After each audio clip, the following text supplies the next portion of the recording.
For more than 150 years, Trinity University has celebrated human inquiry. Our innovative curriculum is rooted in a distinctive blend of the liberal arts and sciences. Students and faculty hone creative curiosity by answering questions and questioning answers. In a supportive, interdisciplinary environment, they seek ways to build bridges and make connections. And with intentional meaning and purpose, they are driven by a sense of duty to themselves and to the world. Add in opportunities for undergraduate research, experiential learning, and nationally recognized pre-professional programs in business, communication, healthcare, education, and entrepreneurship, you get the full Trinity experience. The liberal arts plus. And while this experience may end with a Trinity degree, it's just the beginning of a lifetime of inspired exploration and perpetual discovery.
Ladies and gentlemen, welcome to today's doubleheader between the Southwestern University Pirates and the Trinity University Tigers. Now starting lineup for Southwestern. Leading off playing right field, number 9, Ted Lokewitz. Batting second, center fielder, number 52, Maxwell Mims. Batting third, first baseman, number 19, Preston Witt. It was a wild one last night between the Pirates and the Tigers, and we had so much fun that we might as well do it 2 more times today. We are ready for a Saturday afternoon doubleheader here in San Antonio, Texas.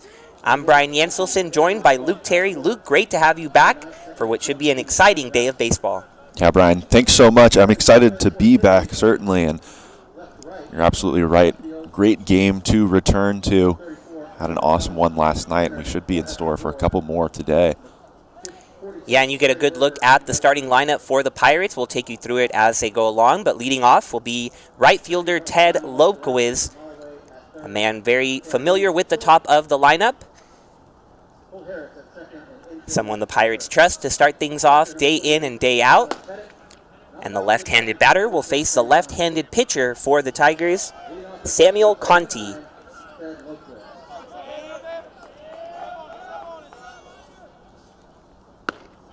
First pitch from Conti, a perfect strike on the outside corner. We're officially underway here in San Antonio. Conti, the junior from Boston, Massachusetts, who's made his way down to San Antonio, transferring from Northeastern to Trinity and contributing on the mound for the Tigers. This is his 4th start of the season. And something that we've gotten used to seeing out of Conti already in this early season is the pace that he really enjoys working at. I know that on previous broadcasts, Brian, you mentioned the fact that he's such a creature of habit. I think that's shown here in the pace that he works with, getting back on the bump quickly. Already 4 pitches that he's thrown here to Lokewitz in the first at-bat of the game. Here the 1-2 to Lokewitz, sent out to left field. But the Tigers have a man there, Evan McDonald making the start out there. Gets out number 1 for the Tigers. You'll notice a lot of new names out there for the Tigers today for Game 1. You might have gotten used to it if you've tuned into Tiger Network all season, but there never seems to be a lineup that we can see back-to-back days today. Tim Scannell going with a lot of young guys in there to face the great pitcher for Southwestern, Travis Harvey. We'll take a good look at the Tigers lineup after this half inning, but you'll start to see those names out there in the field now up to bat for the Pirates, Maxwell Mims. Mims looks at a strike there. He had a tough evening yesterday, going just 1 for 6 and striking out 3 times. The reigning SCAC newcomer of the year looks at a second strike. A little bit of a delayed call there, on top of the fact that that one on that outside part of the plate, catching just enough, but Mims certainly not happy about that. Puts him behind in the count, and Conti comes right back to blow that fastball by him again. Yeah, excellent sequence for Conti, staying away from Mims and keeping it on the outside corner where he couldn't quite reach it. And so 2 down quickly in the top of the first.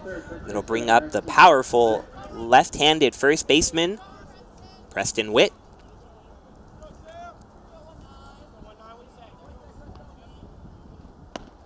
Breaking ball to start things off versus Witt. Touches the up and away corner. This will be an interesting matchup, lefty on lefty. Witt yesterday pulling a home run to right. And Conti able to pull the string with the changeup, get him swinging quickly ahead 0-2. Things looking sharp early for Conti. Tries to put it away, and he gets Witt to swing over the top of that one. Pettit tags him as he runs to first, and a 1-2-3 first inning for Conti and the Tigers. A great start here in San Antonio after a long one last night. Certainly looking for a long start for Conti.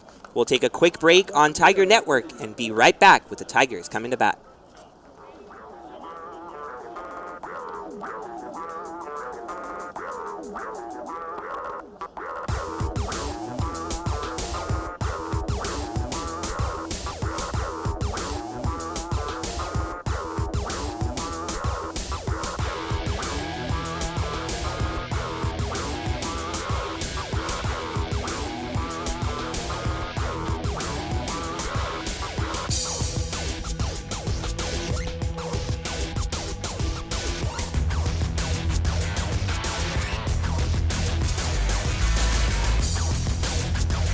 great look at the Trinity Tigers starting lineup. We'll run through it for you. Leading off is shortstop Tanner Haney. Batting second, the left fielder you've already seen, Evan McDonald. Batting third, someone who can't stop hitting home runs, center fielder Ezra Gore. Batting cleanup, MJ Metz at first base today. The designated hitter batting fifth and getting his first start of the season, Austin Davison. At catcher batting sixth, Tyler Pettit. Colt Harris at second base batting seventh after that game-tying single last night. Getting the start in right field, batting eighth, Trey Verver. And batting ninth, starting at third base, Christian Holloway. Brian, as we look at that lineup, I know you mentioned the top half of the inning, Conti, a lefty throwing to a couple lefties in the Tiger batting order. But when we see the Pirates come up in coming innings, we're going to see a lot of righties. And for this Trinity side, all righties in the lineup facing a pretty tall task and an excellent starting pitcher in Travis Harvey. But having that advantage as a right-handed hitter against the lefty will hopefully pay dividends for the Tigers here today. Great observation, Luke. Not a single left-handed hitter in that lineup. No Jack Vonderhaar, no Jack Wisniewski. Going with some younger guys that come to the plate from the right side. It's certainly a tough task to face the tall lefty from Southwestern, the 6'1" pitcher from Cedar Park, Texas, Travis Harvey, who has had a spectacular start to his season after a great 2021 campaign. But the first pitch from Harvey taken out to right field. Haney trying to get things going early, but he's retired on the fly ball. We'll have to see if that's the Tigers' approach, trying to attack things early, not let Harvey get ahead in the count. As Haney stepped in, you might have noticed the batting average that he carries at this point in the year sitting lower as compared to some of his teammates down in that 220 range, but he swung it really well, and I think the result that we saw in that at-bat is something that he suffered from a lot early in the year. He was barreling the baseball a lot, just unfortunately hit the ball at defenders very frequently. He's had such a great approach, and it's paid dividends for him in the past couple of games. He enters today having hits in his previous 4. Right now he's facing Evan McDonald, who's in the lineup, starting in left field. We saw that 500 batting average for McDonald, but it's because he's only played in 4 games so far. But wanting to get that powerful right-handed bat in the lineup. McDonald, someone who could definitely pull one down the corner with the best of them right here, goes down swinging on a high fastball from Harvey. So early on, both pitchers with quick starts. You get a good look at the replay. The catcher Vaquero wanting it up, and he gets it there. I think that's just a sign of a great pitcher right there. Understanding that he's ahead in the count. You want to go with a pitch out of the zone right there, but still delivers a competitive one. Hits exactly the spot that the catcher set for him. And he gets McDonald to swing and miss on that one. Now going up against Harvey, Ezra Gore, who is on fire at the plate. He banged one off the scoreboard for a solo shot that got that comeback going. In the bottom of the 6th, there were 2 outs, nobody on. Tigers were down 4, but Ezra came up and started bringing that comeback to fruition. It's his 2nd straight game with a home run. He's now tied for the team lead in home runs with 3. He's tied with Brian Schaub and MJ Metz. And he just continues to deliver day in and day out. Yeah, a lot of power in that bat, but really can't go unnoted, Brian, that was his 2nd home run in consecutive games after your story about him was released. So you have to imagine that there's something correlated right there. I don't know. I guess I've heard a little bit about that as Gore chops it to short. He's not going to be able to beat it out. But a 1-2-3 inning for Harvey and the Pirates. If you want to have a little midday read in between the doubleheaders, perhaps, or as we go to commercial break, you can go to trinityfastbat.com and read my feature on Ezra Gore. Truly a phenomenal person, phenomenal athlete, but an even better human being. So it was an honor to speak about him and get to tell his story. Would love for y'all to check it out. For now, we'll take a quick break on Tiger Network and be back for the second.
Welcome back to Tiger Network. A clean start for both pitchers on the mound. Sam Conti retiring the Pirates in order, and then Harvey responding with a 1-2-3 inning himself. And it'll bring the switch hitting catcher, James Vaquero, to the plate, trying to get things going for Southwestern. First pitch from Conti right there for a strike. Conti appearing earlier this week in that midweek game against McMurray. He went an inning, didn't allow a run, but he has been a starting pitcher for the most part for the Tigers, just getting some work in. At that point, beautiful off-speed pitch gets Vaquero swinging. Conti's last start coming against Wisconsin Whitewater, and that was 2 weeks ago now, going 5 2/3, allowing 4 runs, struck out 11, but walked 5. So a little bit of everything for Conti in his last start. Yeah, and I think something that we talk about a lot in regards to Conti is the pitch count. He's been a pitcher and a starter for Trinity that's been prone to strike a lot of guys out. Obviously, as you mentioned, a couple of games on the year where he has double-digit strikeouts. But it does lead to that pitch count being a little bit elevated in some of the earlier innings and games. I think no matter what, though, you'll really take the performances like that so long as he's limiting walks. And a perfect pitch on the inside corner. Up and in. Vaquero had no way to reach that one. The umpire rings him up.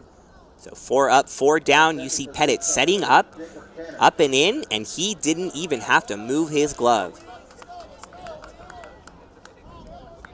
Now we see it on both sides. We saw it out of Harvey in the bottom of that first inning. Hitting spots, Conti doing the exact same here. And after that explosion of runs that we had in the opening last night, looks early on like we could have a pitcher's duel happening today. I don't think either side would mind that after all the pitchers that were used out of the bullpen. And especially both teams coming off a game midweek that put up a lot of runs as well. As Conti again tries to get that inside corner, looked to be in a similar spot, but no ringing up there. But UMHB and Southwestern putting up 31 combined runs on Tuesday. McMurray and Trinity combining for 22.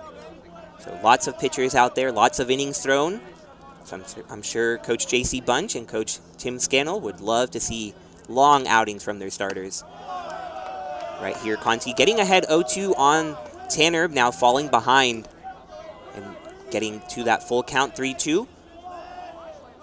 See if he can recover, put Tanner away.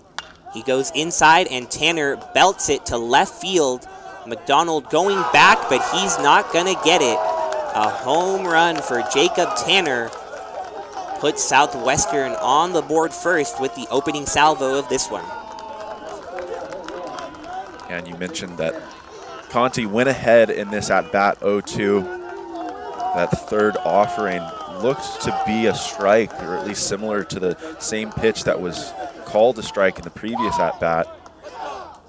Conti loses a little bit of control and then is forced to throw a strike in that situation, that one just catching too much of the plate. And it ends up out of this ballpark. And it's something Conti told me earlier this week as I got to talk to him ahead of his start.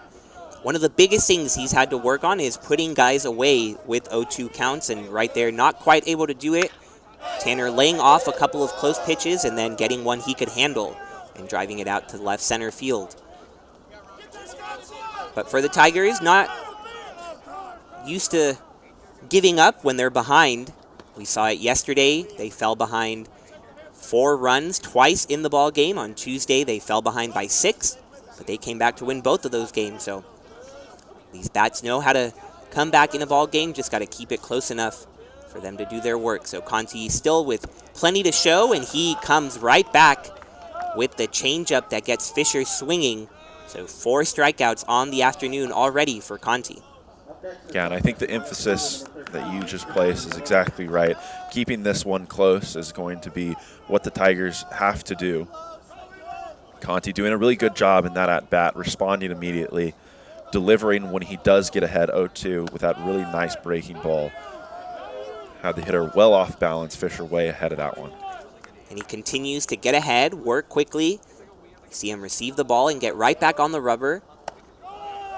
Loving that inside corner up in the zone, that time missing just a little bit. The batter, Christian Melillo.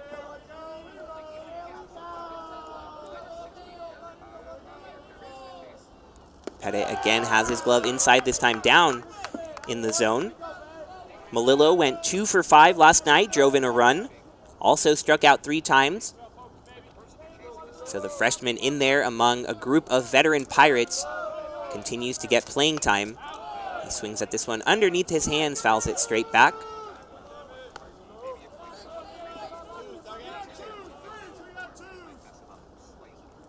Melillo, someone head coach Tim Scannell for the Tigers identifies as a Pirate that he calls a phenomenal athlete and someone with a bright future as these teams continue to face off in SCAC play.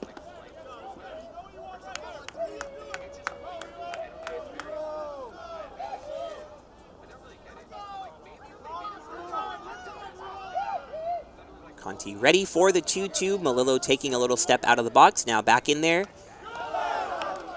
And a breaking ball that stays up in the zone. Melillo put a good swing on it, but he's just able to get it behind, hitting the bricks. And stays alive here, 2-2, nobody out, or nobody on, 2 out. A solo home run from Fisher. But back-to-back strikeouts following that home run gets Conti right back to the dugout. So a good response to the solo shot, but the Pirates do jump ahead with that home run. We'll be back for the bottom of the second here on Tiger Network.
Travis Harvey back on the mound, and this time with a lead in the bottom of the second. Henry Fisher putting the Pirates ahead with the solo home run. And if he pitches like he did last time, 1 run would be enough for Harvey. He went all 9 innings, throwing a complete game shutout against Hardin Simmons back on March 12th. In that outing, Harvey striking out 14 batters. So a phenomenal outing for a pitcher who was named to the All-SCAC first team last year. Was also on the All-Region third team. So you can see why Coach J.C. Bunch and the Pirates are excited to have him on the mound. His first pitch here in the second, a strike to MJ Metz. And still really early on in this one, Harvey having only thrown 10 pitches as of right now. It's too early to tell exactly what approach he's going to take to this game, what approach the Tiger hitters are going to have to return with. For MJ Metz right there, really good take. Exactly what these Tiger hitters are going to have to do. Any pitches out of the zone, lay off of them, force Harvey to come at them, and really do a good job of swinging at pitches in the zone, be willing to do a lot of different things with the bat. MJ Metz pulling it down the line. It's going to drop foul.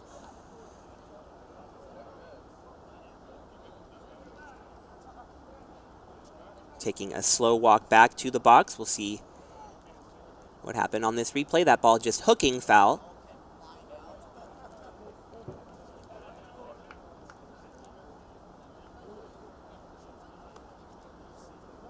Not sure what this delay is about right here. Looks like the cap came off the bat for Metz right there. He's swinging such a powerful bat that even the bat can't contain itself. Mets with an 11-game hit streak. Had the go-ahead 2 RBI triple last night in the 7th inning. Nearly got out of here, instead pulled into third and put the Tigers ahead for good. Harvey trying to attack him high in the zone, but he wasn't able to get it there. Ends up low and below the zone. So a 2-2 count now. Mets starting at first base again. We've seen him at third, but a couple of starts in a row at the first base bag. Here fouls it straight back, keeps the at-bat alive.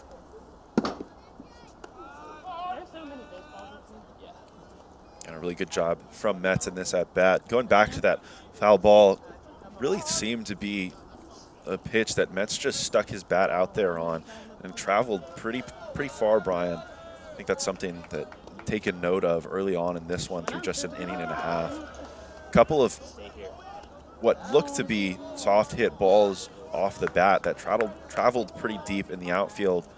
Obviously, we already saw one get out of the yard, so something to keep an eye on today. It's beautiful in San Antonio.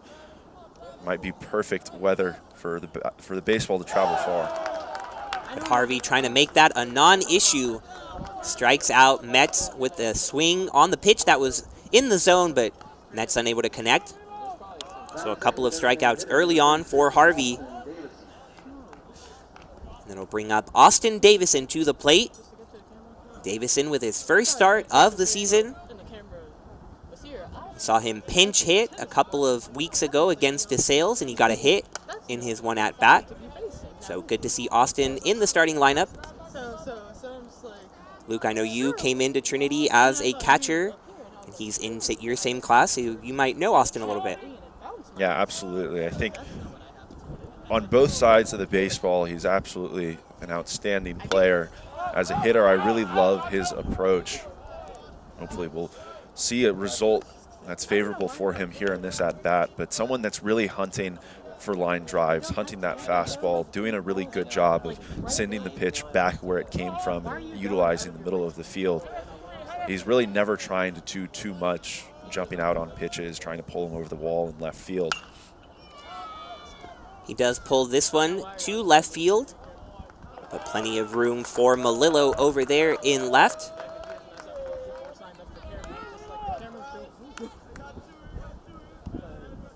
Right there again, we see Harvey just doing a great job of hitting his spot. Puts that one in on the hands of Davison right there. Austin just unable to get his hands all the way through. Just got jammed a little bit on that one. So 2 outs, nobody on for the catcher, Tyler Pettit. That one way up on the catcher, who would expect won't catch both games of a doubleheader, but you really never know with him. Remember last season saw him catch both ends of a doubleheader several times. Just someone who loves being in there, loves contributing to his team. But he gets the start in game 1.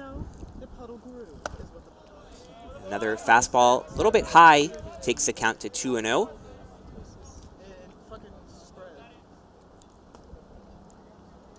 Pettit going 1 for 6 last night. Did strike out 3 times. But he had a busy night behind the plate. Right here sends that the other way foul. Something Josh and I identified at the end of last night's game. The amount of wild pitches and pass balls that we had was something we had never seen before. And so Pettit was busy sliding, gliding all over the dirt, trying to keep the ball in front of him. And that's what he is there for. Very dependable figure. Someone who helps his pitchers, whether they're senior pitchers like Cory Cater or the young guys that he's caught as well. Helps them feel confident.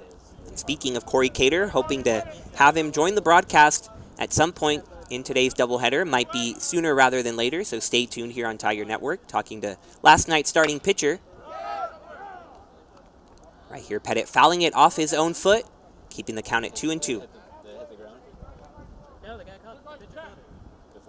You mentioned the fact that Pettit does a great job with the veterans on the squad like Cater, but also with those younger guys. I think that's one of the most astounding things that he's done in his time at Trinity, is just handled a complete staff.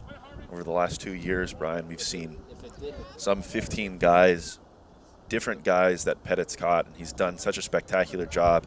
So valuable in a catcher to have someone that can manage a game, can calm down a pitcher on the mound without a coach having to come out of the dugout. Pettit skies this one out to center field. Coming in on it and having no such issue is Maxwell Mims, so another 1-2-3 inning.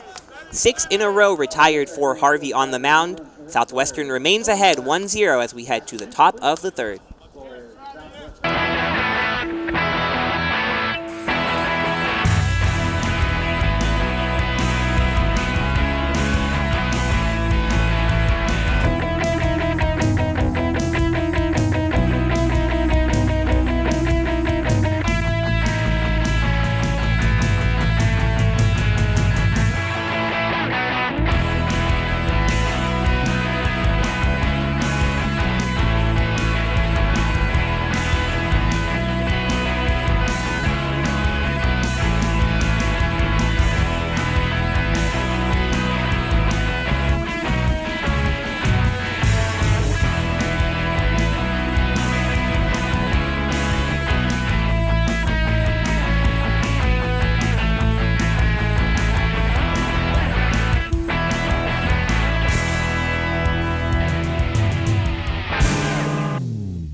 Welcome back to Tiger Network. First pitch from Conti. Sent foul by the only new name in the lineup for the Pirates. Had a very similar lineup to last night, but Porter in here in the 8th slot. Kyle Porter, the sophomore from Carrollton, Texas.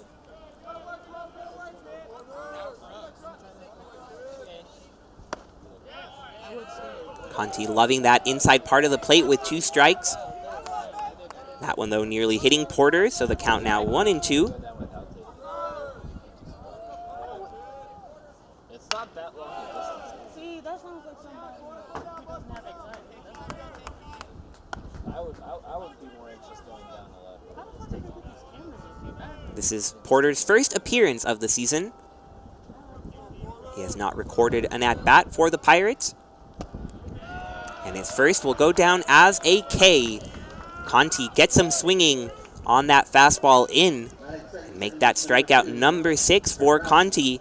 And not a surprise whatsoever. We've seen him reach the 11 strikeout mark twice already this season. He ranks 47th across Division III in total strikeouts. And he's 23rd in strikeouts per 9 innings. So he's got that strikeout pitch working this season and here today.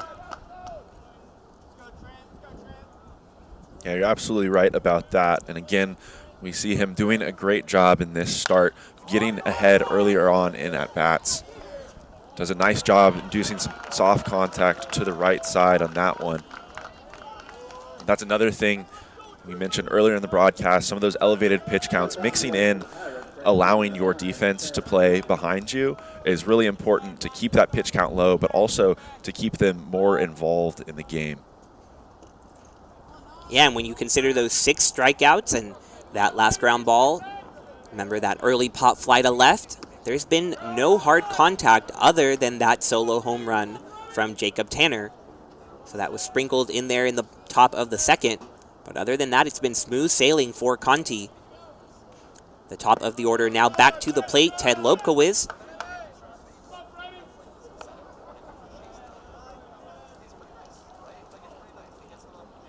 The other thing you have to heavily correlate with Conti is that was the only at-bat that I think we've seen in which he got in trouble.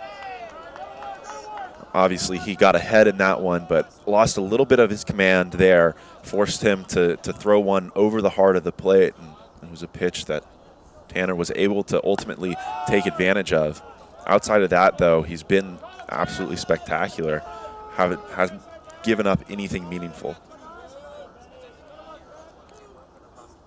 The 2-2 here to Lobkowicz, just able to foul it back to keep the at-bat going.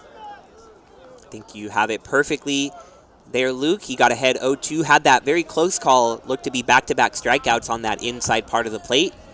But instead, the at-bat kept going. Tanner took it full and then took him deep. But Conti continues to roll, gets Lobkowicz to swing at the breaking ball down and away. So a 1-2-3 inning for Conti will bring the Tigers back to the plate, looking to get things going.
Bottom third inning, leading off for the Tigers. Second baseman number 2. Second baseman Colt Harris steps into the box, looking to reach base for the first time for any Tiger so far today. We're in the bottom of the third, and he swings over a fastball on the outside corner. Strike one, Colt, delivering the game-tying single last night in the sixth. The Tigers were down 9-7. Colt, with the bases loaded, sent a ground ball up the middle that got through into center field, tied things at 9. And the Tigers were then able to take the lead in the next half inning. They held on to that lead 13-11 in that opening series win. Harris here behind 0-2, able to dribble it foul. Something we talked about, continuing on that same point, it seems like Tigers arguably have had the better contact at the plate to this point in the game. Outside of the one home run that was given up, they've done a really good job of putting some good swings on the baseball, as Harris does the same right there. Just haven't been able to completely barrel it up the way that you want to, but clearly a better position to be in than swinging and missing, as Harvey only has 2 strikeouts versus the 7 batters he's faced so far. And it was a tough opportunity for the left fielder Malillo. You can see him shading the sun. We saw that cause some problems yesterday, but the freshman able to deal with it and bring up the first-year Trey Verver. First pitch to Verver misses a little bit outside. Trey Verver looking for a little less painful outing here. The first time he put on a Tiger uniform, he got hit by a pitch 3 times in his first 3 at-bats. Quite an unusual beginning for a collegiate career. The young right-hander getting the opportunity against the lefty starter in Harvey. He has a 1-1 count. Big swing by Verver, pulls it to left field. Melillo going back, and he makes the catch right up against the wall. You can see the power of Verver nearly sending one out of here.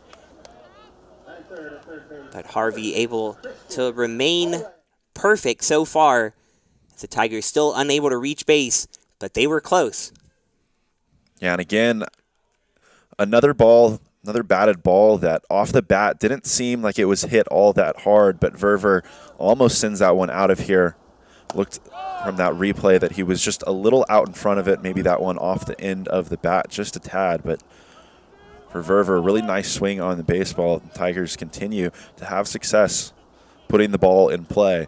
I have to imagine at some point things will pay dividends for him here today. After that hard contact, Harvey going right after Christian Holloway, getting ahead 0-2. Trying to make his way through the Tiger lineup once without an error. Tries to get that one in the dirt. Holloway not biting. Holloway not in the lineup yesterday. Had played in all but one game up to that point. But Christian back in there, starting at third base today. Catcher Vaquero wants it up and in. And Harvey gets it there, but Holloway able to put a good swing and get that one into left field for a base hit. The first base runner and hit for the Tigers of the afternoon. And a really good job from Holloway right there, recognizing where that pitch was, doing a nice job to go up in the zone. Harvey, again, hitting his spot. That one really destined exactly for where the catcher had set that spot. Maybe a little bit more towards the center of the plate than we had seen some of the previous pitches up and in. But nonetheless, nice piece of two-out hitting and two-strike hitting right there for the young Tiger. And we've seen it so many times before this season. There's 2 outs, nobody on, nothing really happening for the Tigers, and then they create a rally out of nowhere. We'll see if Haney is able to make something happen to follow up that Holloway single. Harvey checking on Holloway. And that 2-out rally, the perfect example yesterday. Talked a little bit about it already, but the Tigers down 9-5 in the 6th. 2 outs, nobody on. That Ezra Gore home run got the rally going, and the Tigers went on to score 4 to tie things up. And here Harvey missing with the first 2 to Haney. As we get a good look at his pickoff move at first. Wouldn't expect Holloway to be going anywhere necessarily, but he's keeping a close eye. Holloway with no stolen bases this year. It is interesting. I know, Brian, we had talked on previous broadcasts about this coaching staff and their tendency to send guys that perhaps aren't the quickest on the base paths in these opportunities. Obviously, with 2 outs here in the inning, would be awesome to have a runner in scoring position. And with Harvey being a lefty, wouldn't be shocked to see Holloway moving on that first movement.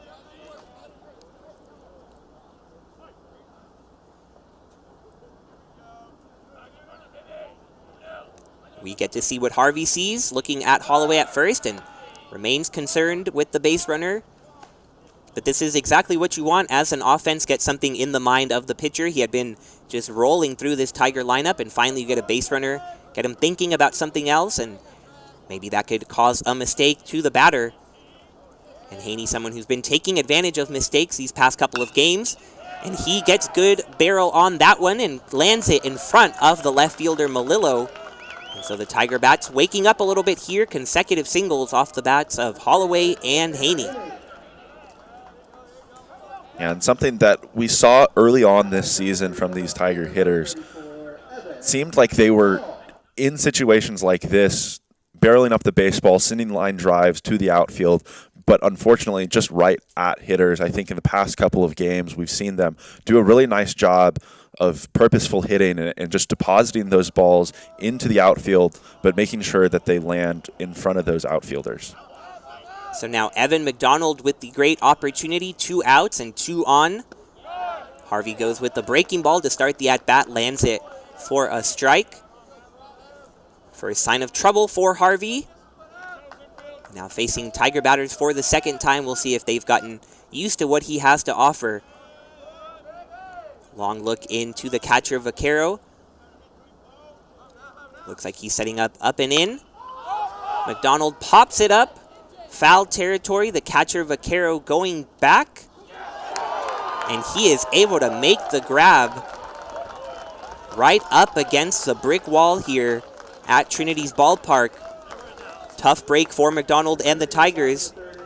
We'll see if we can get an eye at how Vaquero was able to come up with this one. Always a tough play for the catcher, but he is able to snag it and help his pitcher out a little bit. So we head to the top of the fourth, and we have a special guest coming on the broadcast. Starting pitcher Cory Cater will be with us for the fourth inning, so don't go anywhere.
Number 52, Maxwell Mims.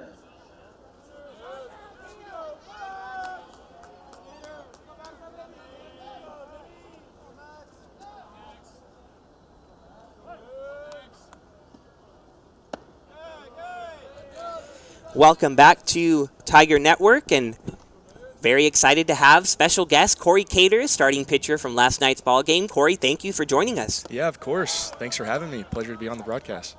Yeah, it's so exciting to get to do this. Really wanted to introduce this, and hopefully can do this throughout the year and get your perspective on how you did last night and what you see from your teammates here.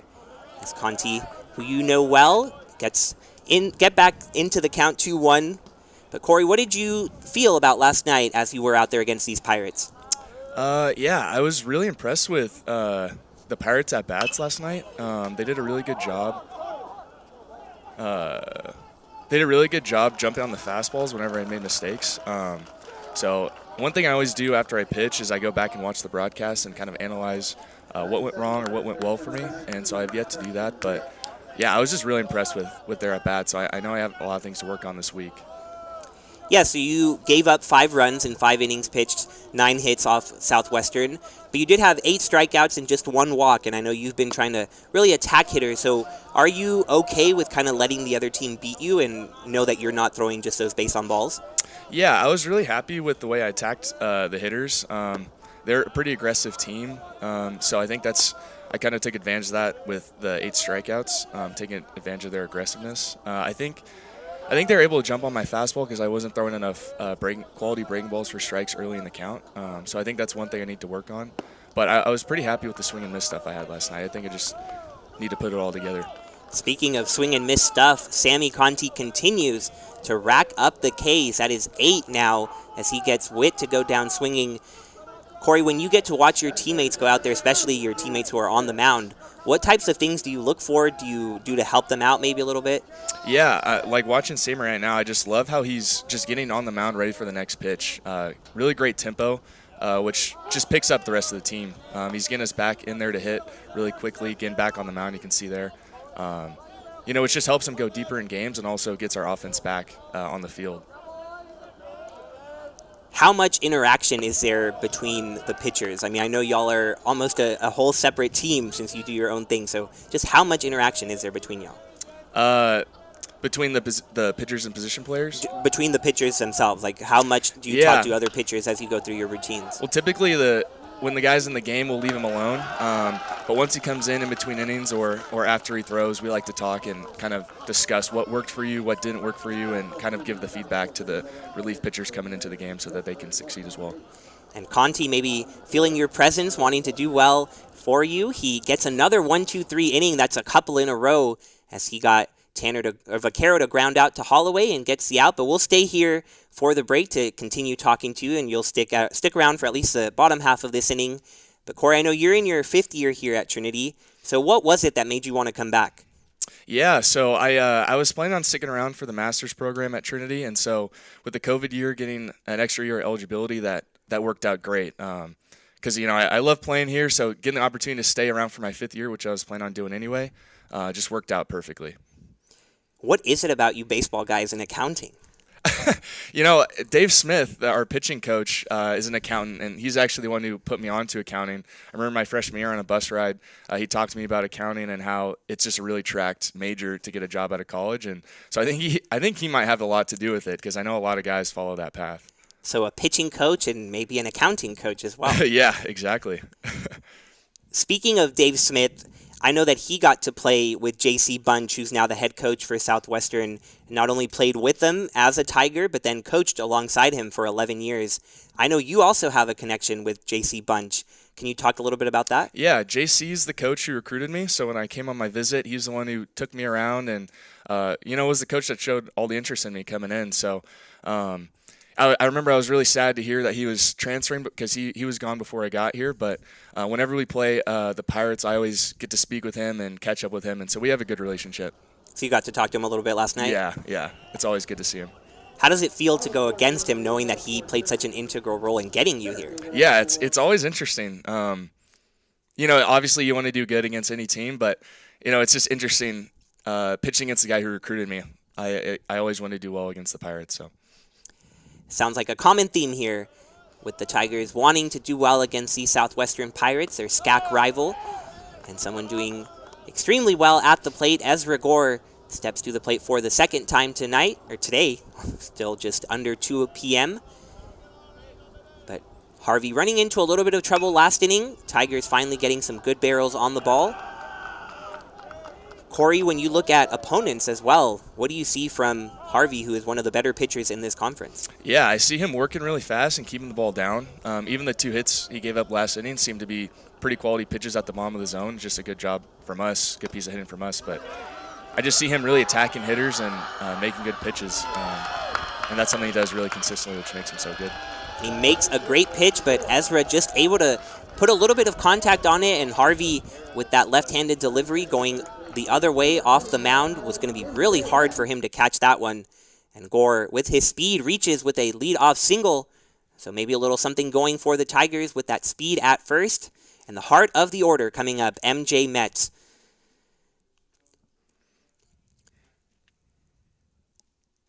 Metz 0 for 1 today, as most Tigers were until Christian Holloway got the first base hit of the afternoon. Gore taking a big lead, not going anywhere yet. Ball 1 to Metz. Cory, you get to face these Tiger hitters over and over during practice. What do guys like Ezra and MJ provide at the plate for practice for you? Yeah, I mean, they're awesome. I always like facing those guys whenever I throw in scrimmage. It's kind of funny because they know my whole repertoire, so it's kind of fun getting to pitch against them, knowing that they've seen all my pitches. So I really get good feedback of whether it's a quality pitch or not, because they know a good one versus a bad one. And so getting to face those guys makes me better, and also just gives me really good feedback for my outings.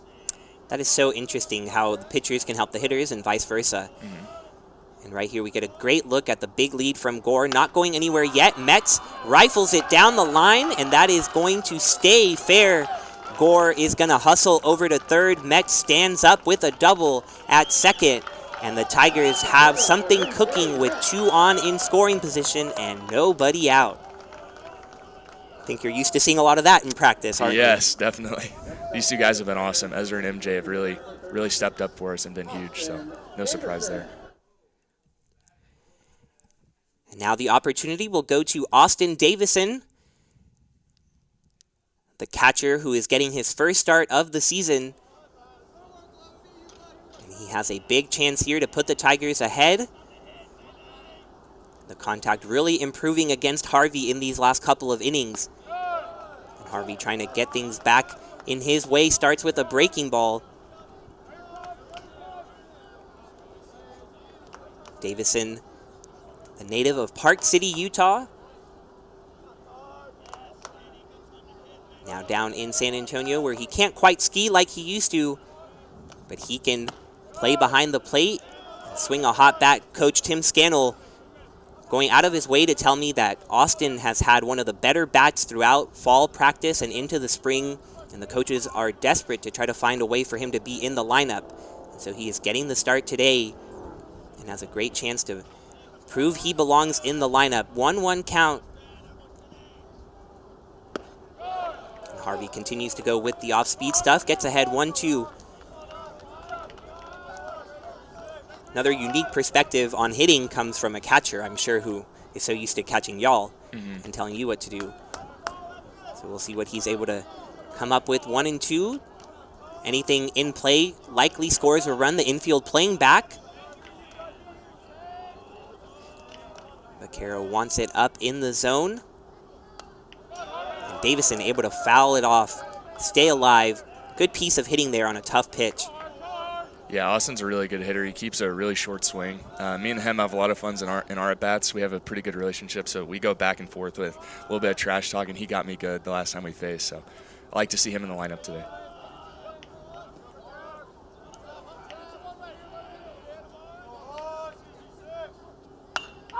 Davison able to put this one to the other side, but it'll head foul as well. Harvey with some emotion coming off the mound. You can tell he maybe didn't get that pitch where he wanted. What did you see there? Yeah, I think he was trying to bury that breaking ball, and he kind of left it over the heart of the plate. Austin did a good job fouling it off, but I don't think that's where Harvey wanted it. I think it snuck up a little bit on him.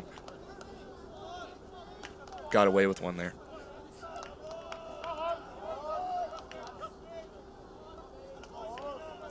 A long look in after that foul ball.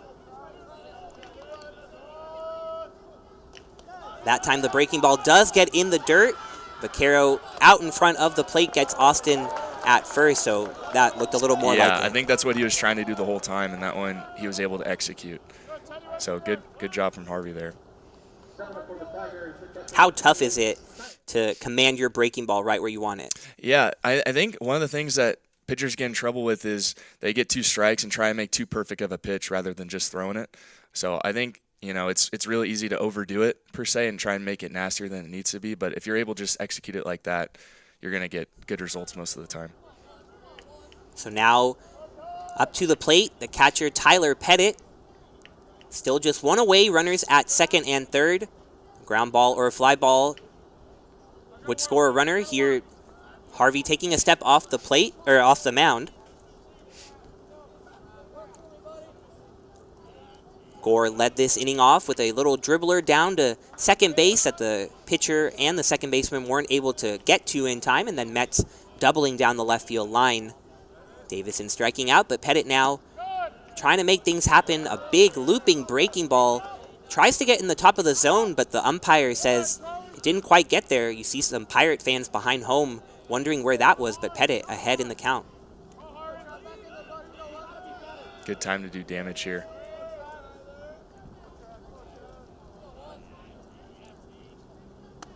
Harvey tries it again. This time the umpire says it did land in the strike zone, so 1-1. Starting things off with 2 breaking balls in a row.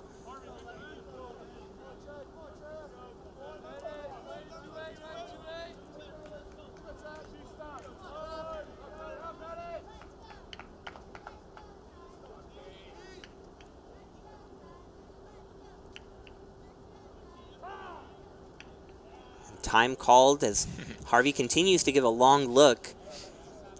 Do you tend to also take more time on the mound once you have runners on?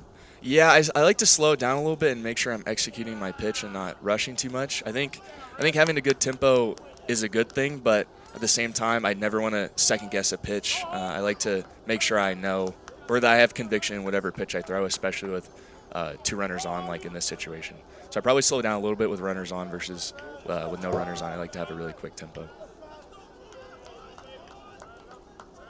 Definitely a big moment. Still early on here in the bottom of the 4th, but the Tigers trying to jump ahead. Pettit lays off of one outside, so gets back ahead in the count, 2-1.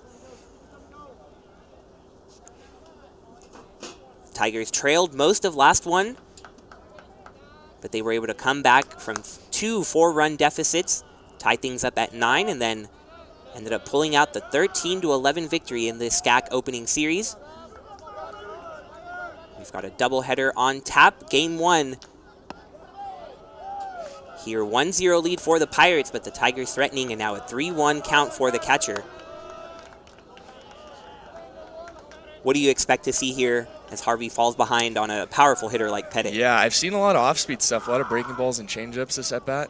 I don't know if, he does have an open bag, and that would set up a double play, so I wouldn't be surprised to see him make a really good quality pitch here, not given to a dangerous hitter like Pettit. Like you said, there's the breaking ball. Breaking ball off the plate.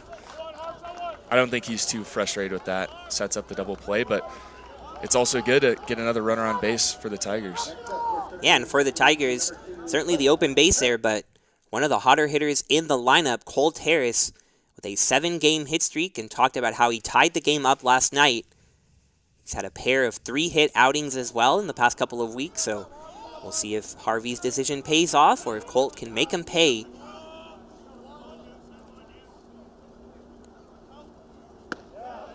Harvey continues to go almost exclusively to that big curveball. So hard to wait back on, but if he throws it enough, we'll see if these Tiger hitters can get used to it and sit on it maybe a little bit. And Colt's been seeing the ball so well, so I like seeing him up in this situation. Keep such a short, compact swing, barrel of the ball. Curveball again, and in the same spot, Harvey gets ahead 0-2. Seems like a dangerous game to keep playing, but so far it's working for Harvey. And now he can do just about anything, up 0-2.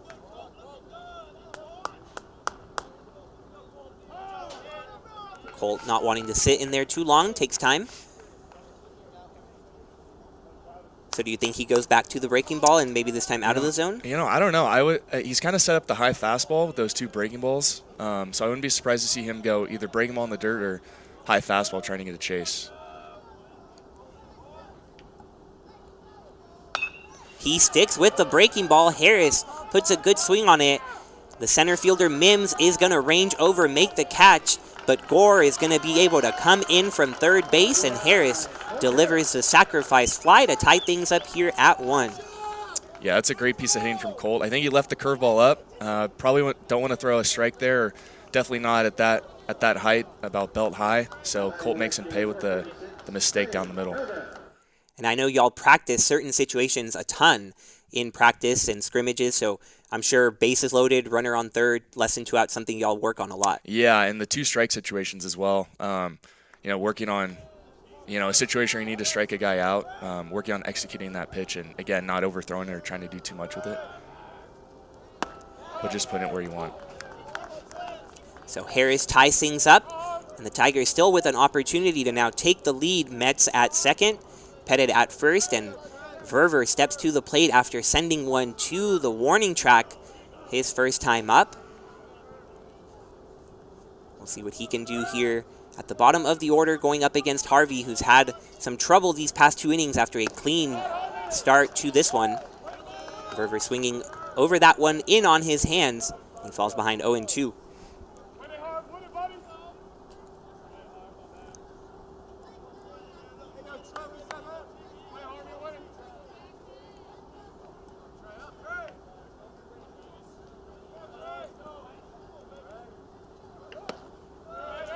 Trying to go away with something firmer, but Verver able to lay off 1-2.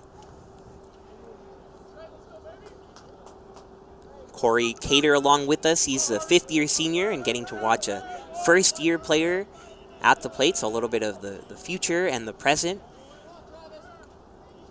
the experience and the youth. Yeah, he's been swinging a hot bat in practice, and there he does it again. Yeah, he gets a single down in front of the right fielder, Lobkowicz. He tries to throw into home, but it's not going to be in time. Metz slides in there to give the Tigers a lead. The first-year battling with 2 strikes, just a little inside-out swing in front of the right fielder. And you said it right on cue, swinging a good bat, and he comes through. Yeah, Scannell talked before after last night's game and said we're going to get a lot of different guys in the game, in the 2 games today. And so good to see Trey get a start today and take advantage of it. And last night it was pretty eye-opening after the 4-hour marathon that we had from 6 to 10. I stayed back a little bit, worked on the game story, left here at around 11:15, and the coaches had left. Nobody was here, and then I go outside and the lights are still on at Trinity's ballpark. I'm like, who could possibly still be here? I kind of peek into the dugout, and it's Trey Verver and Mike Lustina, 2 freshmen on this team. You saw Verver right there, and they were hitting after everyone had left. No one was at the ballpark anymore, but the freshmen were putting in their swings, and you can see it come through here. Yeah, those guys, both of those guys work a lot. I see them out here swinging before practice, staying late after practice, fairly often. So it's good to see it pan off. Trey gets a start today and does some work for us. So it's good to see. What do you remember from your time as a freshman, and what do you see as you see other freshmen put in that same work? Yeah, it's good to see. It's just about establishing yourself, and when you get an opportunity, taking advantage of it. You just keep working hard, doing well in practice, and the opportunities will come, and you just have to prepare yourself for those opportunities. And so that's what he's been doing, and so he's taking advantage today. So great to see hard work paying off. You never know when your name's going to be called, especially this Trinity lineup. Just in and out. Any given day, you don't know who's going to be in the starting 9. They don't know who's going to be in the starting 9. It's that big moment when the lineup is revealed and everybody finds out. And so Verver gets his name called today, and he's already come through with the go-ahead single. Holloway here chops it over to third. Going to be a tough play. And safe is going to be the call at first. Henry Fisher had to make the perfect play. He got it to Witt, but just a little bit late. And that's going to keep things going here in the 4th. Pettit will come across to score, and the Tigers adding to their lead now 3-1. Yeah, pretty good pitch there, but just a really good 90 from Christian. Placed it perfectly and just beats it out. What starts to happen as a starting pitcher when you have a perfect 1-2 innings and then you get that first sign of trouble?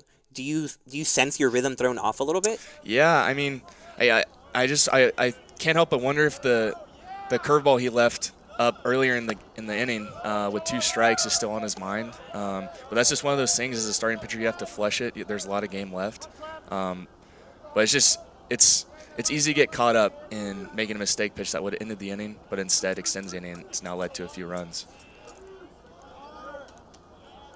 And do you think, as we see Tanner Haney at the plate, do you think it was that breaking ball to Harris that he got for the sacrifice fly, or even before that where he was a little frustrated, where it was just a ball that missed, but you saw that emotion off of him? Yeah, I think he's laboring right now, trying to make the perfect pitch rather than trusting his stuff. And I think Trinity's just really gaining confidence. He had been throwing, I think, 3 perfect innings or something like that, and then now stringing some hits together, it just starts building the confidence and the energy in the dugout, which every hitter feeds off of, and so it gets a little more difficult at that point. But Trinity's just doing a really good job stringing hits together. Everyone's not trying to do too much, just piece together a good rally and score some runs. Yeah, Harvey retired the first 8 Trinity batters, so 2 2/3 innings with no one reaching. Christian Holloway reached base for the first time. The rally didn't culminate in the 3rd, but now in the 4th. The Tigers really putting the rally together now at 6 hits. And of course, with those 3 runs that have put them ahead of the pitcher who was the first team All-SCAC member last year, 3rd team All-Region, was coming off a complete game shutout against Hardin-Simmons. But the Tigers not letting that happen today. Haney ahead 3-0 and a 4-pitch walk to the shortstop. So things may be getting away from Harvey here in the 4th.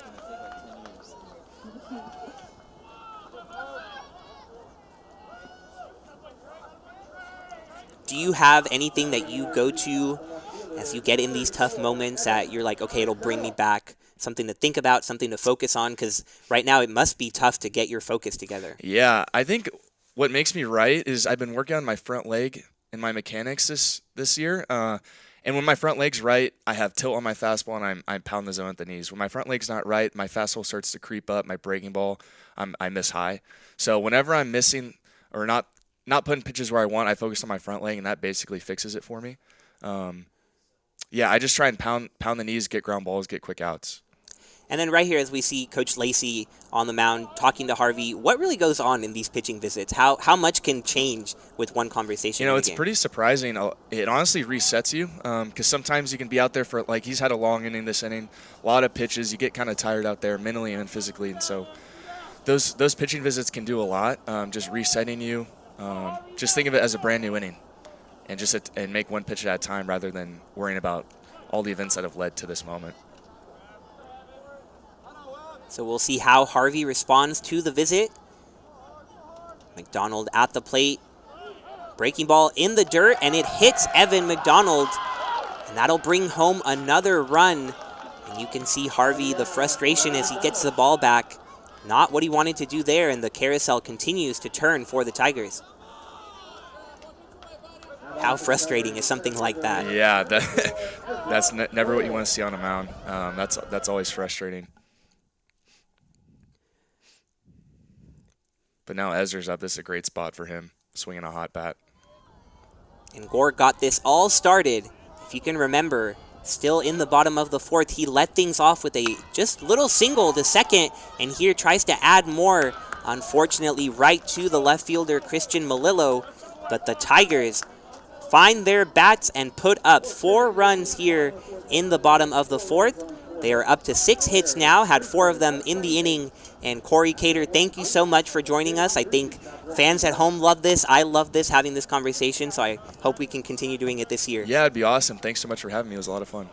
We'll be back for the 5th inning here on Tiger Network after this break.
Welcome back to Tiger Network, and welcome back, Luke Terry. Stepped aside while we interviewed Cory Cater here on Tiger Network, but you're back, and Tigers have a 4-1 lead.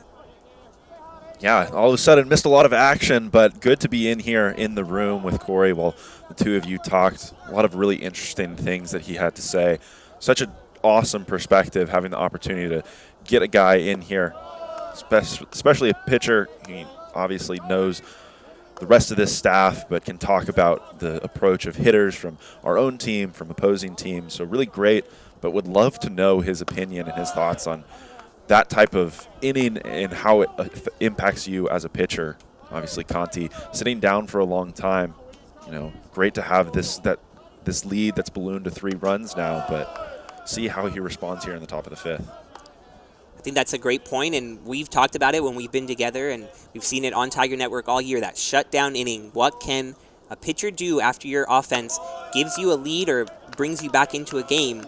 Can you shut the other team down and keep them off the board to keep that momentum going? Not the greatest start for that with the leadoff walk as Tanner, who had the solo home run earlier in the ball game, reaches base with a 5-pitch walk. But we'll see if Conti can keep him there and retire the rest of this Pirate order. Yeah, that is the first walk that Conti has issued today. Competitive pitch right there, really close miss. One thing that I think I've noticed with Conti in games and within practices, he's someone that can really flip that switch back on relatively quickly. I think he just needs that reminder from the catchers. I think it's something that we hear the coaching staff talk about a lot. They want those catchers. Pettit doing a great job of being verbal. But Conti, once he hears that phrase, stay between the knees, seems like he does a great job of getting back to the things he does best. Fisher here connects with a fly ball, but Gore tracks it down and runs up against the fence, trying to get the ball back in to double up. Tanner won't get the double play, but Ezra Gore showing his range and showing a little bit of those skills as a defensive back that he shows on the football field, ranging to the wall to make the out.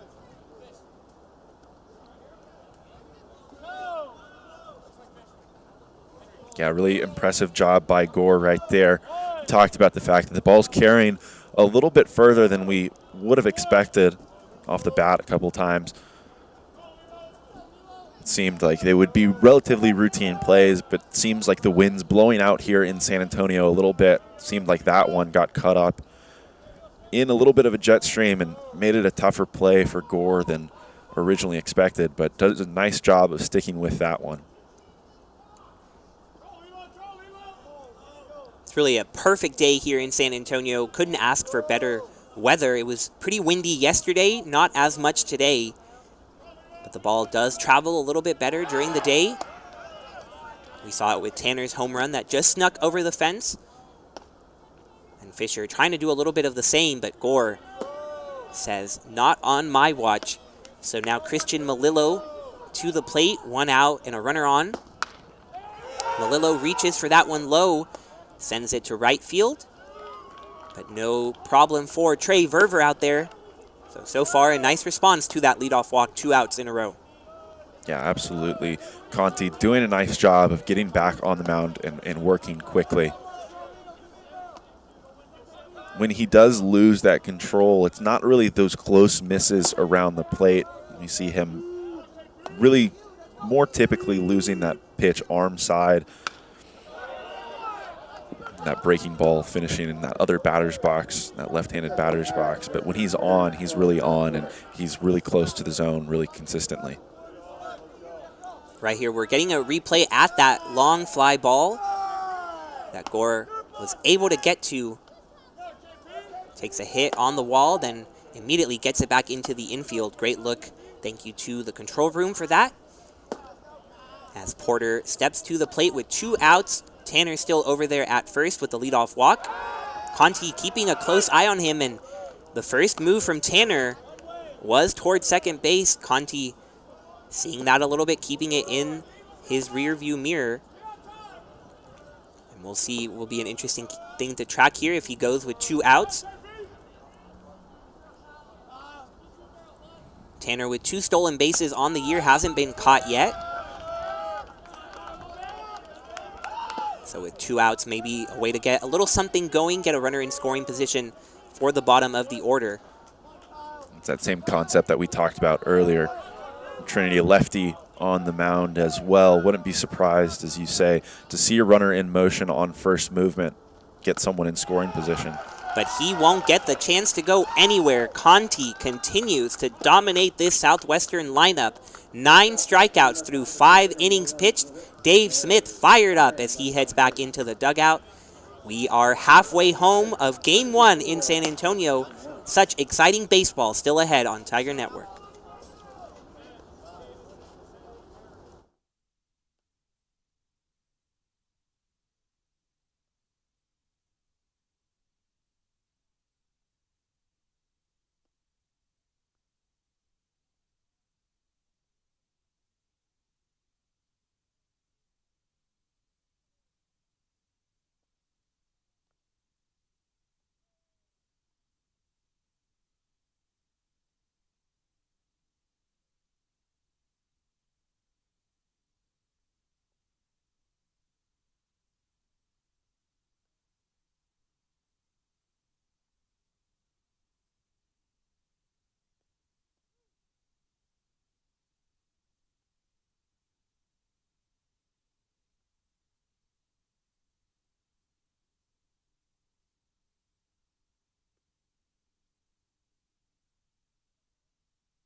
Bottom of the fifth inning, leading off for the Trinity Tigers, the first baseman, number 25, NJ Max.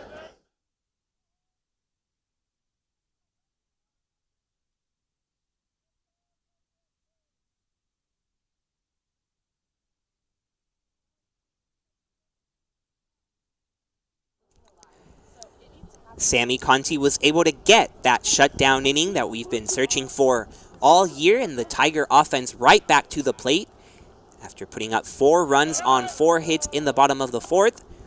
Travis Harvey still out there. Lost a little bit of his command. He was so perfect through almost 3 entire innings, not allowing a base runner until the 9-hole Holloway, but the Tigers finally got to him. And he evens up the count at 1 apiece here on the cleanup hitter, Mets.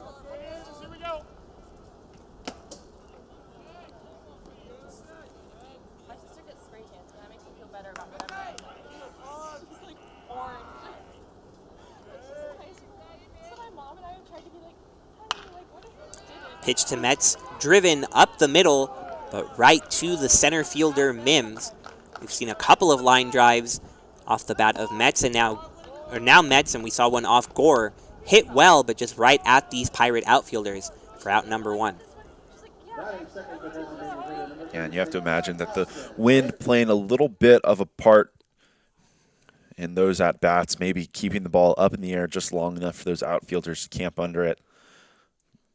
But really, in any situation, you have to imagine that these Tiger hitters are trying to return to that purposeful hitting that we talked about earlier. Tanner Haney doing a really nice job of depositing that single in front of an outfielder rather than staying through the baseball and driving it directly at the defenders. Little check swing does go around, says the home plate umpire. Davison at the plate. He struck out in his last time up. Mentioned Davison from Park City, Utah, a big Utah Jazz fan.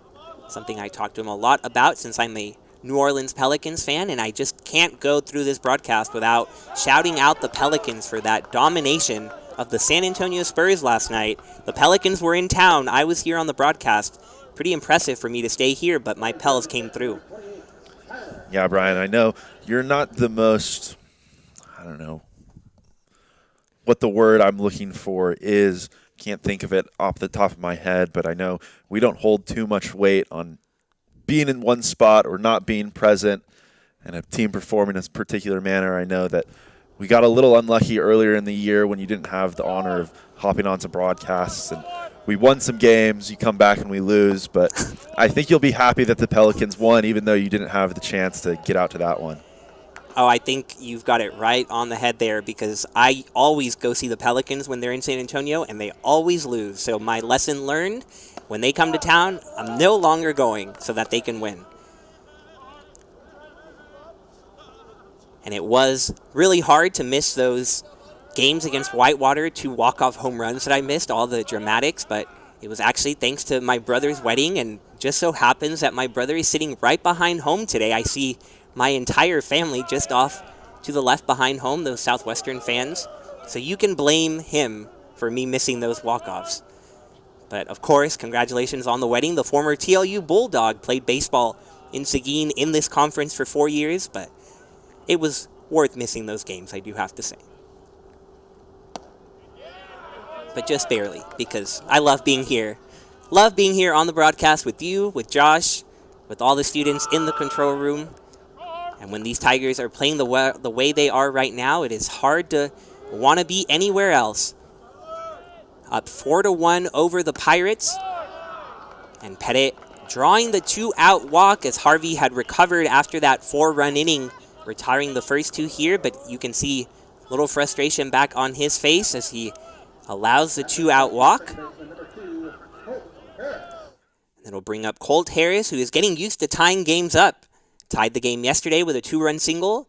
Tied things at 1 with a sacrifice fly. And now he'll look to add a little bit to the lead.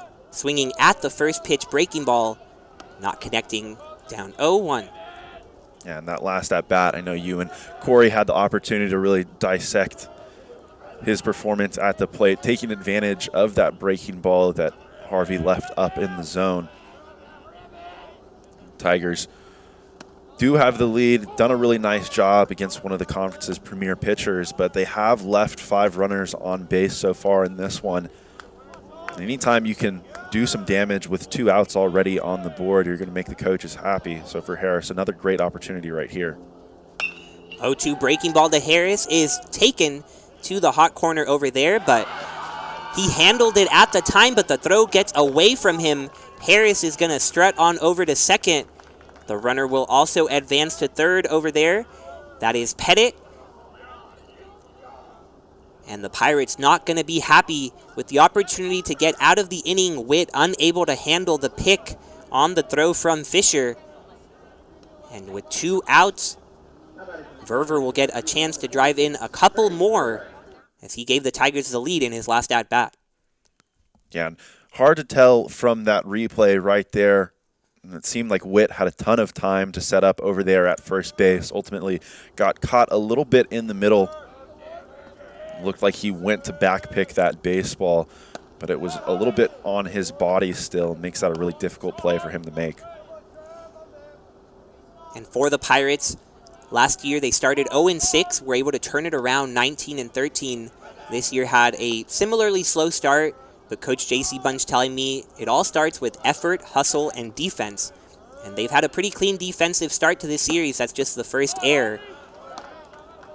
But definitely a concern now for Harvey with 2 runners in scoring position. Coach Bunch telling me that the reason for that turnaround last year after the 0-6 start, a conversation that said, it doesn't matter how we play on the field, we're going to be the first ones on the field and off the field in between innings, show that hustle even when there's not action. And he's been proud of how they've done that this year, even as the losses started in early in the season. But here, the defensive miscues continue as Verver strikes out swinging. The ball, though, gets by Vaquero, and Pettit is going to be able to score. Verver gets over to first. The strikeout, but the advancement to first, not something we see a whole lot. But the Tigers taking advantage of these mistakes. And from that replay, hard to tell exactly what that pitch was, whether it was a fastball or a breaking ball. Have to assume that it was probably the former. Looked like that was a fastball. And for Vaquero behind the plate right there, understandable. Don't expect that one to be buried to that extent. Really hard to get your body and your shoulders around on that one. That's the first wild pitch of the day for Harvey. We saw 4 from the Pirate pitchers yesterday.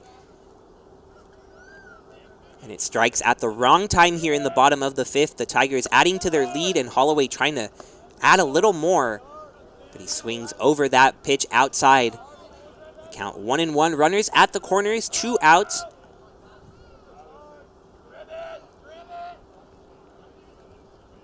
Holloway already 2 for 2 on the afternoon.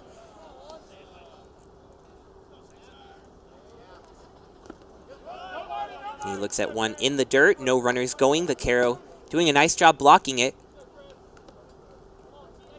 Luke, we talked a little bit yesterday about the catchers on this Southwestern roster, all 5 of them freshmen, as they seek to replace Daniel Montgomery Jr., a steady veteran presence over the last 4 years. And Vaquero's done a nice job, but you've seen a little bit of trouble here last night handling the wild pitches, and now here with the drop third strike. I think there's a lot of different components to the game, to playing catcher specifically, that make it difficult. We talk about Tyler Pettit framing pitches. You have to control the running game from behind the plate. But I think clearly the most difficult aspect of it is blocking the baseball. I think it's something that is incredibly difficult to do, making the jump from the high school level to the college level. The consistent change in velocity, the movement on the pitches, on the baseball, especially with a guy, a veteran and a premier pitcher in this league like Harvey.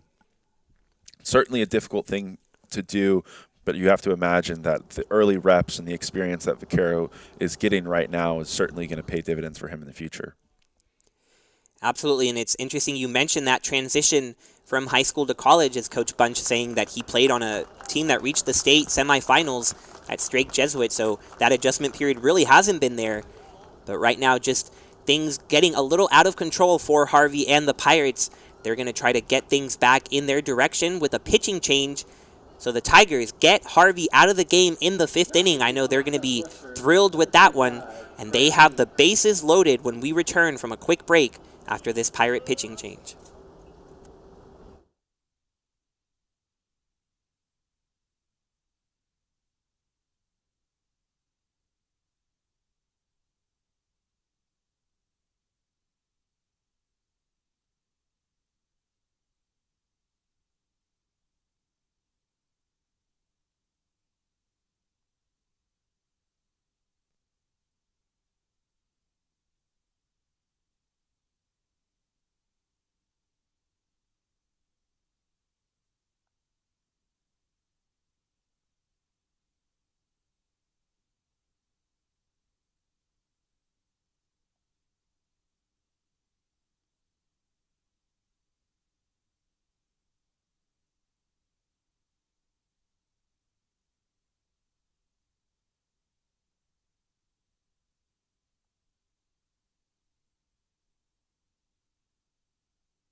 Let's get for the Tigers. Skinner, Haney.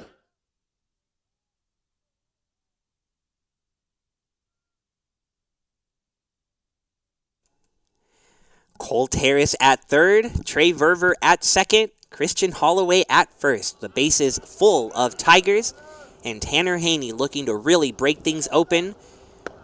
Looks at a first pitch breaking ball that is called a strike by the home plate umpire.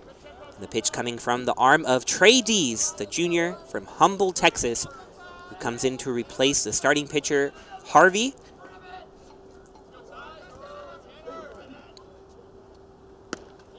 He goes with back-to-back breaking balls. This one misses a little bit, count 1-1.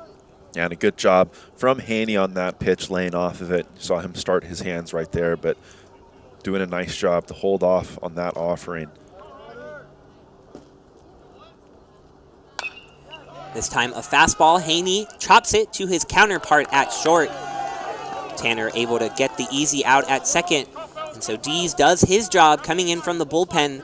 Bases loaded and not allowing any more runs to score. But the Tigers do add one. They extend their lead to 5-1 as we head to the top of the 6th on Tiger Network.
2, Rashke.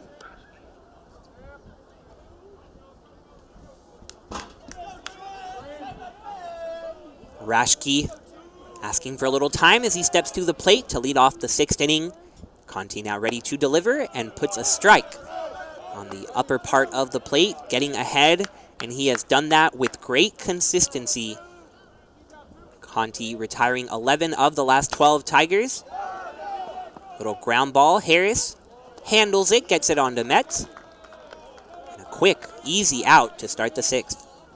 Yeah, and this is something that I really love for Conti in this part of a game. Already up 5-1, you're really cruising on the mound. Continue to pitch to contact, or really start pitching to contact more frequently. And that's exactly what he does right there. I think it's something that's going to allow him to stay in baseball games longer.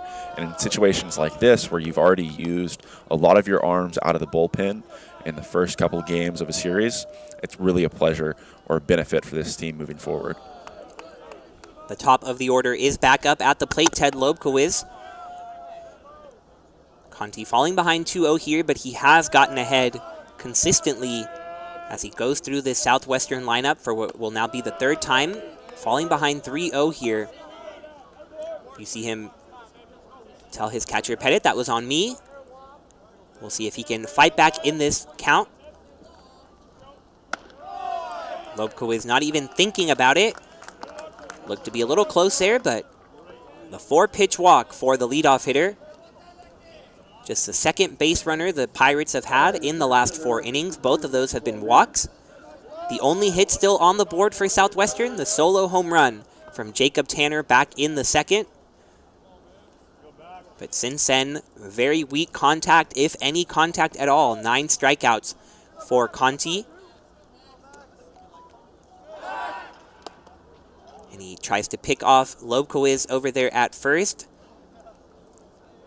Lobkowicz is someone who is a good base runner. But we saw him picked off yesterday. He takes that interesting open stance at first. Conti delivering home a 5th consecutive ball. How worried do you think he should be about the runner versus concerned about the hitter here, Luke?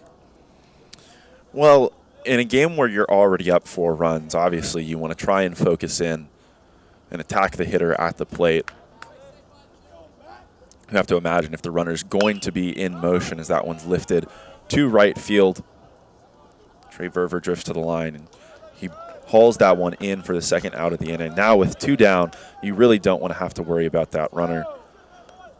You have 1 more batter to face, 1 more out to acquire to get yourself back in the dugout. But I think something that was worth noting, bringing up before you asked that question, Brian, was the fact that Tigers and pitching staff, catcher behind the plate, and Pettit today have done a really nice job controlling the running game. Clearly not a ton of Pirates on the base paths today, but some really competitive checks over there at first base. Pettit doing a really nice job blocking pitches behind the plate, as we see him do there again. The little things that start to add up. It's been a great outing so far for Conti. He's going to get a visit to the mound here from pitching coach Dave Smith.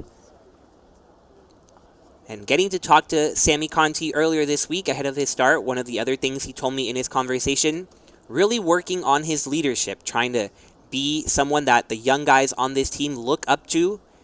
And when I asked him if he models himself after any major league pitcher when he goes on the mound, he said there's no pitcher he looks to, but he does look to another athlete, and that's Tom Brady.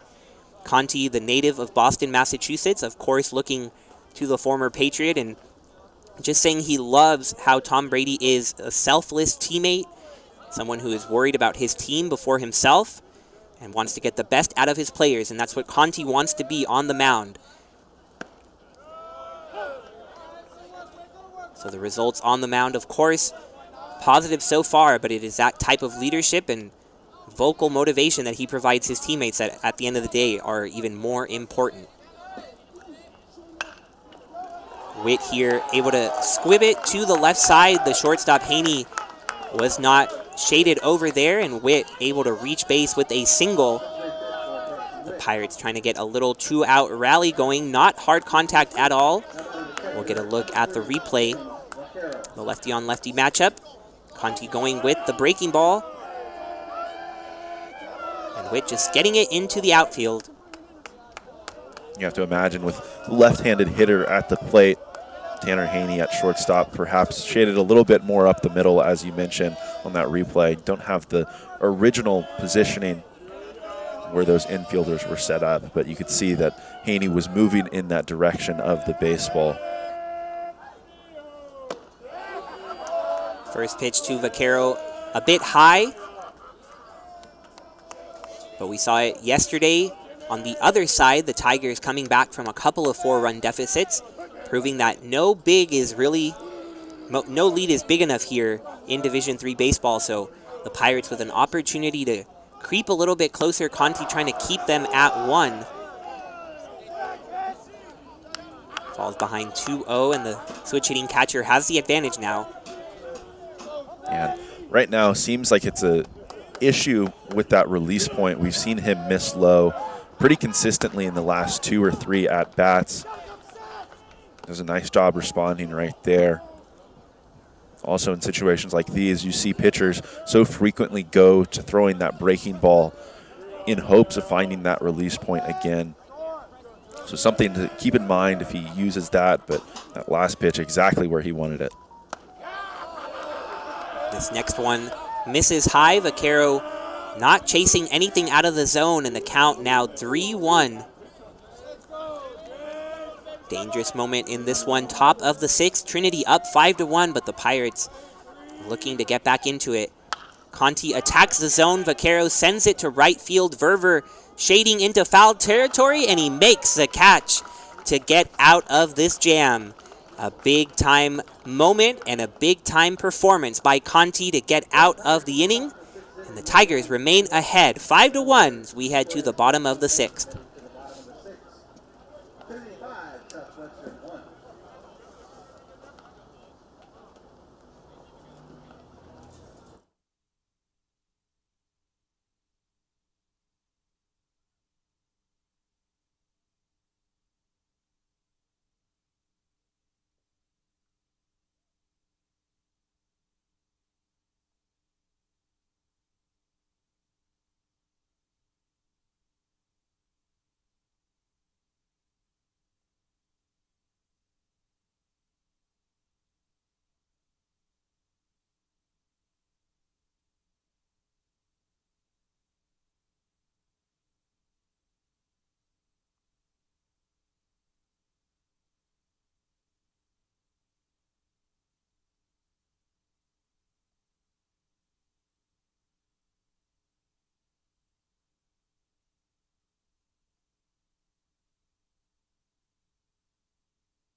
Trey Dees came in, a pivotal moment for the Pirates to keep things at 5-1, and he got Haney to ground out with the bases loaded, and he'll get another opportunity as we come back here on Tiger Network.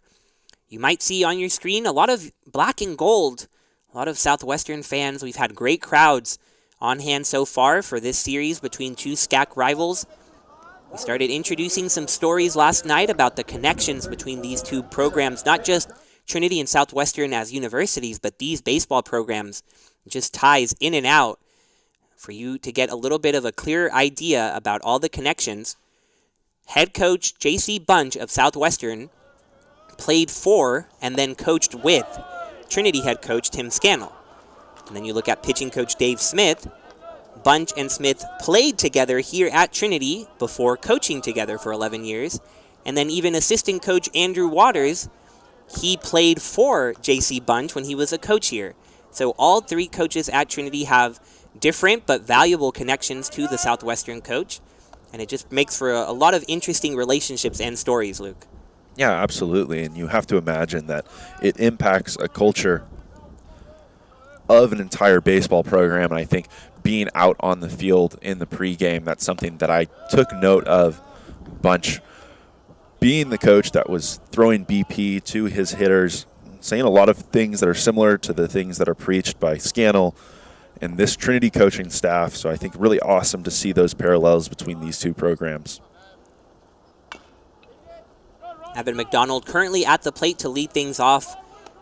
But I was curious coming into this week how exactly J.C. Bunch came to Trinity and how he ended up at Southwestern. And it all began when Tim Scannell was an assistant here at Trinity. Pete Hughes was the head coach at the time.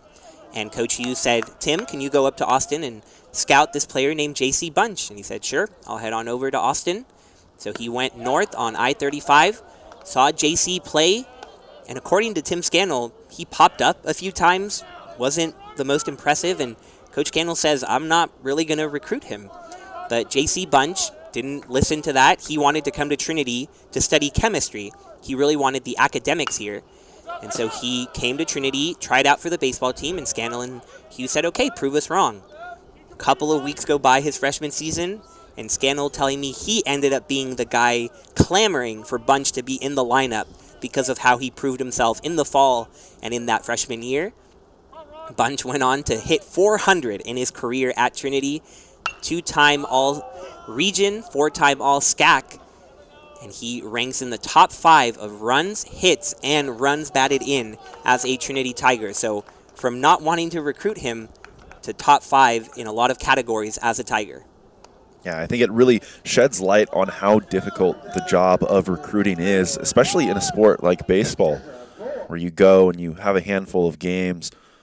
I know this coaching staff, Coach Scannell, always talks about the game being won predicated upon failure. It's something that's unavoidable that you're always going to have. And if you're a recruit looking to be picked up by a university, you have an unfortunate couple of days, unfortunate couple of at-bats or outings on the mound, you'll get looked over so quickly. But incredible perseverance from Coach Bunch, ultimately ending up at Trinity and proving coaches wrong here.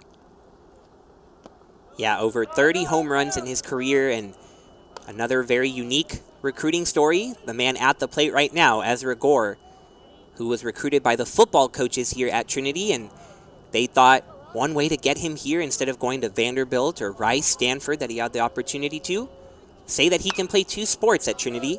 So Coach Urban and Coach Mahalik called over to Tim Scannell, Andrew Waters, and said, hey, take a look at Ezra Gore. It didn't take long, as you've seen at home, for them to be impressed with Ezra. And as soon as Ezra came out to practice one day here at the ballpark, he fell in love with Trinity, its baseball and football programs, and the rest is history. He's now leading the team in home runs, leading the team in runs batted in, and in the fall, he just takes a little break, you might say, for baseball fans, to lead the second best defense in the entire nation. Yeah, just an incredible multi-sport athlete. Shows so many different things on the baseball field. Obviously, you mentioned the power that he has in the bat. You talked about the speed that he's already displayed in the outfield. All translates to the football field as well. Incredible to have him here in a Tiger uniform. Gore currently battling here with the full count. Takes a step out of the box as Dees takes some time on the mound ahead of this pitch. We've got lots of more stories for you coming, and thankfully we have another game right after, so we've got plenty to talk about. Hope you don't go anywhere at the end of this game, and then about 30 minutes after, we'll have Game 2 of the doubleheader. Tigers hope to keep the momentum going right here. Gore fouling out to the third baseman, but Fisher unable to see it, unable to gather it, and he'll get another opportunity. We'll get a look at the replay. Just a little pop-up foul. And Fisher had a glove on it, but it bounced right off. Yeah, it didn't look like that one was an incredibly difficult play. That ball not too far in the air, not traveling too fast either. More of a check swing. That one off the hands from Gore at least. Perhaps just battling with the sun over there at third base was Fisher, but really difficult to tell. Yeah, you'll get one more look at it right here. Thankfully for Dees, it didn't cause too much trouble as he was able to strike out Gore on the next pitch, but never want to give Ezra Gore a second opportunity to beat you. So now MJ Metz steps to the plate, and he's not going to wait around long. He's going to hook one down to left field for another base hit. MJ Metz continues to rake and trying to start another two-out rally for the Tigers in the sixth. Yeah, and Metz has just been the model of consistency for this Tiger lineup this year. With that base hit, he improves that batting average up over the 400 mark. But it hasn't really come in bunches. He has a bunch of multi-hit games, but nothing that jumps off the sheet with 4 or 5 hits. Just consistent 1, 2, 3 base knock days for MJ Metz. I think one of the things that we talk about a lot is the frequency that he's gone to the opposite field. You know, at least 3 instances off the top of my head that he's banged balls off of the wall in right field. So just a matter of time before we see the ball flying out of here for MJ Metz and maybe take back that home run lead for this squad. And MJ can't just do it at the plate. He also does it on the base paths. He is in there safely with a stolen base. Stolen base number 7 for the California native. He leads the Tigers. So tied for the team lead in home runs and leading with the stolen bases, the power and the speed. Just remarkable to see what he's able to do. Has already extended his hit streak to 12 games. And it allows Austin Davison to have another opportunity to drive home a run. 2 outs in the bottom of the 6th, but Metz over there at second. Austin dribbles it to the third baseman Fisher. This time able to be picked at first by Witt. And the base runner won't do any harm as we head now to the top of the 7th. Trinity still ahead, 5-1. We'll be back on Tiger Network. Trinity 5, Southwestern 1.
Leading off for Southwestern, shortstop number 8, Jacob Tanner.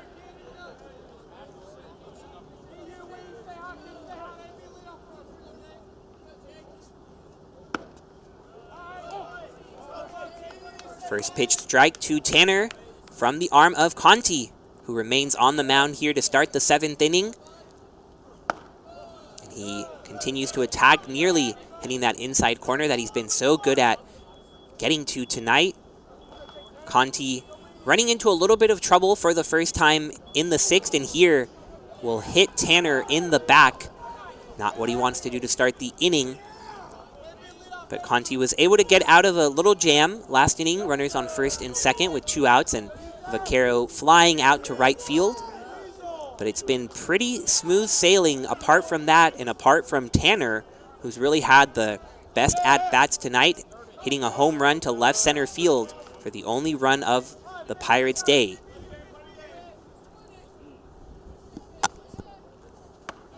But now Luke, a second consecutive inning with the base runner reaching to start.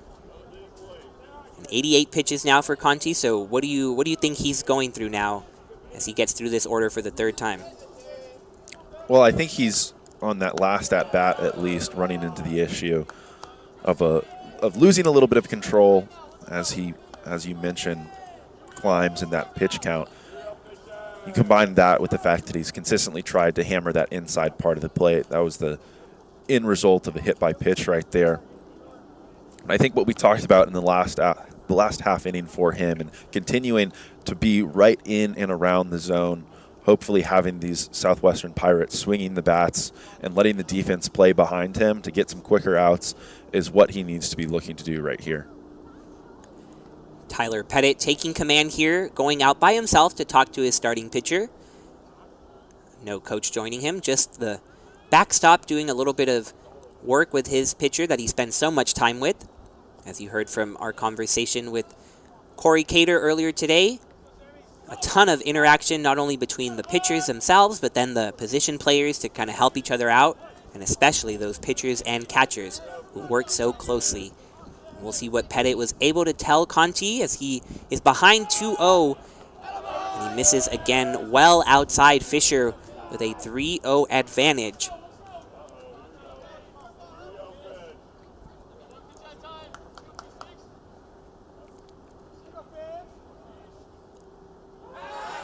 Conti checking on the runner, but nothing doing over there as Tanner gets back safely.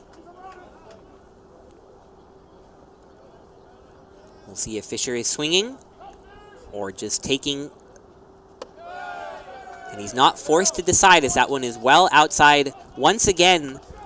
So a hit by pitch and a walk to start the 7th inning. Not the recipe you want as you get deeper in a game, and it looks like that might be the end of the road for Sammy Conti. Pitching coach Dave Smith headed out. And he is, in fact, taking the ball from the hands of Sammy Conti. So a great afternoon for him. He leaves a couple of base runners on, and we'll see who can come in to limit the damage and keep the Pirates off the board as we take a quick break on Tiger Network. Number 32, Joel Thomas.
5-1 lead for Trinity, but Southwestern trying to make things closer.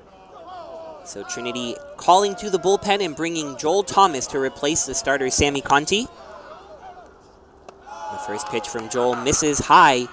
The batter, Christian Malillo, has runners at first and second, nobody out after a hit by pitch and a walk drove Conti out of the game.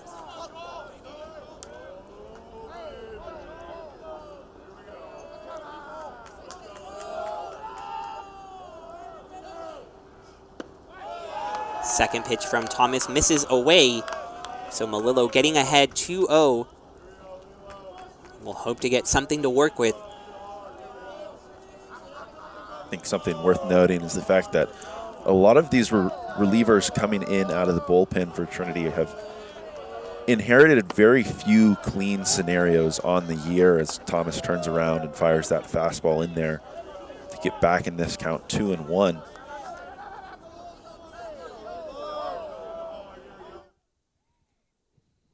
It's always tough to come into these situations where you're put into a mess that you didn't necessarily create, but you have to clean it up. And that's exactly what Thomas is trying to do, but he's falling behind now 3-1 to Malillo. You see Thomas taking a long look into his catcher, Pettit. 3-1 misses high.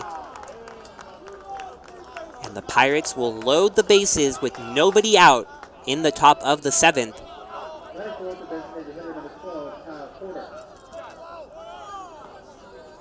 Kyle Porter will be the Pirate that gets the opportunity, and wouldn't you know it, Porter, who has yet to play this season, gets his first start of the 2022 campaign, and he has the opportunity to bring his team closer. The first pitch to Porter in the dirt for a ball. A good job right there from Tyler Pettit behind the plate, blocking that one and making sure that it stays close enough so that those runners can't advance. Porter, the 6'5" sophomore from Carrollton, Texas. Listed on Southwestern's roster as a pitcher, but here he is at the plate, has yet to appear on the mound or at the plate, but here getting the big at-bat. Not sure what's going on after that ball inside. Pettit maybe just seeing a little something that he wants to discuss mid-at-bat. We saw him talk to Conti before he came out in this very inning, and Pettit taking another walk out there. Cory Cater providing that incredible insight about what those visits to the mound do as he joined us earlier today, saying it really does act as just a reset when you've been there on the mound for a while, things not going your way, just a way to calm down and refresh your mind. And we'll see if this helps Thomas. Behind 2-0 on Porter, bases loaded, nobody out. Porter swings over the pitch from Thomas. Yeah, I really like that approach from Thomas right there. Those first 7 pitches, the majority, if not all of them, look to be fastball. Comes back with that breaking ball right there, finds the release point, and pitch that you can't imagine the hitter's going to swing at. Get yourself back in the count, really help you settle in, and then all of a sudden you're even at 2-2. And you give the batter a different look, introduce a new type of pitch, and then you get them chasing on a ball well off the plate. Porter with a pitch nearly hitting him, but he swings over, and now 2-2. Thomas misses with that one low and away. You can hear the chatter from the Southwestern dugout.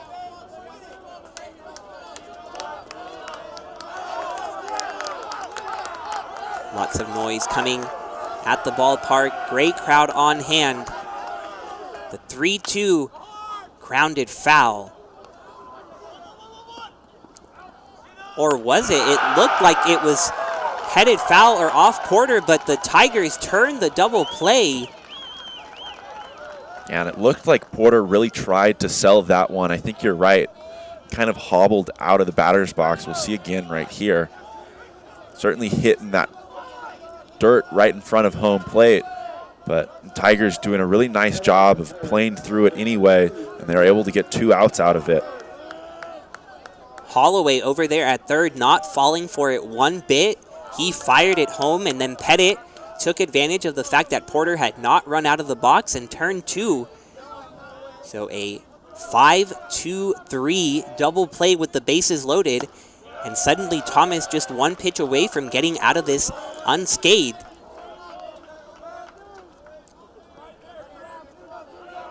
You never know what you're going to see at the ballpark.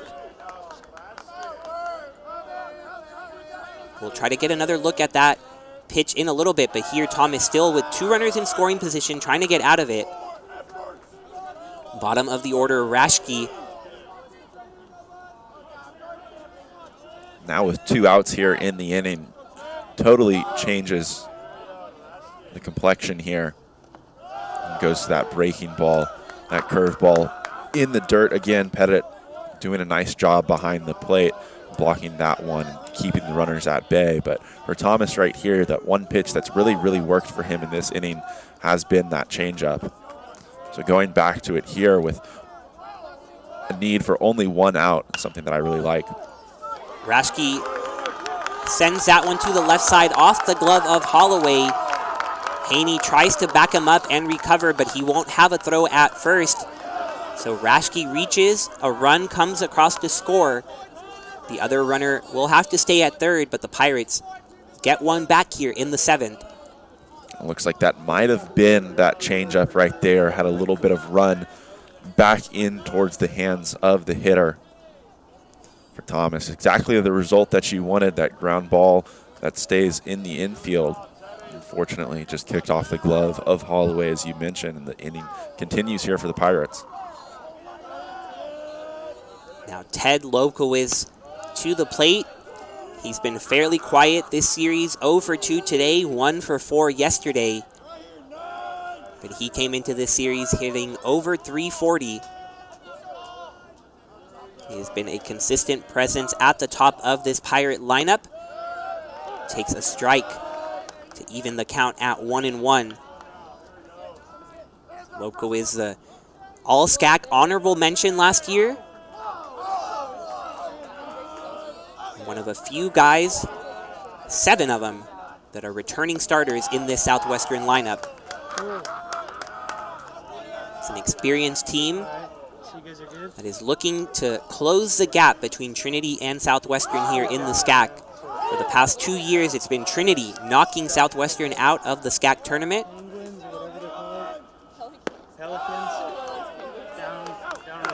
Thomas trying to go down and away. The umpire says it misses. Lobkowicz not chasing.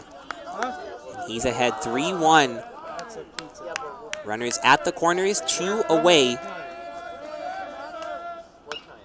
Thomas goes right after Ted. He fouls it back the other way, so 3-2 once again. The runner at first, Rashke, should be off with the pitch. Malillo at third. Malillo reached this inning with a walk, and Rashke reached on that air that you saw just ahead of this at-bat. Lobkowicz makes a little contact and it'll go foul. Saw him hustling down the line just in case, but Holloway eating it up on the left side of the foul line. So Lobkowicz will have to march on back to the batter's box and do it again. See on the replay, looks like it's that changeup again from Thomas. Like for him to go back to it in this next offering. The count remains full right here. It's the only thing that we've seen him consistently throw for a strike right here in this half inning.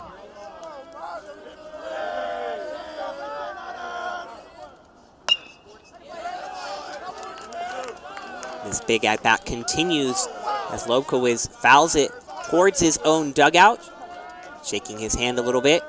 That really got in on that part of the plate, in on his hands.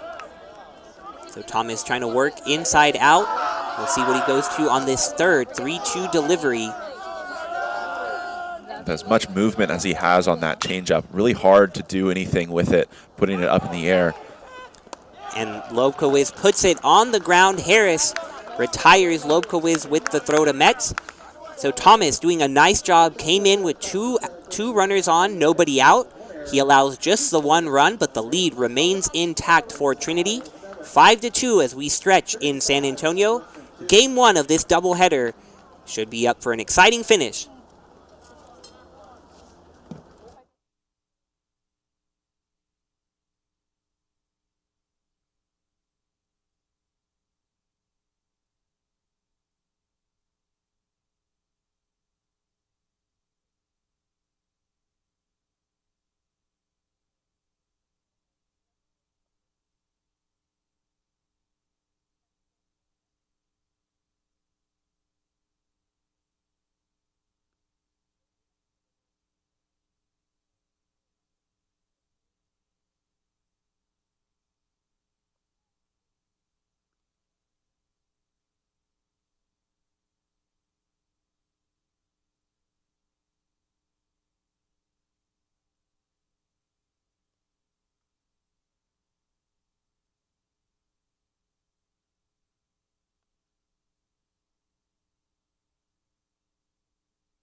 number 28, Tyler. Hope you stretched during the middle of the 7th inning and that you're ready for the bottom half and the remainder of this game 1. Trey Dees remains on the mound. He's thrown an inning and a third, giving up just the 1 hit, no runs allowed. He came in to replace the starting pitcher, Travis Harvey. And Harvey, who was coming off the complete game shutout, roughed up a little bit by this Tiger lineup. He went 4 2/3 innings, gave up 7 hits, which came around to score 5 times. Trinity doing a really nice job, not panicking after not having a base runner until the 3rd inning, and then when their bats got going, they certainly got going. Yeah, and one other thing to mention in regards to Harvey and the day he had, gave up those 7 hits, but also issued 4 free passes. Looking at his game log so far on the season, that's probably been his biggest struggle. First 2 appearances he made, he walked a combined 10 hitters, so certainly something that was cleaned up in that Hardin Simmons shutout that he tossed. Only 1 walk there. Seems like a real key to success for not just Harvey, but any pitcher that we watch at this level. Dees freezing Pettit with that looping breaking ball that gets to the top of the zone, so the catcher is retired. Second baseman number 2, Colt Harris.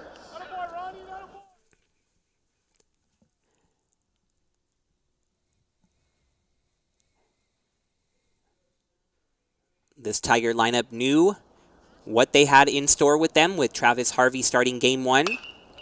And here Harris drives it to deep left field, and it is out of here. Home run for Colt Harris, who continues to rake with the bat. And the Tigers get that run right back here in the 7th, extend their lead to 6-2. Yeah, Brian, and this is one that off the bat, I wasn't entirely sure if it was going to get out of here or not. Not because it was a soft hit ball, just the opposite. This one, hard hit, got it up in the air a little bit more than I originally had thought, but a line shot that got out of here in a hurry.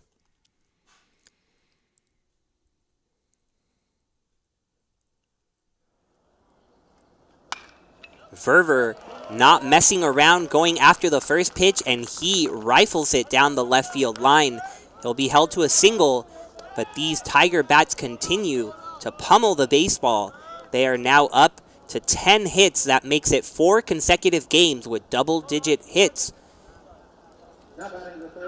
And you can see all the options that Trinity has. Verver making just his 2nd appearance of the season, but boy, is he making an impact.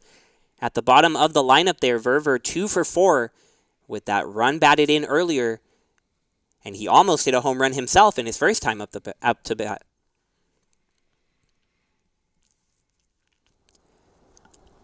And now, a pinch hitter for the first time.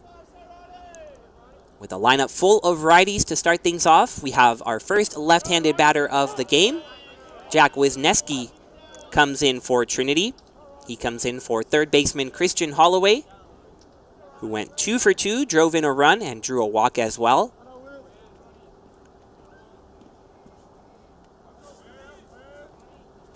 And Wisniewski had himself quite the night yesterday, opening this series up against Southwestern with a career-high 4 RBI as he looks at that one outside from Dees. Wisniewski had not played a ton in the last couple of midweek games, but when he got back in the lineup, he made his presence felt. A couple of big base hits late in the ball game that were key to the Tigers' comeback. And it looks like he'll be in there to finish things out in game 1. He's checking on the runner over there, Verver.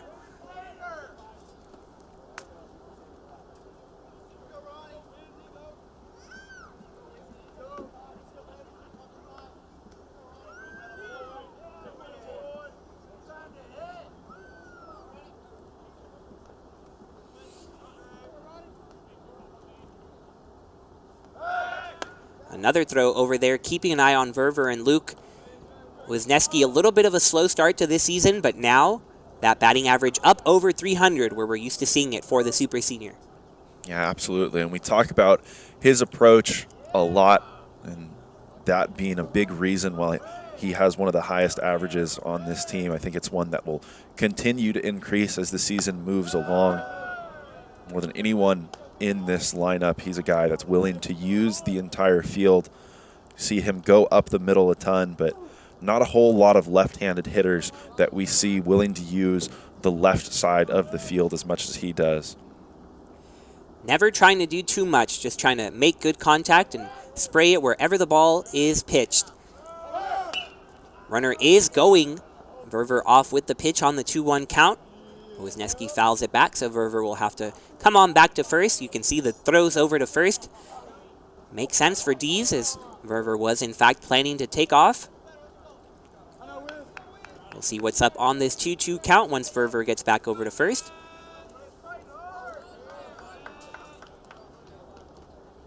For Trinity, I have to imagine that putting Verver in motion right here makes a little bit of sense. We've already seen Mets swipe a bag on the day.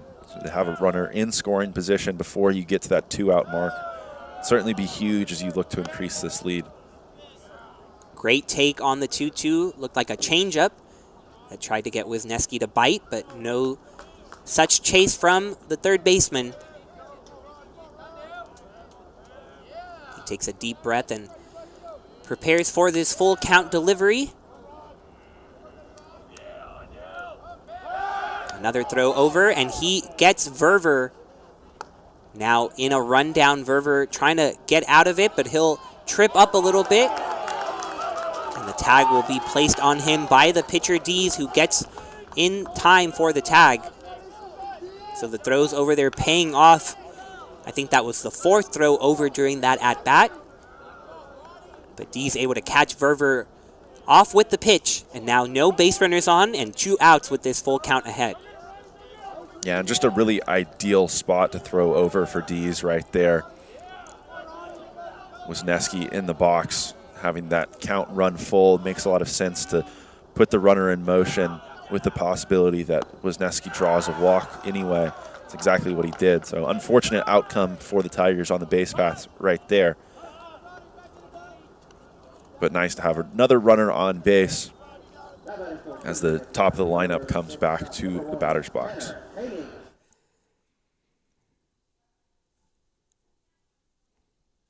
Definitely a count that you see a lot of action on, 3-2, so Dees was sensing that. And we didn't necessarily see Verver off with the pitch, but just failed to recognize the pickoff move and didn't get back in time before he got in that rundown. But Wisniewski drawing the walk, and Haney will try to create some more 2-out magic for the Tigers.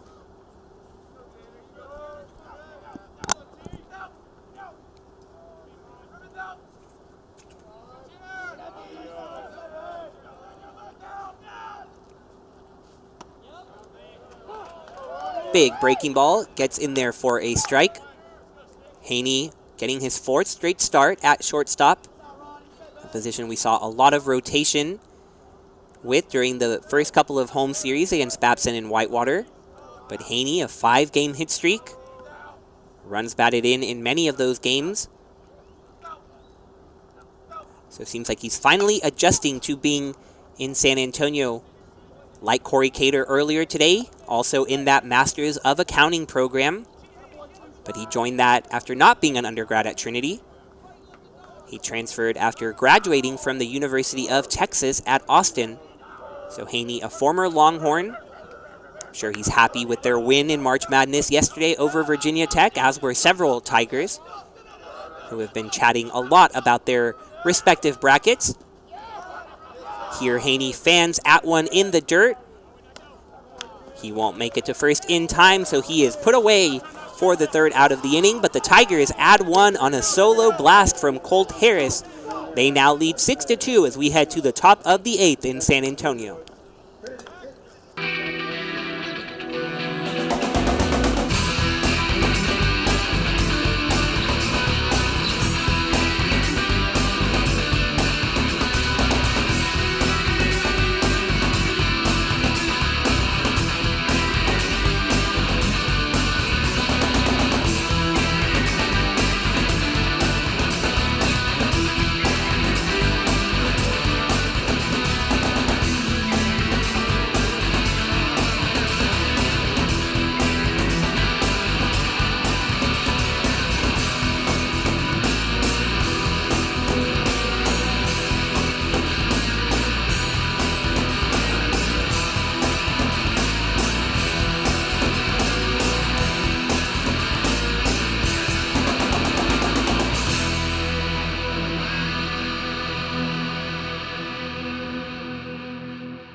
Joel Thomas, after allowing just one run to come around in the top half of the 7th.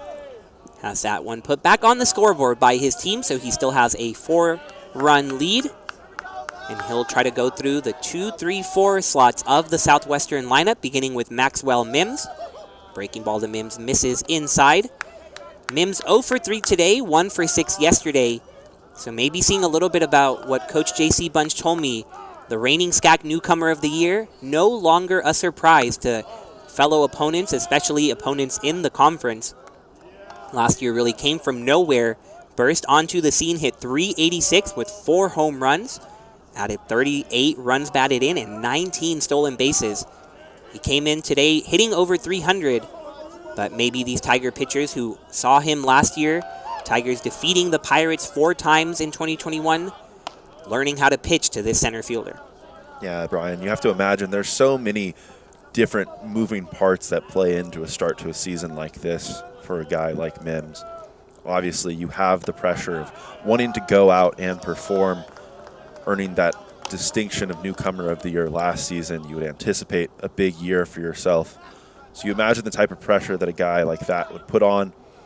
Then you also imagine, you could definitely foresee, I know neither of us are super familiar with this lineup and what it looked like consistently last year, but it would make sense for a guy to move up in the lineup in this being his 2nd season.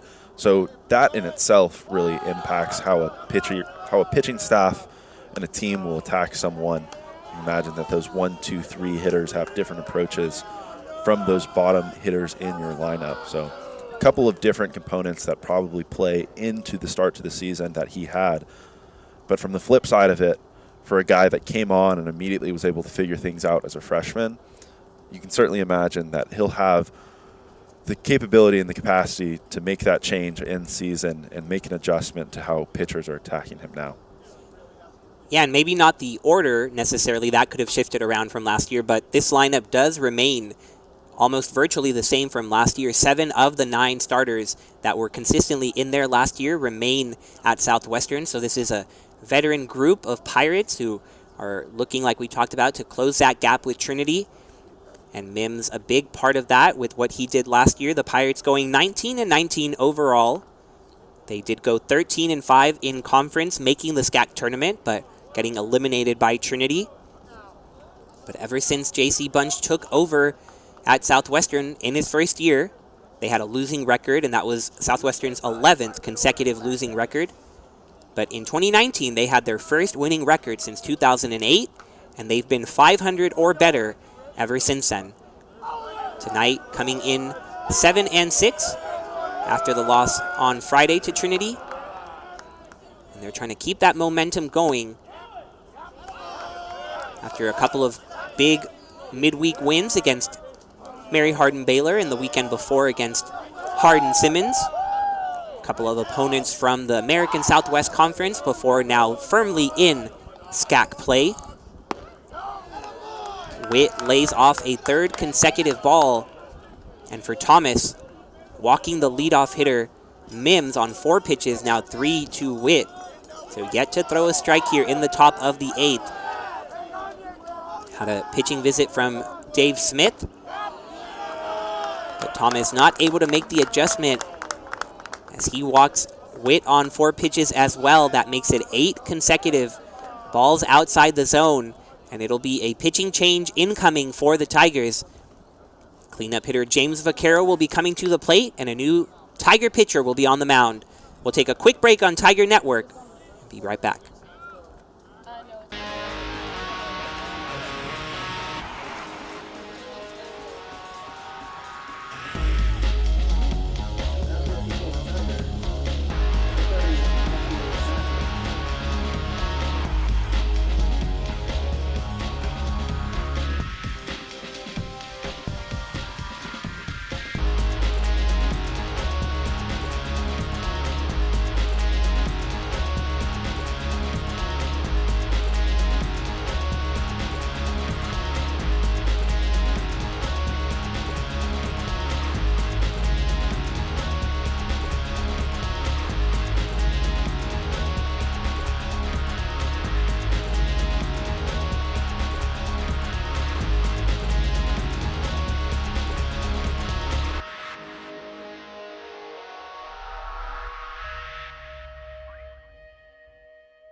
New pitcher on the mound for Trinity, sophomore Matthew Mackey from Houston, Texas.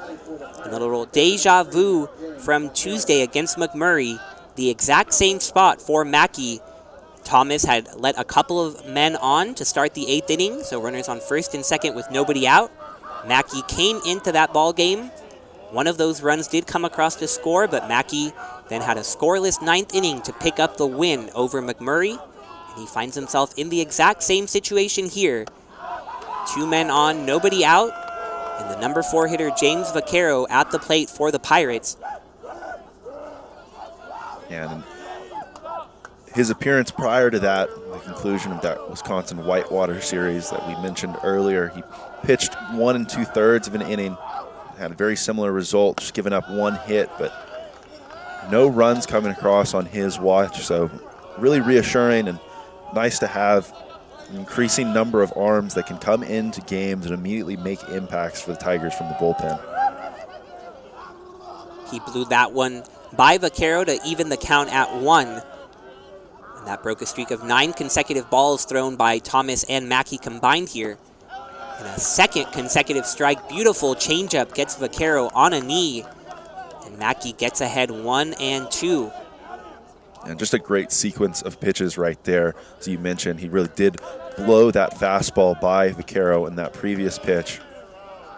You see the hitter certainly trying to make an adjustment right there, make sure that he gets out in front of that fastball the next time he sees it. But good job by Mackey by coming back with that breaking ball and having the hitter well off balance. Tries to go back to the off-speed delivery. This time Vaquero laying off.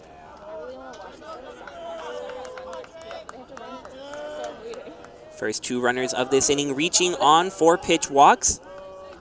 You have Mims out at second, Witt at first. Little chopper up the middle. Haney charging will have the option at first. The throw a little off the bag, but Mets able to make the tag and retire Vaquero. So a nice job by the shortstop getting the sure out at first. The runners do move over to second and third, now with 1 down.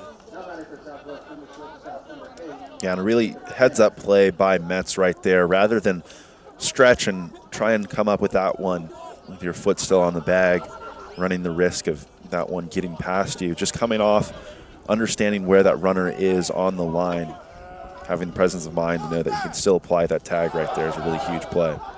Ball in the dirt, gets away from Pettit, and he won't be able to get to it in time before Mims walks on home. So run number 3 on the board for Southwestern. Witt moves along to third as well. You just see that pitch in the dirt, not much Pettit could do. Yeah, similar to one that we saw earlier in the game when Harvey was still on the mound for Southwestern. As you mentioned, that one, not much Pettit could do. Looked to be a fastball that got spiked.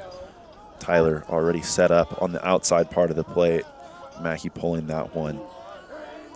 Glove side, absolutely no chance for the catcher behind the plate. Tanner lines it up the middle, and it's going to get through for a base hit. Witt will come around to score, and Tanner continues his productive afternoon. 2 for 2 now. 2 runs batted in with that home run earlier, and the lead cut in half. Trinity up 2. And not a bad pitch for Mackey right there.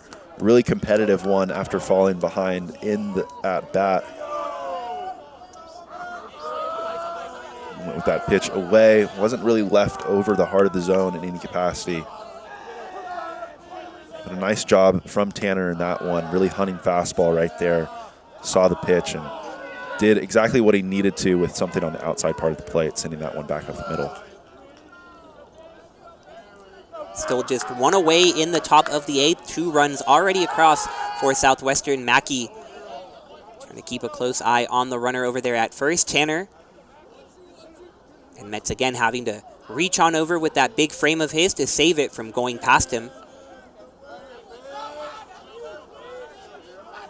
But Fisher ahead in the count, 1-0. And Fisher sends it to right field.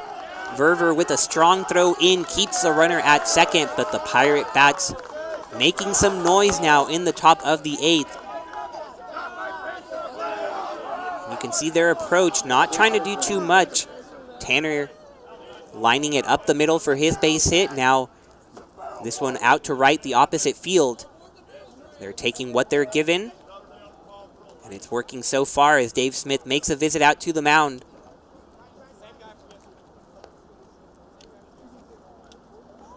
And it will be a pitching change as well, not just a visit. Joseph Chavana will be the 1-2 replace Mackey. Pirates still threatening with 2 runners on and 1 out. We'll be back after this one on Tiger Network.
The key moments really mounting in this one.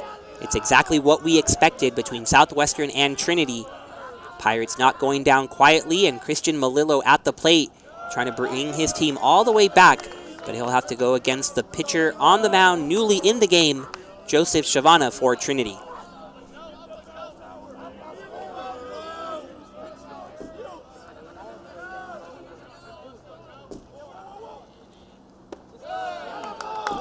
Chavana tries to get that breaking ball in there, but it misses low, so the count 1-1. If you were with us last night, you remember Chavana coming in at the end of the game as well. He gave up a couple of runs in an inning and 2/3, but he did end up shutting the door, and right here gets the pop-up in foul territory. Tough play always, but the catch made over there in foul territory by Wisniewski. Big out number 2. Yeah, and we've talked about that area of this field a lot on the broadcast this season. A lot of real estate over there makes these high pop-ups a really difficult play. Wisniewski doing a really nice job to camp out underneath that one, continuing to move his feet. So for Chavana, another reliever coming in, inheriting runners in a tough spot. Does a nice job to get that first out himself, second of the inning, and put himself in a position to get back in the dugout quickly. And at the plate, a pinch hitter, Jake Harris, coming in for Kyle Porter. Chavana trying to pick the runner off at second, nearly had him. Tanner with a big secondary lead. He definitely didn't see it coming, but just a little bit late. But Harris coming in for Kyle Porter. Trying to make something happen from the left side. First pitch to him, a ball in the dirt. Chavana last year, second in total innings pitched, had 4 games started. But this year has taken on more of a reliever role and allowing him to come into multiple games within a series, as we've already seen with him coming in on Friday night yesterday and back in for game 1 of this doubleheader. Someone the Tigers definitely trust in big moments late in the game. And he will have to do it again tonight, just like he did yesterday. And you point to those 4 starts that he had on the season last year. Makes you increasingly comfortable to have someone of that capacity, that quality, coming out of the bullpen for you, especially in spots like these.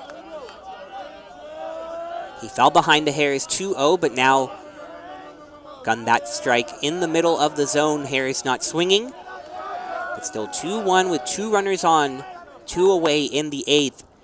And now a beautiful breaking ball catches the outside part of the plate, count even at 2. When Josh Muchigamba joined the broadcast last night, talked through with him how Shavana said he really felt an adrenaline rush that first time he got to come out of the bullpen this year and fell in love with coming into big moments. This certainly qualifies as another big moment with 2 runners on and now a full count for the pinch hitter Harris.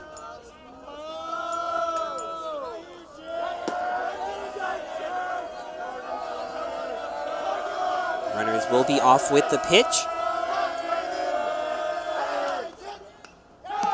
Harris somehow able to wait back on the breaking ball and just foul it off. It looked like he was going to go down looking, and then just at the very end got his bat off his shoulder to keep it going. And sometimes a swing like that, you have to imagine that the hitter's only intention is to foul that baseball off and try and stay alive.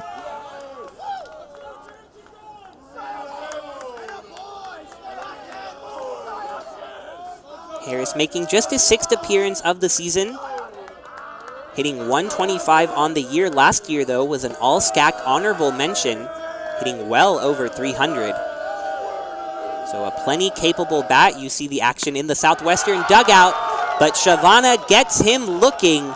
Strike 3 called on the outside part of the plate, and Shavana does just what he's asked of, coming into this spot in the 8th inning and keeping the lead at 2 for Trinity.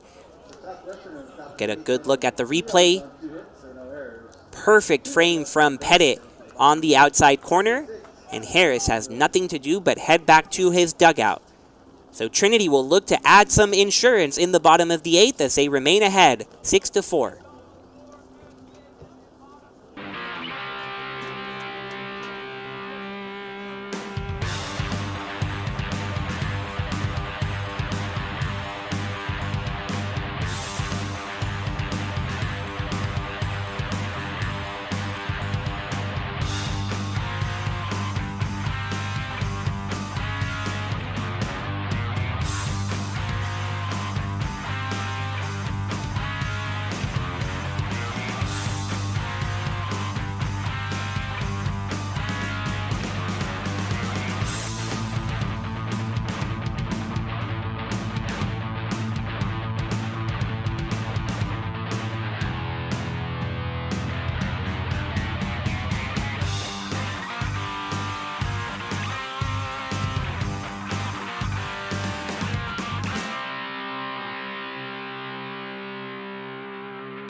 Bottom of the 8th inning, leading off for the Trinity Tigers, the left fielder, number 34.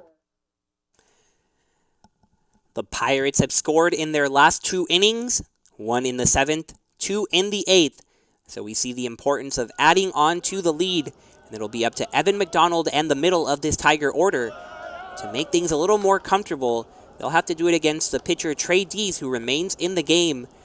It's been him and Harvey the whole way through for the Pirates.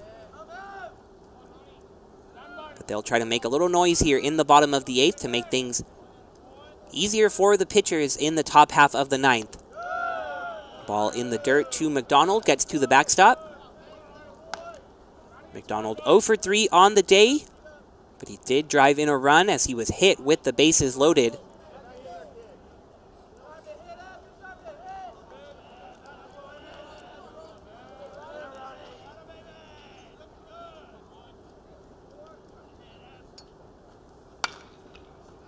McDonald hacks at the 2-0 pitch and sends it to the Tiger bullpen. A diving attempt made out there by someone, can't tell who it is, but it was a failed attempt at that.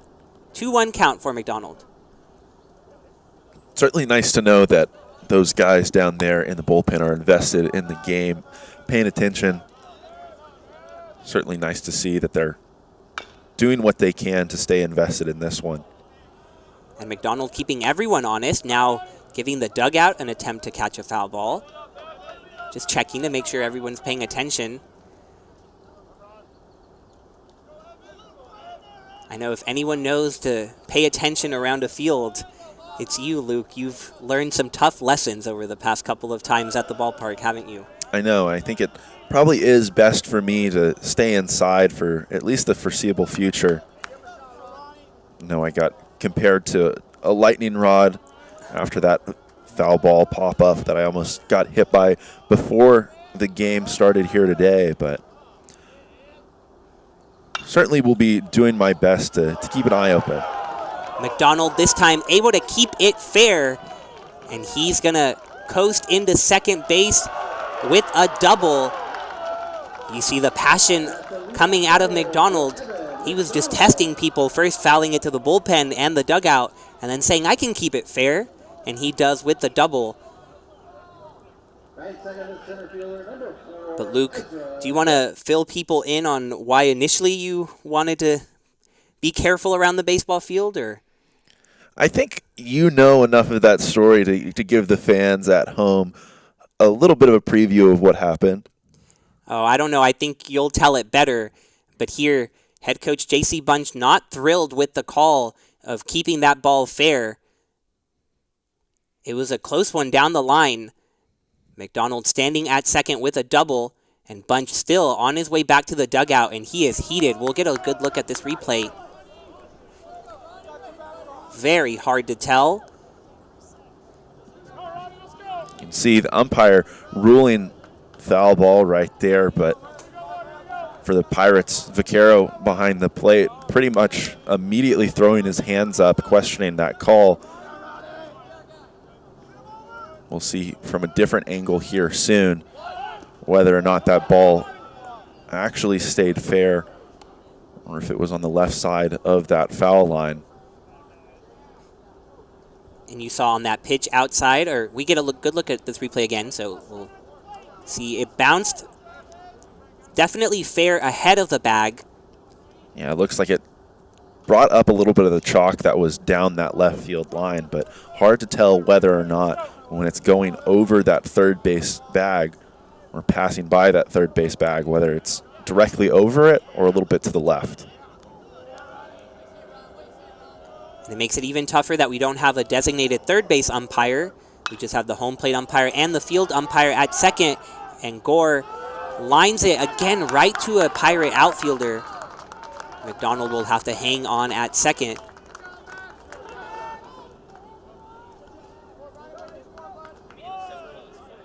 Right there at first base, number 25, MJ Metz.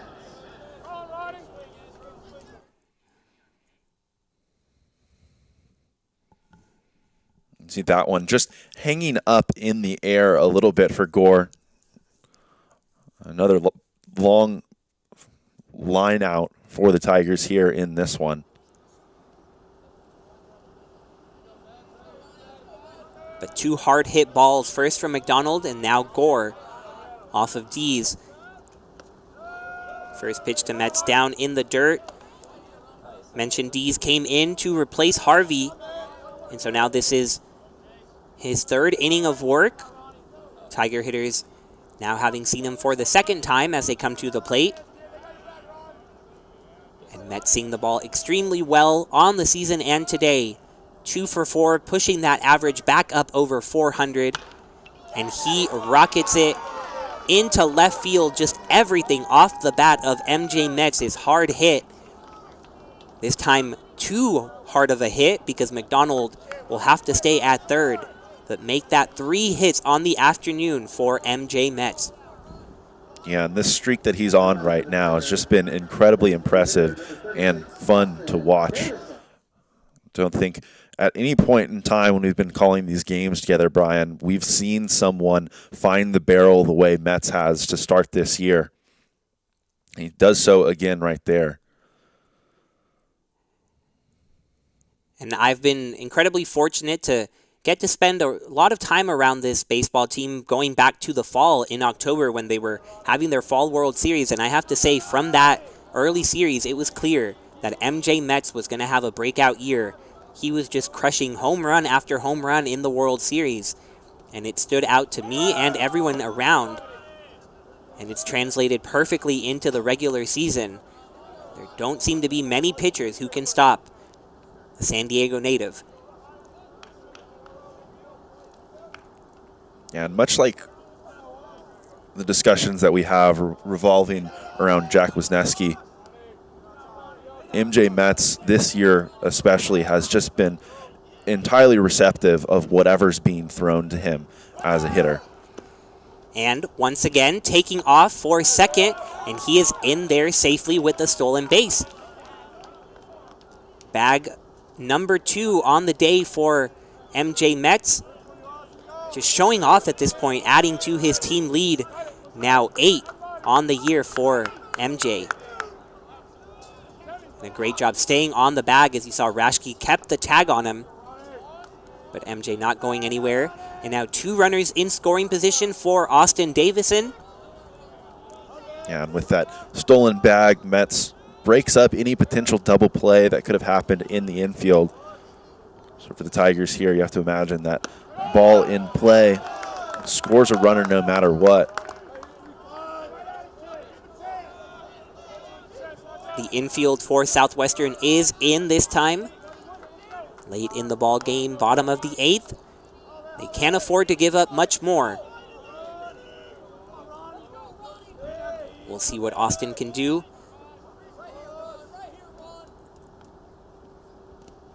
In the dirt, Vaquero unable to stay in front, but he gets to it in time to keep McDonald at third.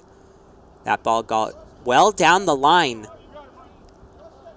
but would have been a tough chance for McDonald with Vaquero, the catcher, going at him.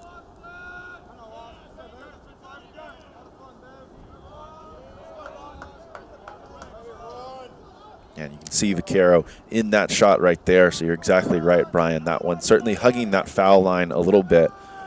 Would have been an interesting play as both of them raced back to home plate. But imagine that probably a good decision from McDonald right there to stay put. Davison fighting to stay alive. That one likely out of the zone, but with 2 strikes, not wanting to risk anything. First baseman Witt having to come collect that ball out of the infield.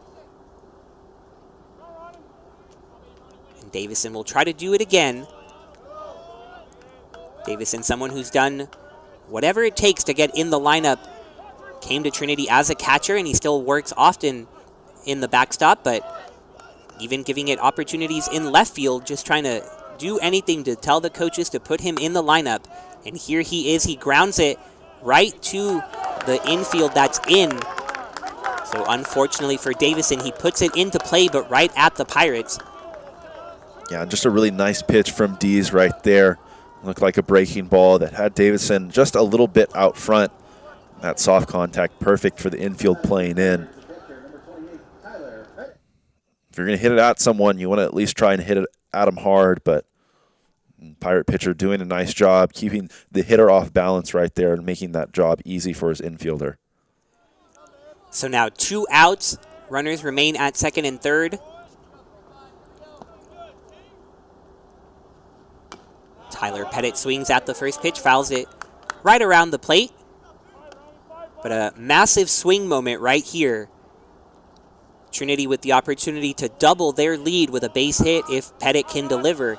And on the other end, Southwestern with the opportunity to get some momentum as they head to the 9th if they can keep it at a 2-run deficit.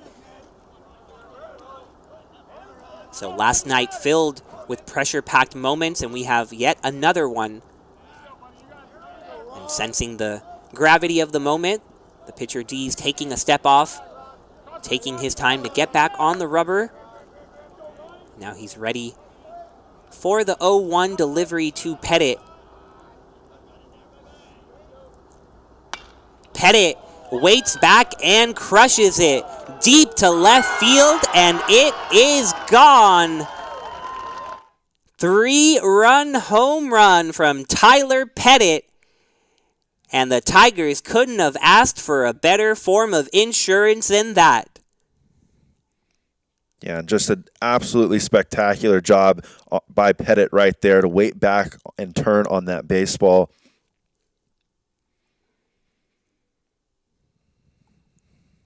What a deflating moment for the Southwestern squad. Just about to get out of the inning. But Pettit, as he so often does, making it look easy as if he's swinging with one hand, and he basically did there. And he's able to get it over that big left field wall. See on that replay, just a breaking ball that hangs up more than I'm sure Dees would have liked. Stays right down the middle of the plate, and Tyler Pettit recognizes that as a catcher. Make sure that the opposing pitcher pays for it right there.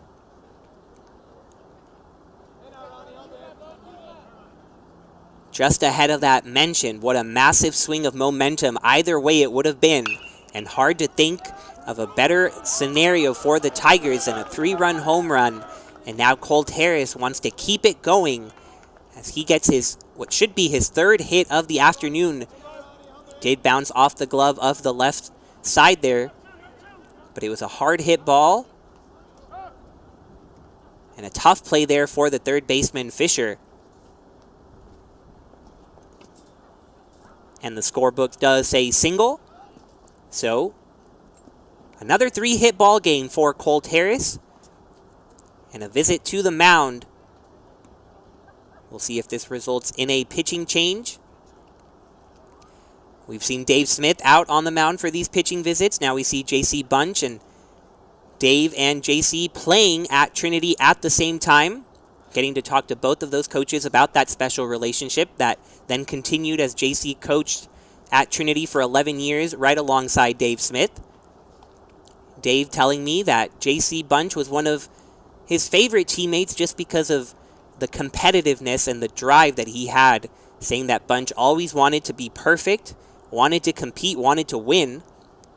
And JC admitting that as well, saying, if you're keeping score, you're going to try to win. There's no way around it. So Dave saying that right away they developed a great relationship because Dave himself is someone who had a hard time finding other people that matched his level of intensity and care. And in Coach Bunch, he had finally found that.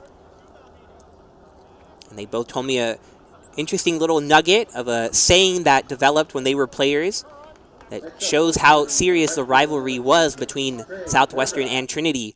At the time, Southwestern just dominating the Tigers. And so Pete Hughes, the head coach at the time, would have everything he could think of to get people riled up. So much that during batting practice, they would have a Southwestern jersey on the L screen to try to hit it. And when they would break the huddles of a Southwestern game week, they would say, Pirates and Tigers don't get along. And that saying has maintained itself over 20 years now in jest, since Coach Bunch and Coach Smith remain friends and are on opposing sidelines, saying that Pirates and Tigers still don't get along, even though they're great friends. Yeah, what a great story, Brian. We've seen both of those coaches in pretty high volume making those visits out to the mound today. I'm sure that rivalry certainly continues between the two of them. Two incredibly competitive guys that both are coaching their teams here today as hard as they can, trying to get the victory against former teammate. It's a rivalry that sees its way through the generations and through the years. Trey Verver, who got the single in that last at-bat, a freshman who is a part of this rivalry, Wisniewski now at the plate, a fifth-year who has seen plenty of action between these two teams. And just great passion, great intensity whenever these two teams face off on the diamond. Coach Smith telling me he will always circle Southwestern on his calendar. And you've gotten a good look at why. We had an incredible game last night where the Tigers were able to come back and win 13-11. And we've had a ton of action here in game 1 of this doubleheader, with the Tigers just now looking like they're pulling ahead. The 3-run home run from Tyler Pettit really putting a crooked number on the board. And Wisniewski trying to do his best to add even more, because you never quite have enough runs here in Division III baseball. And all of this coming with 2 outs in the 8th. Yeah, and certainly very quickly a much different feel in this one. As you mentioned earlier, Southwestern had the opportunity to send it to the top of the 9th inning, trying to maintain that 2-run deficit. Certainly would have made for an entertaining end, but I think from our perspective, nice to see Tyler Pettit getting back into the swing of things, sending that one over the wall in left field. Tiger fans liking what they're seeing here on Tiger Network. We've got the top of the 9th on the way as Trinity looks for win number 4 in a row. Trinity 9, Southwestern 4. Yeah, I'm up for it.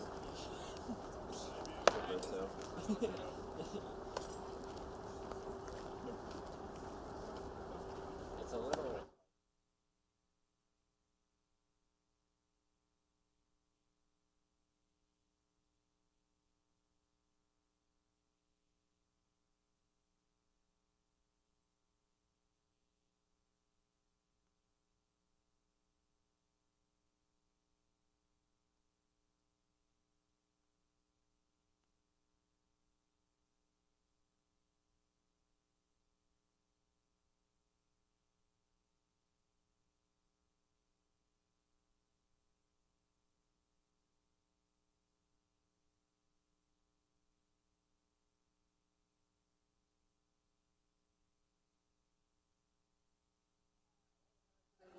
For Southwestern, second baseman number 2, Chris Ratchford.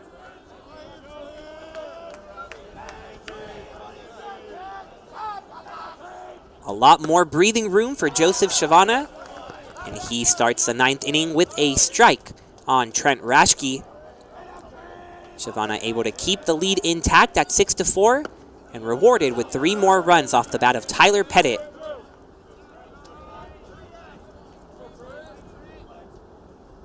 Yeah, and for Shavana, coming into that last half inning, 2-run game with runners on base, certainly a difficult position, but here, as you mentioned, an even bigger lead and clean slate to work with right here, have to imagine. Certainly a more comfortable scenario for the second-year Tiger. And he ended the 8th by painting a curveball on the edge of the plate. Harris had no shot, and he was sent back to the dugout.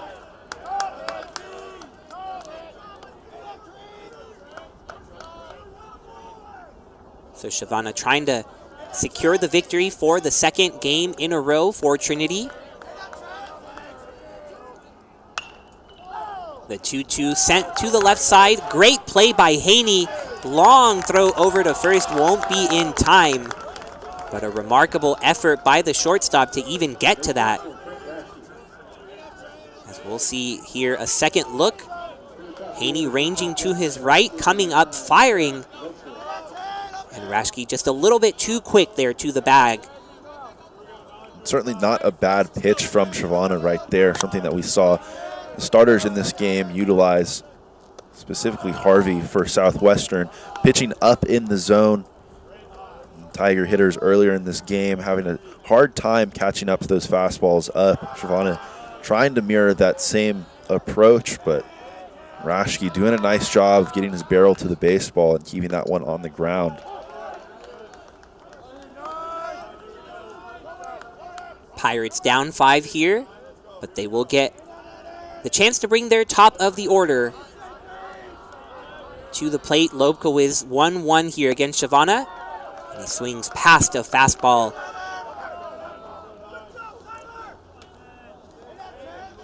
Lobko is 0 for 3. Drew a walk earlier as he awaits the 1-2 delivery from Shavana after he checked over on the runner.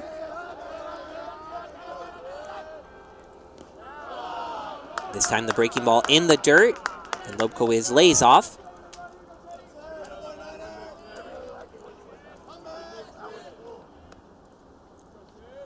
Lobko is the senior from Boulder City, Nevada. Lots of Lone Star State natives on both of these rosters, but Lobko is hailing from Nevada, and as he awaits the pitch from Shavana, another throw over to first gets away. So up 5 here, Shavana still worried about the run game, and Rashke will get the free trip over to second. Now a consultation between the umpires. Looks like that one got down the right field line and perhaps got out of play somewhere along the lines. We'll have that conversation, and Rashke will be awarded third base rather than just advancing second. So the errant throw over to first results in 2 bases, and now head coach Tim Scannell comes out to get an explanation from the umpire.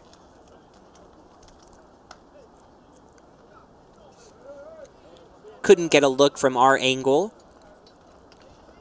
but it did seem from people's reactions that it either got stuck somewhere or maybe got out of play. And so the runner now 90 feet away at third, but with a 5-run lead. That runner not of the utmost importance. Shavana just having to retire. The batter's ahead of him. He goes with the fastball high. Lobko is able to lay off. Brian, I know we've certainly fallen behind into this same situation that Southwestern finds themselves in right now. As that one's softly grounded back to Shavana. Does a nice job there of ensuring that runner's staying put at third base before going ahead and tossing that one over to first to retire and record the first out of the inning. But the Pirates, base runner is certainly a necessity right now. Just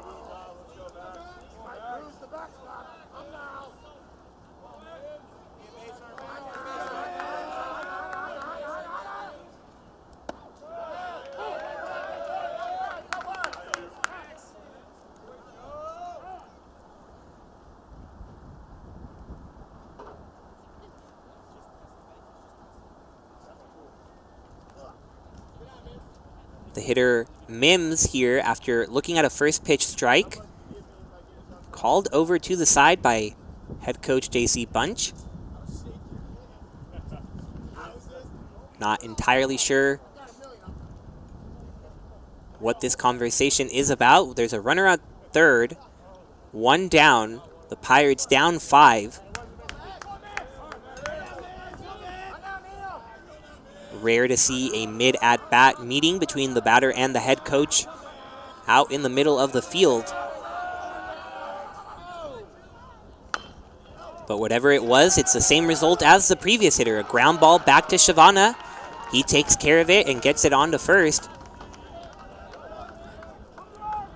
Yeah, and after that leadoff single from Rashke, looked like Shavana lost a little bit of his control out there on the mound, but doing a nice job of settling back in, pumping strikes into the zone, forcing these Pirate hitters to really swing the bat, inducing that soft contact, and just fielding his position to make sure he finishes plays and finishes this game well.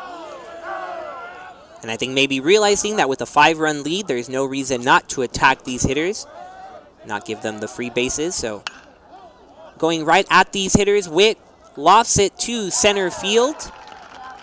The play is made out there by the defensive replacement, Jack Peterson, and that is out. 27 make that victory number 4 in a row for the Tigers as they take game 1 of this doubleheader thanks to the efforts on the mound of starter Sammy Conti, who went 6 innings, gave up just 1 earned run, walked 3 batters, but struck out 9. So he continues to rack up those Ks. And up and down this lineup, production wherever you look. The latest, the 3-run home run from Tyler Pettit, but well before that, you look at the bottom of the order, Colt Harris going 3 for 5, driving in 2 as he sent a solo home run out. And Trey Verver, the first year, getting the start and coming through, going 3 for 5 with a run batted in as well. Luke, your thoughts on this game 1 before we take a break on Tiger Network? Well, Brian, you already pointed to the performance that Conti had on the day, but I feel like that really set the tone for the Tigers. Not a ton of times that we've seen a starter come out and really hammer things home for this lineup. Conti was incredible today. He allowed these hitters to give him a cushion by keeping this Southwestern team in check, and it was really a key after last night's game. We've already talked about the explosion, all the runs that were scored in that one. So a nice job from Conti and this entire pitching staff to come out today and set the tone before we see the second action of the doubleheader.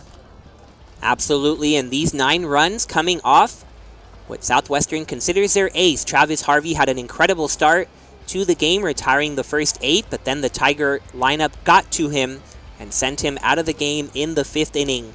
It was a great one here on Tiger Network, and like we mentioned, having so much fun that why not do it again? Game 2 of the doubleheader coming up in what we'd say is about half an hour. So don't go anywhere. We'll have it for you right here on Tiger Network. For Luke Terry, I'm Brian Yanselson. We'll be back with you soon.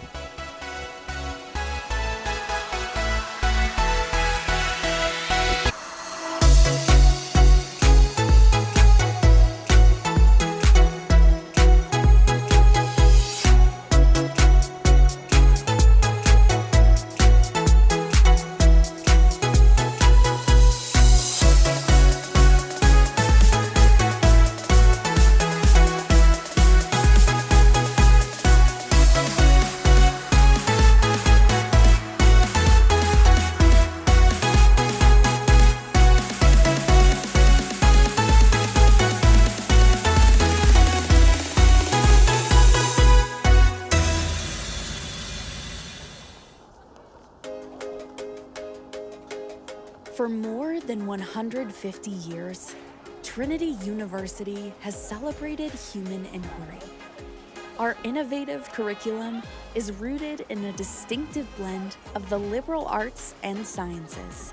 Students and faculty hone creative curiosity by answering questions and questioning answers. In a supportive, interdisciplinary environment, they seek ways to build bridges and make connections. And with intentional meaning and purpose, they are driven by a sense of duty to themselves and to the world.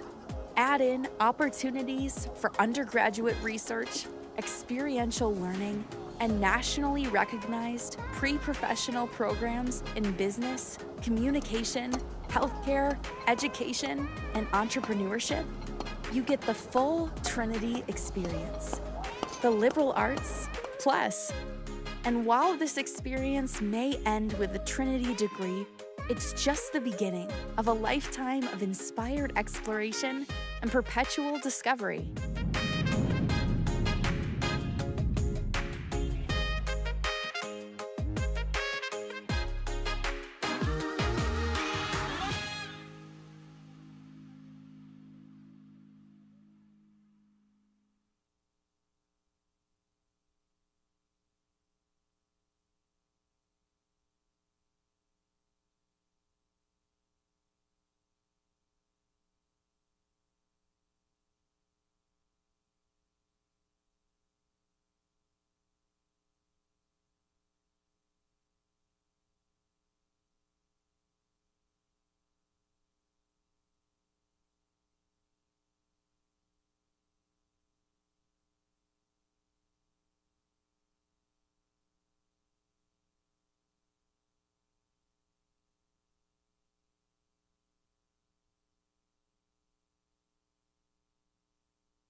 and gentlemen, welcome back for game number 2 of today's SCAC doubleheader and the final game of this weekend series between the Southwestern University Pirates and the Trinity University Tigers.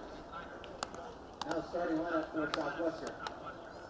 Leading off in right field, number 9, Ted Lokowitz. Batting second in center field, number 52, Maxwell Mims. Batting third at first base, number 19, Preston Witt. Batting fourth at shortstop, number 8, Jacob Tanner. Batting fifth, third baseman, number 23, Henry Fisher. Batting sixth, the left fielder, number 13, Christian Malillo. Batting seventh, the designated hitter, number 32, Landon Durden. Batting eighth, the catcher, number 40, Wyatt Kulo. And batting ninth at second base, number 2, Trent Raschke. The starting pitcher for Southwestern will be number 15, Ben Ludwig. And now, ladies and gentlemen, the starting lineup for the Trinity University Tigers. On the leadoff spot, center fielder number 24, Jack Peterson. Batting second to shortstop number 1, Tanner Haney. Batting third in right field, number 4, Ezra Gore. Batting fourth at first base, number 25, MJ Metz. Batting fifth at third base, number 11, Jack Wisniewski. Batting sixth, the left fielder, number 42, Brian Shaw. Batting seventh, the designated hitter, number 21, Nathan Rawlett. Batting eighth at second base, number 2, Colt Harris. And batting ninth, the catcher, number 23, Matt McNaney. On the mound for Trinity will be number 13, Jack Martinez.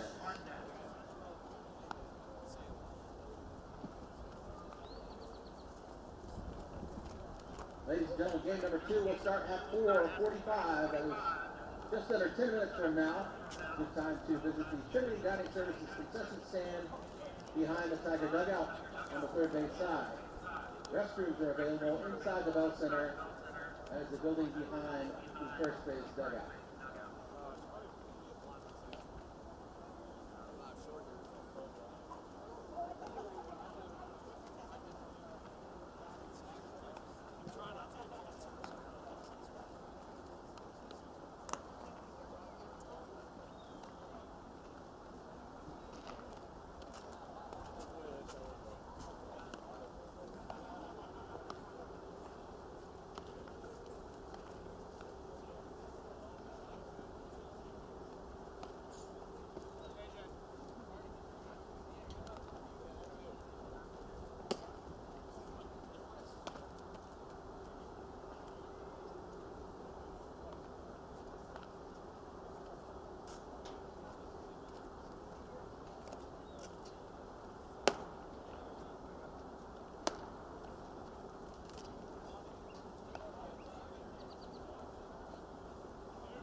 continues to be a beautiful afternoon here in San Antonio, Texas, on the campus of Trinity University, and we are just about ready for first pitch of Game 3 of the series and Game 2 of the doubleheader between the Southwestern University Pirates and the 18th-ranked Trinity University Tigers. We hope you are still with us after that exciting opening to the doubleheader, and now ready for Jack Martinez's first pitch of the afternoon, which is fouled back by the leadoff hitter Teb Lokowicz, who remains at that top spot. For the Pirates, a very similar lineup, just a couple of new additions. Mostly the same other than Landon Durden now at designated hitter and Wyatt Kulo behind the plate. But other than that, pretty much the same. And Lokowicz will start things off as he's hit in the leg by Martinez. So a runner right away for the Pirates. Martinez on the mound for the Tigers, and once again, I'm Brian Jenselson, joined by Luke Terry. Yeah, Brian, and as we get things underway here in the second action of the doubleheader, you mentioned the fact that the Pirates have a runner on base rather quickly, and it's not something that they had very frequently in Game 1, especially early on in that one, those first 6 innings when we saw Sammy Conti pitching and throwing incredibly well for Trinity. One of the better starts that we've seen so far this season. Jack Martinez certainly has the capacity to deliver the same type of performance. Young Tiger has been really spectacular attacking hitters in the appearances that we've seen him in earlier this season. It's great to see him earn the start in a conference series. Earn is the perfect word to use because Martinez, the first-year pitcher from Corpus Christi, came in a couple of times out of the bullpen in some tough situations and got out of them, really proved himself, and earned his way into the starting rotation against DeSales. And he did well against the Bulldogs and now finds himself starting in this conference matchup. So his second appearance that comes right off the gates, very different than coming out of the bullpen. In his last start against DeSales, he went 6 innings, gave up 3 hits and 2 earned runs, had 4 walks and 4 strikeouts apiece. So what would go down as a quality start with those 6 innings and fewer than 3 runs allowed. Martinez trying to get a breaking ball, but Mims not chasing. Either way, good response from Martinez right here. After that pitch got away from him in the leadoff at bat. Has been really in control of his stuff. You mentioned that's a nice breaking ball. Good offering right there. Mims was able to lay off of successfully. He's not laying off of that one, though. He lines it over the shortstop, Haney. And the Pirates have a couple on right away here to start Game 3. The hit by pitch from Lobkowitz, and now Mims with the single. Yeah, good job by Martinez coming back, finding a way to put the baseball in the zone. But now for the Pirates with runners on first and second, you see the type of impact a leadoff walk or a leadoff hit by pitch has on an inning. All of a sudden, Southwestern in a really good spot to jump out ahead and scratch a run here in the first inning. Martinez, though, not afraid, goes right after the power-hitting lefty Preston Witt. Witt going 1 for 4 earlier today. He homered last night. And he's looking to do some early damage. But a great off-speed delivery fools Witt, gets him to swing at the ball in the dirt. And Martinez ahead 0-2 now. Certainly as a 3-hole hitter, you would expect Witt to battle in this at-bat right here. But for Martinez, continuing to go back to that pitch right there, something down in the zone that forces Witt to put the ball on the ground. Not a bad idea, trying to get 2 outs quickly here and get yourself that much closer to being back in the dugout. Martinez that time going with the bigger breaking ball. But it floated out of the zone. Witt not chasing, so still in there at 1-2. But this time the fastball blown by Witt. And Martinez picks up his first strikeout, and at the same time something we've seen from the first year, as he puts his hat back on. The first fall of the hat. Those who have tuned into Tiger Network may remember seeing Martinez's hat fall off several times during the game. And we're going to try to keep track of it for you. So that's hat fall number 1. And number 2 right away. And as you may notice now, top right of your screen, we have a graphic for you. A hats off graphic. It'll be back in a second.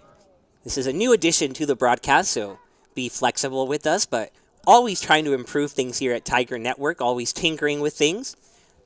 So always appreciate the opportunity to expand and grow, right, Luke? Oh, certainly. And any way that we can make the broadcast that much more fun. I know it seems a little silly, but I am entirely invested. I think we might need to make a little bit of a wager on air. I don't know how closely we'll be following it, but I think having some sort of running bet as to what the final count for hats falling off is going to be on the day would be an even better strategy for us to partake in. I mean, you see FanDuel, DraftKings be a part of sports nowadays, so I don't think it'd be out of the ordinary. Martinez here keeping his hat on as he faced Tanner and got him to pop up behind shortstop where Tanner Haney was. So after the first 2 runners reach, Martinez has done a nice job responding. Maybe a little magic from the hat falling off. And he'll try to get past Fisher now. And he delivers a strike on the outside corner. You see Fisher practicing his swing, trying to plan about where he's going to guide it. He had a great afternoon in Game 1. Drew a walk, had a hit, and came around to score. Looks at a breaking ball high. For those of you who may be just tuning in, the Tigers pulling out that victory in Game 1 of the doubleheader, 9-4. Sammy Conti on the mound picking up the victory for Trinity.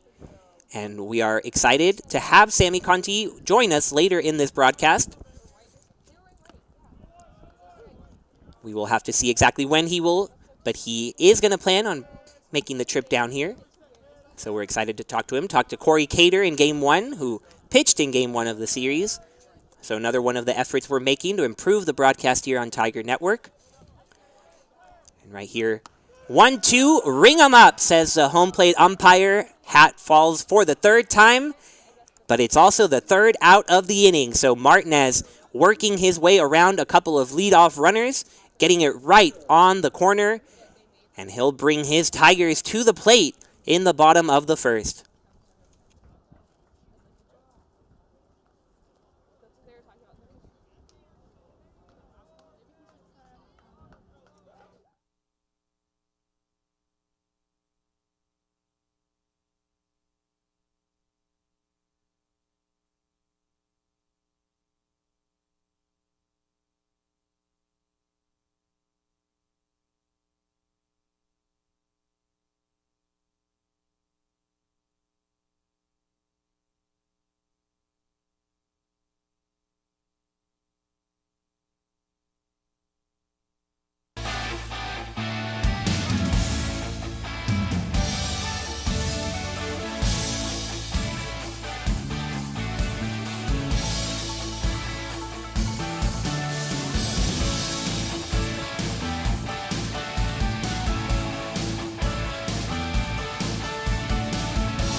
Pirates strand a pair of runners in the top half of the inning, and now the Tigers coming to bat. Little different than Southwestern, who kept mostly the same lineup. The Tigers were really switching things up with their starting 9, so we'll walk you through it. Leading off in center field, Jack Peterson. At shortstop, Tanner Haney remains over there, now batting 2nd. In right field for this game, batting 3rd, Ezra Gore. Starting at first base, hitting cleanup still, MJ Metz. Now Jack Wisniewski getting the start after coming into the game. He'll be at 3rd base, batting 5th. In left field, Brian Shaw back in the lineup. The designated hitter, Nathan Brolick, will be batting 7th. Colt Harris absolutely can't get that bat out of the lineup. He'll be batting 8th, and batting 9th at catcher, Matt McNaney. And those 9 Tigers will have the opportunity to go against the starter from Southwestern, Ben Ludwig, the senior right-hander from Austin, Texas.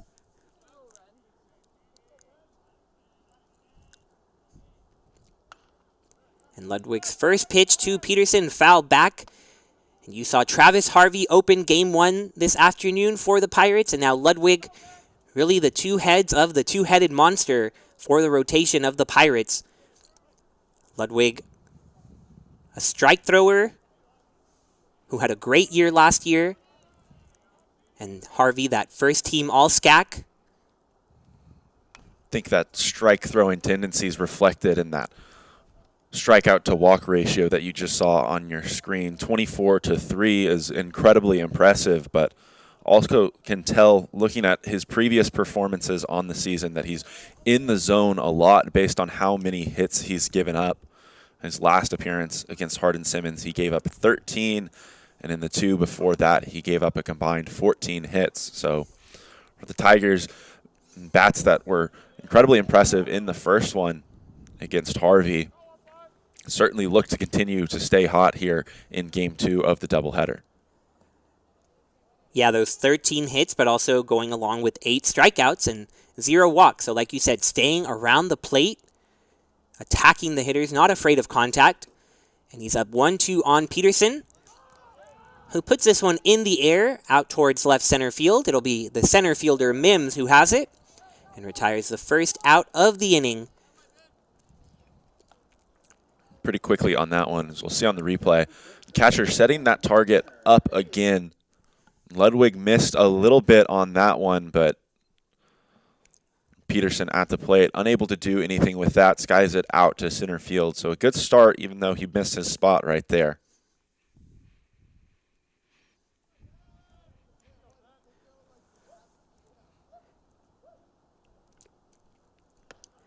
First pitch, wanted it in, but gets it away for a ball to the shortstop, Tanner Haney. Haney picking up a hit this afternoon, extending his hit streak to 5 games now. And he gets another start at shortstop. So him and Harris, H&H, continue to be the duo up the middle for Trinity.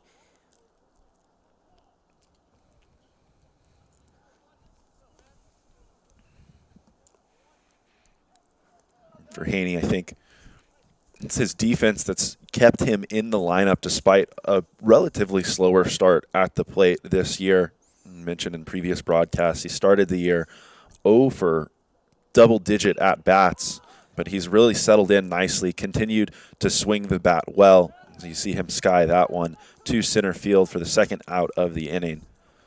Unfortunate in those first at-bats of the season for him. He was hitting the ball right at people, but in more recent games, he's found a way to drop the ball in there. It's really been valuable for the Tigers in the top half of this lineup. Yeah, Haney, someone Coach Scannell describes as gritty and competitive. So he loves having that type of competition out there, and he's earned his way into the lineup these last few games. Someone who likely won't be out of the lineup anytime soon. Ezra Gore getting the start today in right field after being in center for Game 1. Gore looks at a pitch outside for a ball. But Gore continued his hitting earlier today, going just 1 for 5, but he was not hitting the ball softly whatsoever. He lined out a couple of times to left and to center. And he lines it once again, this time gets past the shortstop, and he's going to reach with a base hit. Got to talk to Ezra really quickly in between these games, and he was frustrated that his hard hit balls were going right to the Pirates. Looked like he might have another line out to Tanner, but it gets into the outfield for a single. Yeah, nice piece of hitting right there by Gore. Those first couple of pitches on the outside part of the plate, perhaps that first offering, even out of the zone, the one that he swung at. He did a nice job laying off the second pitch in a similar location and ultimately deciding that he liked that one on the inner half of the plate. A nice job of pulling his hands through right there and sending it to the outfield. First pitch to the cleanup hitter. Outside for a ball. Gore over there at first. Prone to try to take a bag. He already has a big lead. So we'll see Ludwig having to keep a close eye on him, and he'll throw over there to keep him honest. 2 outs here already in the bottom of the first. Still a tough position. Saw the Tigers do damage late in the first game of the doubleheader. Mentioned Tyler Pettit in that one. Really breaking things open late, giving the Tigers some insurance runs with a 3-run home run. And there is Gore off and running. He's going to be in there safely as the throw gets away from the middle infielders. So Gore forcing the issue early, reaching with a single, stealing right away, and giving Mets the opportunity to drive in a run in the first. Yeah, again here with 2 outs, opportunity for the Tigers.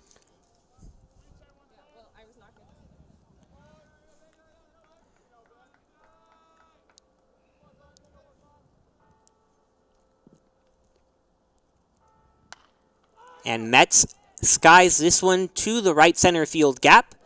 But moving to his right is the right fielder Lobkowicz to strand Ezra Gore over there at second. So a base hit for Ezra Gore, but he is left out there in scoring position. A scoreless first inning between Trinity and Southwestern in this final game of the series.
Both the Pirates and the Tigers put some action on in the first, but are unable to bring anything around a score. So we are tied at 0 here in the second inning. Jack Martinez trying to float in an off-speed pitch to Malillo, but it just misses for a ball. This battle of the number 13s, Martinez against Malillo. Harder fastball this time in there for a strike.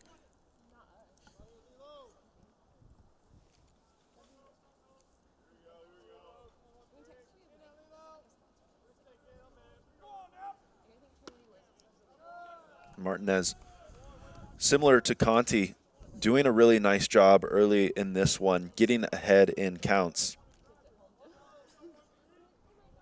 Trails this one 2-1, but pretty much all of his pitches to this point have been competitive right around the zone. Haven't seen a ton of egregious misses from the freshman.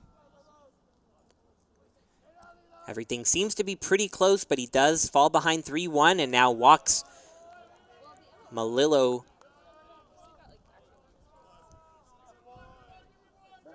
So walk number 2 early on here for Martinez. Also has that hit batter.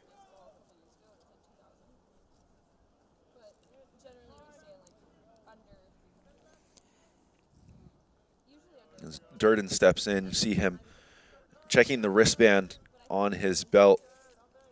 Looked as if he was giving a glance down to his third base coach. Have to wonder if something might be on here early for Southwestern as they struggled to score runs in that first game.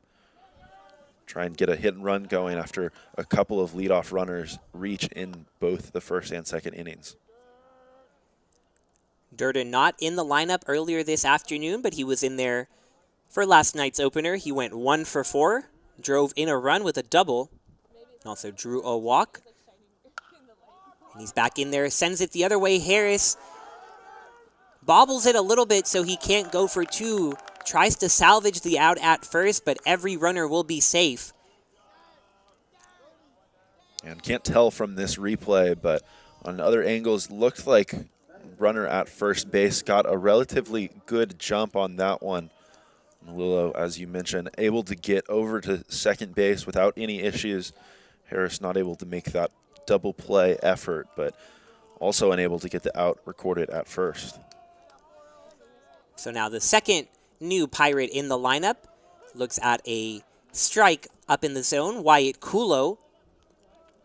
Kulo has not appeared in this series so far. It has been James Vaquero behind the plate. But with this doubleheader, catching both games is quite the tough task.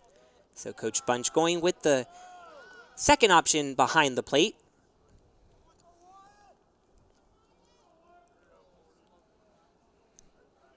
This is Kulo's 5th appearance of the year, and you can see right there, hitting .222, has driven in 4. Hat falls off for the 4th time off Martinez's head, and he falls behind 2-1. Kulo, the second of the 5 freshman catchers on this Southwestern roster, trying to replace Daniel Montgomery. Really the one spot in the lineup that needs to be replaced from last season.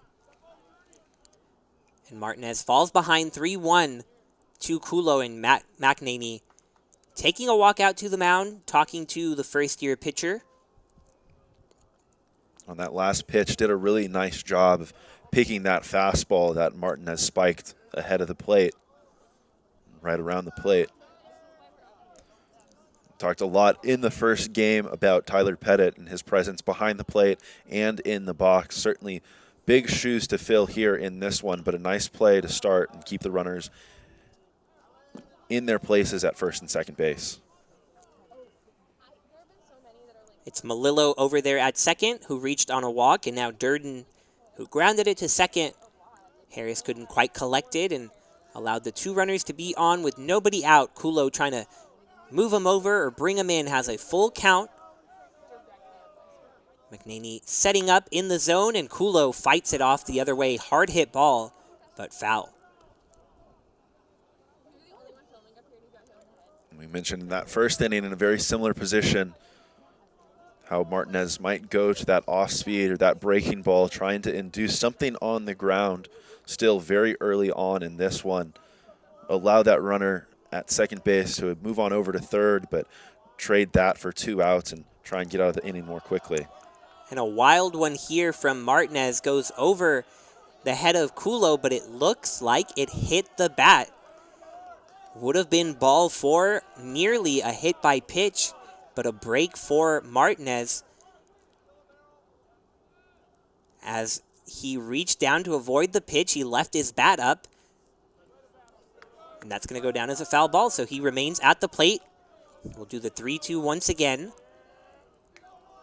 And a weird play right there, because it looked like when he did duck, he did ultimately bring that ball around with him. Hard to tell exactly what happened on that one, however. Didn't look like Kulo offered in any capacity. Looks like as he checked his swing, was just able to get it off the end of the bat foul. So a couple of interesting foul balls off the bat of Kulo. And now this one hits him. So make it 3 pitches in a row that are quite interesting to say the least, and out right away comes head coach Tim Scannell. Now, Brian, and I know I wasn't on the call with you last night, but that one, similar to a play that Jack Wisniewski was involved in. I think that one hit Wisniewski on his arm pretty clearly, but since he had started his swing and was going around, he was ruled that it's an extension of the bat, He had to step back in the box, but it looks like the Pirates will have the opportunity with the bases loaded right here. First thing I did after last night's broadcast, went out and asked Jack Wisniewski just that, did it hit you? And he said absolutely. He showed me the bruise on the hand. It was a tough break for him and the Tigers. Thankfully, we're able to still come out on top. It's a tough call for the umpire. Doesn't have the greatest angle, especially when the bat is blocking the way and the hands are also in the way. But 2 foul balls in a row that were odd themselves, and then a hit by pitch on the 3-2. And so currently on the mound is head coach Tim Scannell with the visit. So often we see pitching coach Dave Smith be the one to go out there and talk, but Coach Scannell taking things himself. Just trying to calm down the first-year pitcher here in the top of the second. Certainly hoping for a similar result to the one we had when the Pirates loaded the bases in Game 1. Go back to that play where ball that Pirates tried to sell as a ball that was batted off the hitter's leg instead ended up in a double play and Trinity not surrendering a run. First pitch to Raschke. Strike called outside. Raschke, the number 9 hitter. Went 1 for 4 earlier today, trying to do some damage early, but he looks at a strike outside once again. Hat falls for the 5th time. But it seems like every time it falls off, it's after a strike. So I think he should do it more often, Luke. I'd certainly have to agree with you. I know we didn't set our numbers. I'm going to stick to what we talked about during the break. I'm going with 17 hat fall-offs on the day. I'll go with 13. I think that's safe. You know, makes sense. It's his jersey number. So I guess that means we're setting the over-under at about 15. I think that's so appropriate. I'm going under. You're on the over. I mean, you're on a good pace so far. And if that correlation continues, hat fall-offs and strikes, then certainly wishing for that over by a wide margin. I mean, it continues as you say it. The hat falls off for the 6th time, and it's a strikeout. So, Jack, if you can listen somehow, I think we're urging you to let your hat fall off more often. I think, if anything, it says the effort that he's exerting.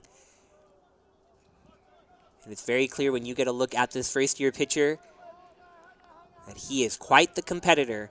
Trying to get out of a big jam here, and a beautiful off-speed pitch to Ted Lobko has got him all off-balanced on that swing.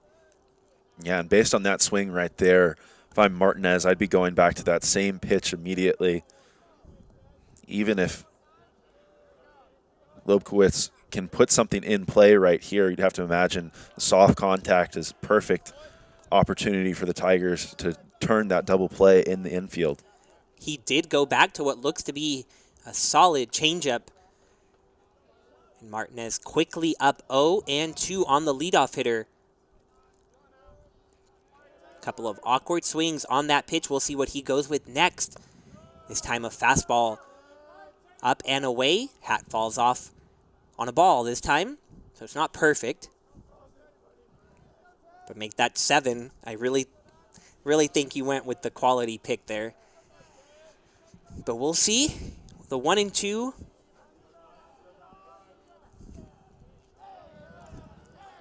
Lobkowitz will take a step out. We've talked about Lobkowitz's spot at the top of the order. The All-SCAC honorable mention, J.C. Bunch describing him as Steady Ted. And Ted grounds it to the right side. Mex goes home with it. The force out will be made as McNaney steps on home. Great reaction from the first baseman to get the ball into home quickly.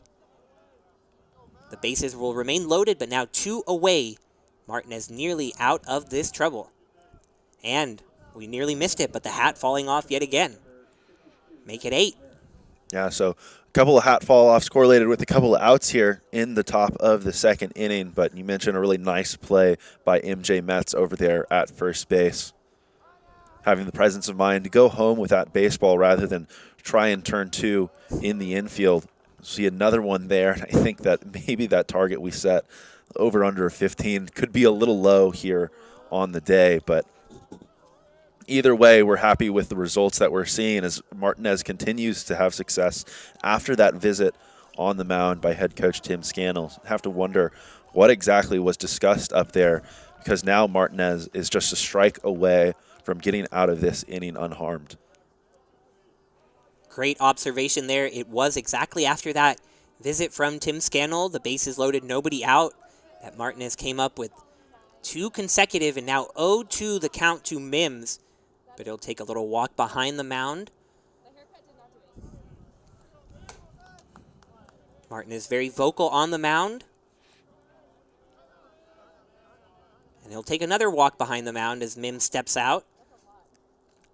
Ahead of his first career start, I got to talk to Martinez, who was very excited to fulfill his dream of starting on the mound in collegiate baseball. And one of the quotes I love that he said, "Pressure is a privilege." And so some pressure here on the 0-2. And he gets Mims to foul it out of play, still ahead.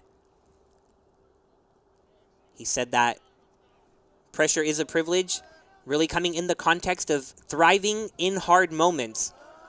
As his hat falls off for the 10th time, Luke making sure to remind me so I don't miss one. But just so caught up in explaining how well Martinez does in pressure that we almost missed it, but we're not going to let that one go. The 0-2 once more.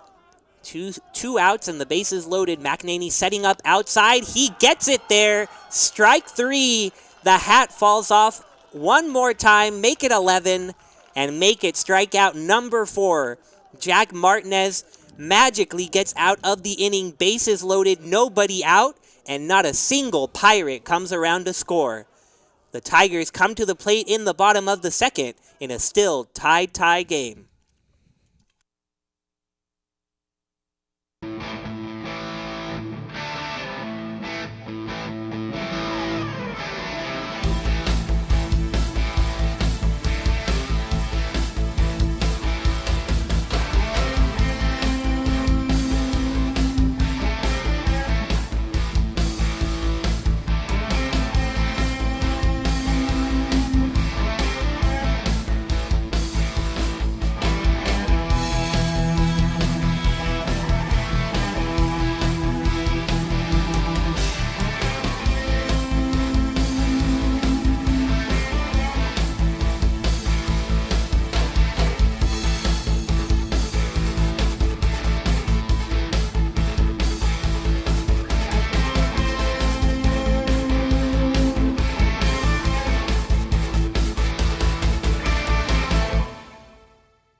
Second inning, leading off for the Tigers, third baseman number 11, Jack Wisniewski.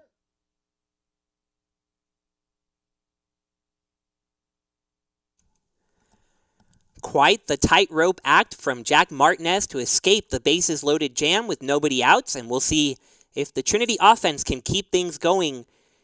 Jack Wisniewski will lead things off in the bottom of the second. First pitch to Wisniewski, down and in for a ball. Wisniewski not starting in game 1, but he came in late as a replacement for Christian Holloway over there at third. But he had a career night last night, driving in 4 runs, which matches a career high for the super senior. He's done it 2 other times in his career, both coming last year. But right here, he grounds out to the right side. Second baseman retires Wisniewski for the first out of the inning. Yeah, and in the first game today, we talked a lot about Harvey of Southwestern coming off that incredible complete game performance in which he tossed 14 strikeouts. But Tigers did a really nice job putting the ball in play in that game earlier today. Have to imagine that they're going to continue the trend here in this one, yet to strike out so far today. And a guy like Brian Schaub at the plate who hunts fastballs seems like a great matchup, one that certainly favors him right here. And Schaub not in the lineup for game 1 of this doubleheader, but the Tigers still able to put 9 runs up without him. But he's back in the lineup.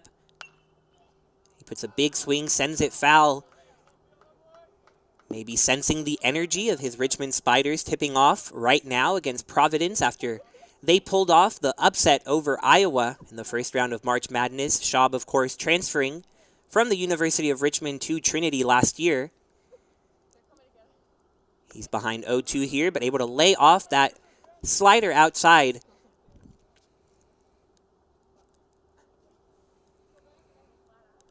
Luke, not sure if you made a March Madness bracket, not sure if you had Richmond going through, but Schaub and teammate Garrett Ayler have them in the Sweet 16 very confidently. I'm happy for them, certainly, but we'll stick with talking about their brackets and not my own. Fair. I think I'll do the same. My women's basketball bracket is going much better than my men's bracket, I have to say. Have the South Carolina Gamecocks going all the way in that bracket. But right here, Schaub now evening things up at 2 and continues to lay off these pitches outside. Ludwig had the advantage at 0-2, now taking the count full. And a great job by Schaub in this at-bat, laying off those close pitches. Especially difficult to do when you fall behind 0-2, but something that we've gotten used to seeing out of him in these past 2 seasons. Kulo setting up high, and Ludwig gets a beautiful breaking ball that starts high, ends up low, and it does get Schaub to strike out swinging, so 2 outs now. No one on here in the second. Yeah, and a really nice pitch from Ludwig right there. Started really at the perfect height, dropping just underneath the zone ultimately and forcing Schaub to swing the bat. Talk about the fact that he's hunted fastballs in a lot of his at-bats previously. One of the things that he does probably better than anyone else in this lineup. So good job by Ludwig to combat that. And with the base hit up the middle is Nathan Brolick, who wastes no time swinging at the first pitch. Brolick making his first appearance of the series and making his presence felt right away. You see this little chopper splitting the second baseman and the shortstop. Raschke and Tanner not able to get to it. And for the second straight inning, a 2-out base hit for the Tigers. And it'll bring to the plate Colt Harris, who just cannot stop getting hits in this lineup. Runner off, Brolick trying to take second. The throw not going to be anywhere near in time, as Brolick working quickly, swinging at the first pitch and now taking off on the first pitch. And Harris will have the opportunity to drive home another run, which he has done incredibly well in this series and in these past few games. He drove in 2 earlier today with the home run.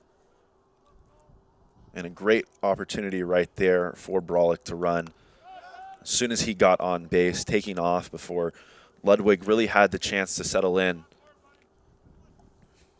On top of that, choosing to do so on a really nice offering. It was a breaking ball that finished down and away from the plate. Certainly more difficult to throw on. And it's also from someone we're not used to seeing swipe bags. Brolick having that one be his first stolen base of the year, only his second of his career here at Trinity. But maybe taking advantage of all these breaking balls that we're seeing from Ludwig. Big loopers that take a long time to get from the mound to the plate. Harris ahead of the count, 2-1. 2 outs and the runner on second. The shortstop Tanner faking like he's coming in behind the runner. Now Harris fouls it back the other way.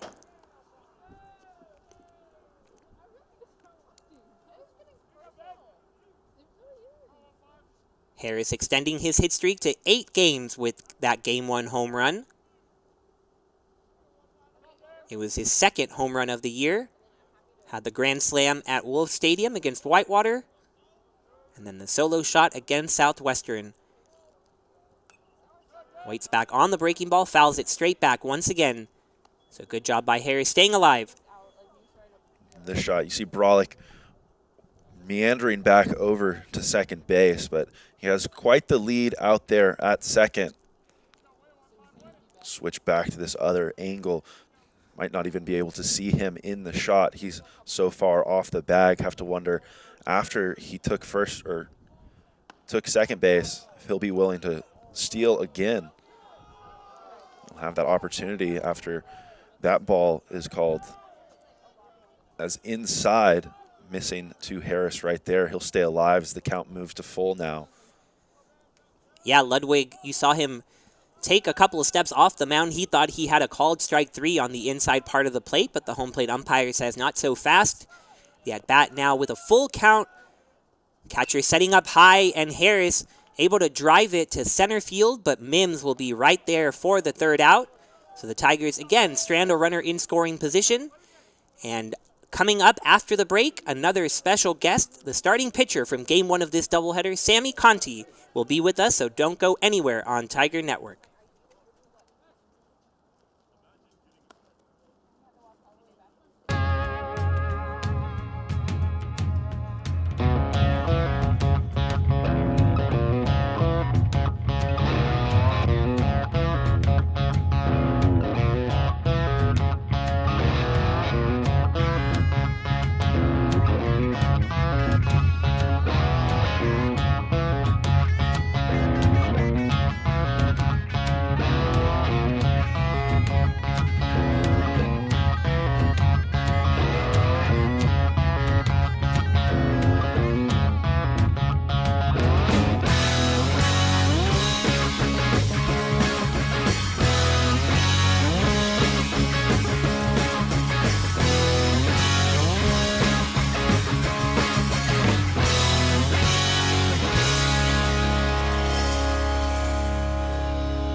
Welcome back to Tiger Network, still tied at 0 between the Pirates and the Tigers. And we have the special guest that you've been waiting for, Sammy Conti, the starter from this afternoon's Game 1, with us here. Thank you, Sammy, for joining us. Thank you for having me. It's you guys do a great job up here broadcasting, and we're just very grateful as a team to have you guys on our team. Very grateful to be a part of everything here as Witt swinging early in the count, retired on the ground ball to second, but we saw a lot of quick outs from you on the mound today. You had quite the outing. You went 6 innings, gave up just a couple of runs, had 9 strikeouts. So tell us, what was working for you this afternoon? I think from the beginning of the game, I really just tried to make pitches. I don't try to think too much about things that could be happening outside of the game or outside of my job personally. I know a lot of the times our coaches, they like to move outfielders, move infielders in certain positions. In terms of what was working for me, I would definitely say just the fastball at the knees. I think when it's at the knees, it gives me the best chance to, I guess, get out. It's further away from the eyes. Usually when I get into trouble is when I leave a fastball up. It's very easy to kind of pop the hips as a hitter and make contact. So I think the greatest thing I did was just stay low and just focus on one pitch at a time. One of the few mistakes you made was to the batter who just earned a 4-pitch walk, Jacob Tanner. He drove a home run out to left field. Do you remember what that pitch was? What exactly happened during that at-bat?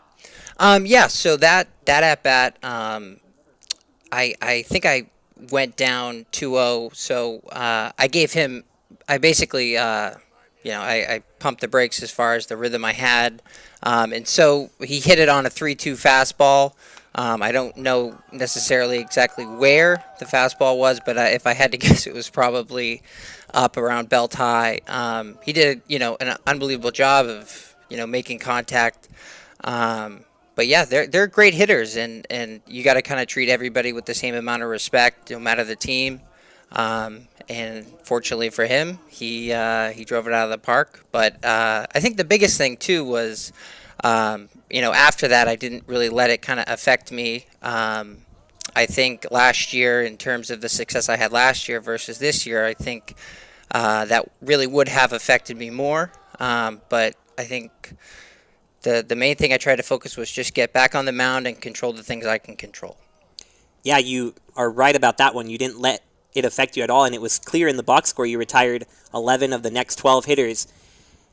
Right here, Martinez having trouble early on. He's put a lot of runners on, but he's gotten out of these jams, had bases loaded, nobody out. What do you see from the first-year pitcher that's allowed him to succeed so early on in his career? Jack is just unbelievably talented. Fastball, usually 88, 91, just incredible talent. The main thing I try to focus on with him is just pounding the zone. I think a lot of the times, and some other pitchers, younger pitchers, they try to be too finite with certain pitches, and so he has unbelievable stuff to where he can really kind of sit in the driver's seat when he's on the mound. I think as time goes on, he'll build incredible confidence. I really do think he'll be a prominent player for us as time goes on. Right here, he loads the bases for a second time. We saw him get out of it just an inning ago, but maybe liking the pressure of pitching with runners on. He'll have Landon Durden come to the plate for the Pirates. Durden, as we mentioned when he first came up, didn't play in Game 1, didn't face you, Sammy, but he's in the lineup for this Game 2. The runners currently on for the Pirates, Jacob Tanner at third, Henry Fisher at second, and Christian Malillo drawing that last walk on first. Martinez trying to get back with that breaking ball for a strike. In a situation like this with the bases loaded, what kinds of things go through your mind about what needs to get done? Well, I really think a lot of the times we kind of set the table in terms of getting the bases loaded. A lot of the times it's not usually the other team's doing, it's our doing, and so we have them come in. So another thing is that hit right there, that probably wouldn't have done too much damage, but in terms of putting guys on and stuff like that, that's where we typically get hurt. So I will say, like, it's a very it's a mindset in terms of just pitching and going right to the catcher and trying to block out every other distraction. But we'll see what he does here. First pitch to Kulo, a strike on the outside corner. You saw Ezra Gore out there in right. That's why you love having him in the outfield. Was able to get underneath that pop fly and then gun it home to keep the runner there. Bases remain loaded, but now 2 outs. Martinez ahead 0-1. That one chopped up the middle, and it is going to get through past the dive of Haney. 1 run scores easily, a second on its way. And Wyatt Kulo comes through with the bases loaded, 2 outs to give Southwestern the first lead in this one.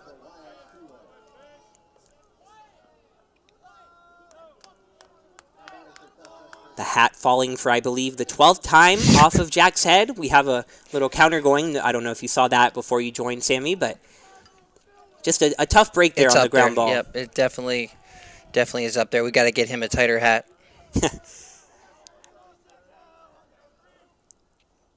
I think Quinn Patterson is the person to talk to about that. Absolutely. So we'll talk to Quinn after this one. But Trent Raschke now at the plate, trying to keep things going for Southwestern, taking a quick 2-0 lead in the top of the third. Strike on the outside corner. Jack's hat falls again, so my call of 13 already reached that. Luke Terry, who was here before you, Sammy, said 17. for what our thoughts are on I'm that? thinking 26. 26. Okay, well, that's your number. So Well, hopefully he can stay in the game long enough to get 26. great pitch there to get Raschke swinging. What did that look like? That was probably a changeup. So a big thing with Jack is he just has unbelievable off speed to play off of the fastball. So when you have the ability to kind of pump it up to 90, you can be very, very, very deadly with off speed because you'll have hitters completely off balance. Jack will try to limit the damage here. Goes back to that off-speed delivery and gets Raschke to swing past it. 2 runs do come across to score for the Pirates, so they take a 2-0 lead. We'll stay during this break to keep talking to starting pitcher Sammy Conti. Sammy, Cory Cater joined us earlier today. He talked about the interaction that happens between pitchers during the week and during practice. You seem to know a lot about Jack and what he throws, so what is your insight onto how much is talked about and how much y'all help each other during the week? Well, Jack and I, we actually just kind of started playing catch since this is kind of like our new rotation. So during the week, we played a little catch, and I think the biggest thing to work on, I think for me and him, is just locating pitches. I think it's so easy, when you go throughout Monday through Friday, having school, having to lift, having, other things we want to, be involved in. But usually, when we hit the field, we always kind of get a great workout in. If it's 15 minutes, it's 15 minutes. If it's an hour and a half, it's an hour and a half. But I think the biggest thing for him, and me too, and all the staff, is when we get out on the field, we have a job to do Monday through Friday. And I think, as far as, the guys who have pitched, I think we've been absolutely doing an incredible job. We have a warm-up time, 4:30. We know what we have to do. We have jobs, according to what days we're pitching. So, for example, we'll have one day where we'll just do dry mound work, and we'll work on bracing on that front leg, trying to create that the kickback, to get the arm through. Other days we'll do long toss, and we'll do our pitching coach Dave Smith, awesome. He has us do an 11-ounce, a 9-ounce, and a 7-ounce ball, and then we'll cap it off with a 5-ounce. But I think the biggest thing is just every week, no matter if we succeeded or lost, we just go back to the drawing board and work on our craft. I think what stands out the most to me as you talk as Matt McNaney gets this inning started, fouling that one off, is just how much work goes in as a pitcher that people don't see. I mean, the weight room, the stretching, the certain arm exercises, so much before and after a start. Yeah, I mean, I'm going to be honest with you. The last thing I want to do is go run and work out right now. I just threw 90-something pitches. But, I mean, that's just, what is required of us, what is expected, the standard I want to set personally for, myself, the guys around me. And so that's what we're trying to create here is just a standard of, whether you succeeded or you didn't succeed, you still have to go back to the drawing board of, okay, I have Monday through Friday to either better my craft, work on my off speed, obviously work on, dry drills on the mound. But I think the biggest thing is there's so much more that goes on, that a lot of people don't see. It looks like 90 pitches of really good work, but it's a lot of, stuff I don't want to do during the week. You'll take a test and you have to go run, on the football field, stuff like that. So it's all a game, and it's at the end of the day, and I'm just grateful I still get to play it. Very much admire what you and the rest of the team does. It's just remarkable going to a school like Trinity, being student athletes, and then coming out and doing all you do on the field. It's great to witness firsthand, and I really do admire what y'all do. Right here, McNaney goes down swinging, fouled back a couple of pitches, but Ludwig is able to retire him. So back to the top of the order we go. Jack Peterson will try to get things going for the Tigers. They have a couple of hits on the board, but nothing on the scoreboard in terms of runs. Peterson did not play last night or earlier today, other than coming in as a defensive replacement, but his last appearance came against McMurray, and he went 2 for 4, driving 2 doubles. And he hasn't had the most at-bats in this lineup, but when he's gotten hits, they've been for extra bases. 4 of his 5 going for either a double or a triple. Peterson starting out there in center field as we're moving over to right.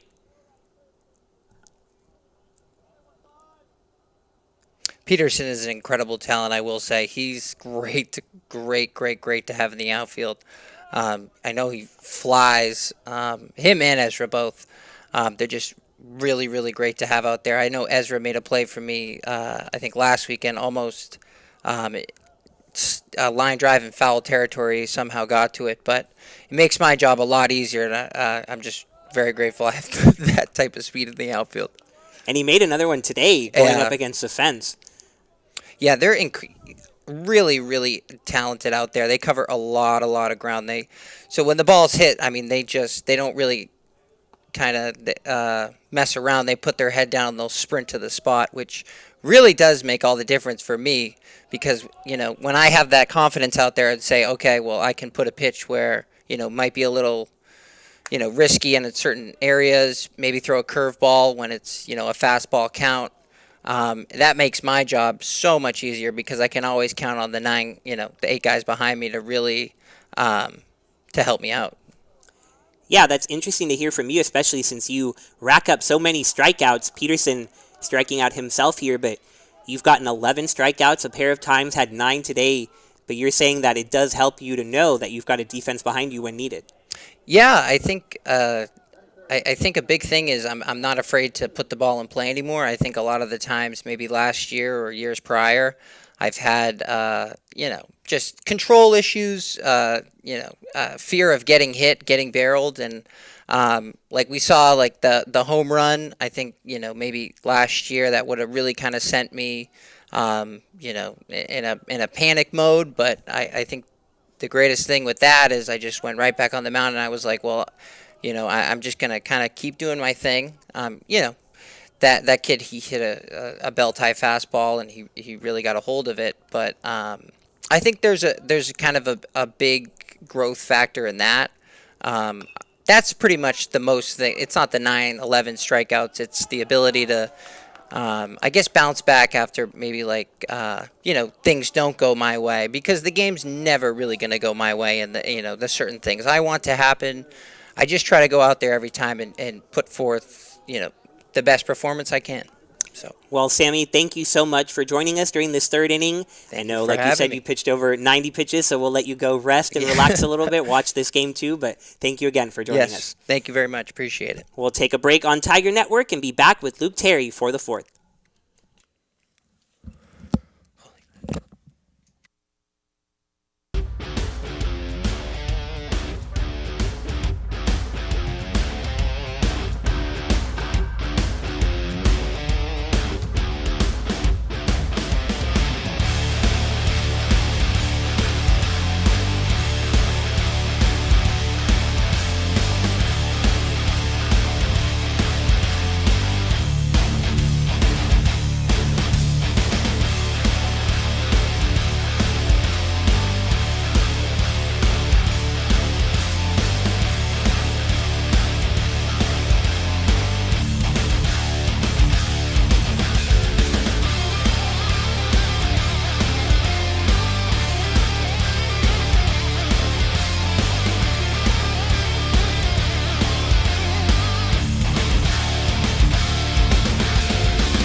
Welcome back to Tiger Network.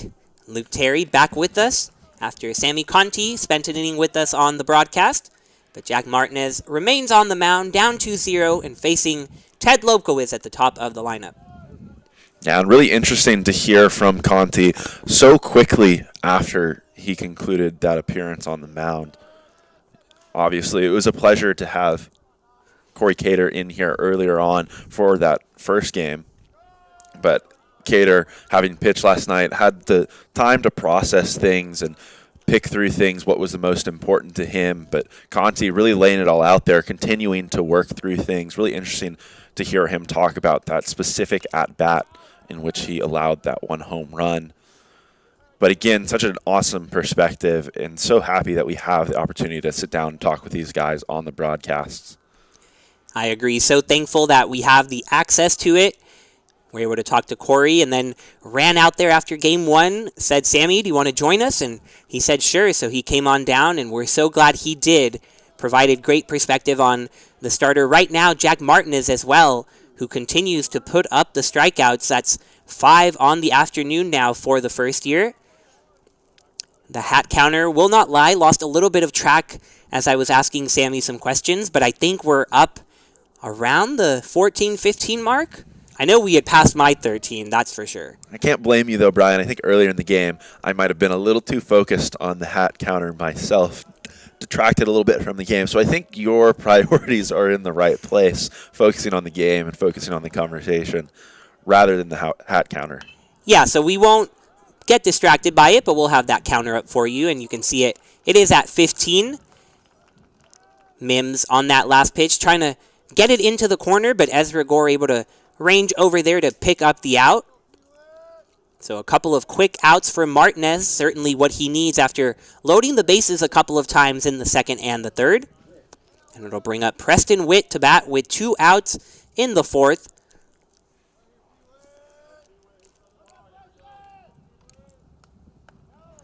First pitch to Witt. A curveball that started very high, got to the up and away corner. Witt didn't necessarily think that was a strike, but the home plate umpire says it is. And now, big swing and a miss from Witt. So Martinez really working well with the curveball. He gets ahead 0-2 on the power hitter. And just incredible changeup right there. Had Witt well out in front of it. And now he goes with the fastball. So showing him a little bit of everything. The curveball, the changeup, and the fastball for strike number 3. Yeah, and coming fresh off of that conversation you had with Conti right there, Martinez really showing the difference in the speed of that changeup and that fastball and the impact that that can play in an at-bat. Had the hitter absolutely frozen in the box right there. Witt, absolutely nothing he could do with that pitch on the inside part of the plate. So Martinez gets a badly needed clean inning. 1-2-3 go the Pirates. The middle of the order will come to the plate for the Tigers, trying to get something going for the first time in this game, too. We'll be right back on Tiger Network.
Three scoreless innings have come from the arm of Ben Ludwig.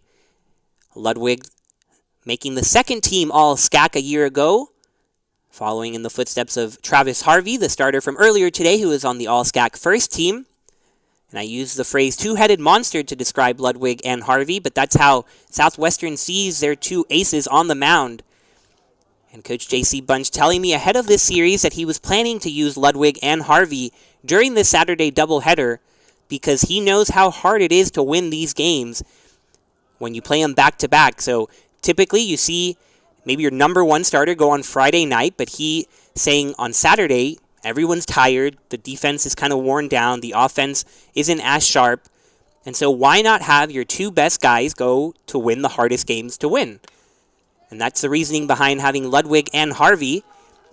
And so far, Ludwig has delivered, but right here, Ezra Gore will coast into second with a double on what was really just a poke into left field that somehow gets him to second. Just a ground ball down the line, and Gore, with his speed, won't have an issue getting to second.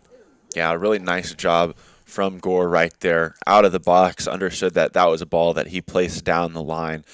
And in most situations where that's where the ball is headed, the hitter has an opportunity to reach second base if they run hard, and that's exactly what Gore did right there. But you talk about that perspective of how 2 games in one day can be really difficult. I think of it from a different perspective and how it can really play into each other. How one performance in game 1 can carry over. Harvey had been more successful earlier on today, really frustrated these Tiger hitters. From an offensive perspective as an opponent, it's really difficult to go back out there in a second game and try and turn things around so quickly, especially when you're facing a guy of a similar caliber. You're right, Luke, that we saw the Tigers struggle through their first time through the order, and they didn't reach base through 8 hitters. But then as they got a second look at Harvey, they put up 5 runs off the left-handed pitcher. So now Gore gets the double. Metz getting a second look at Ludwig as well. We'll see if the Tigers can do a similar thing as they go through for the second time. A couple of close pitches were first called a strike, and that one misses just a little bit outside the count. 1-2 to Metz. Gore already 2 for 2 on the evening. And the Tigers will have a couple of opportunities to move him over and bring him in, beginning with Metz here. We'll see if he can put it in play. The catcher, Kulo, again, putting his glove high, thinking that he's going to get the fastball there, but that's about the second or third time we've seen Ludwig get that breaking ball that starts incredibly tall. That 12-6 action falls straight to the dirt, but Metz doing a nice job.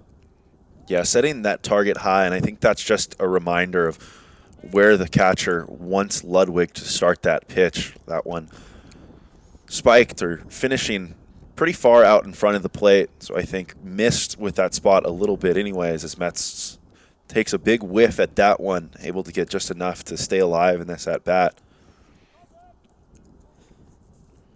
You have to wonder, after a couple in a row that are of the breaking ball variety that start high and go low, if Ludwig will attempt that fastball that stays high to fool Metz.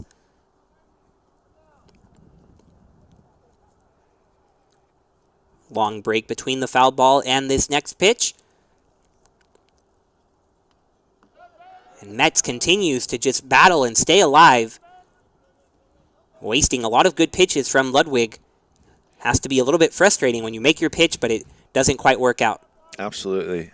But, Brian, thinking back to that bottom of the first inning here today, seemed like Ludwig was throwing majority fastballs and didn't mix in a whole lot of these breaking balls and off-speed offerings that we've seen in the subsequent innings. But I have to say, he's been a lot more successful and has done a good job of keeping hitters off balance in these at-bats since he has mixed in this breaking ball. Yeah, maybe just feeling the need to introduce something new. Can't keep throwing the fastball against this lineup, so as he sees him for a second time, wanting to show him that he has a little bit of a breaking ball.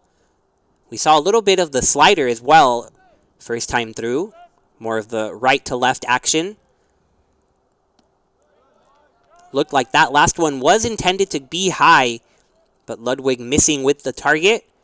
And Metz, after falling behind 0-2, has fouled off a couple of tough ones and now driven the count full to 3-2.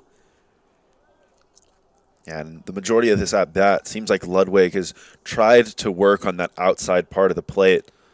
Helped him get ahead 0-2 as Metz steps out. Perhaps something in his eyes right there. Couldn't tell from this angle, but steps back into the box, awaiting the full count offering. Ludwig on that last pitch, attempting to go away, just pulled off, and you can see him fall more so towards the first base foul line.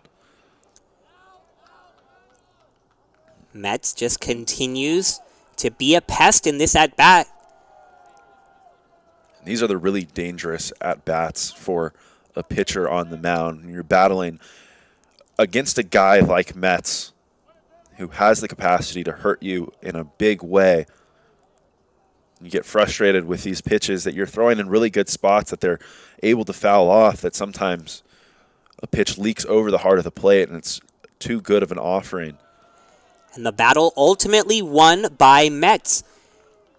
So a great job fighting back and drawing the walk, and it keeps this inning going, and it builds the momentum that was started with that Gore double. Metz now will waltz on over to first with the walk, and Jack Wisniewski comes to the plate, looking to move the runners over and move them in.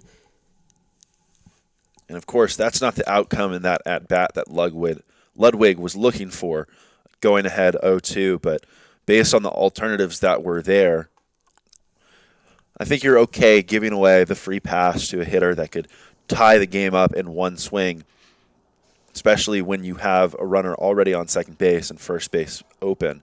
Just introduces the possibility for that double play ball here in the infield when you still don't have an out recorded. And Ludwig very much trusting the breaking ball, tries to start the at-bat to Wisniewski with it, but it misses up and away. Wisniewski grounding out to second his first time up.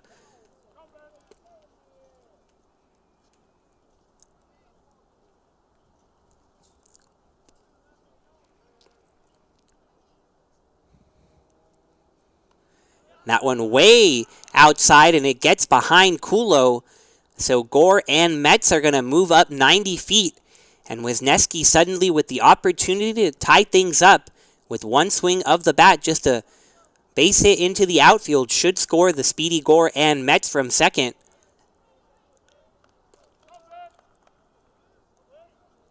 And have to wonder what these long innings do for the pitchers out there. The sun shining down on them throughout this afternoon. It is up towards the mid-70s and very few clouds in the sky. And so these long innings for the pitchers have to be difficult. And we're starting to get to the point as well, Luke, where the shadow's creeping in a little closer, and we've seen the chaos that creates. Yeah, I was about to mention the fact that we had the opportunity to be out there on the field earlier this week, and with the change, daylight savings time, and whatever else, those shadows really seem to be playing a factor in that practice around this time earlier on in the week.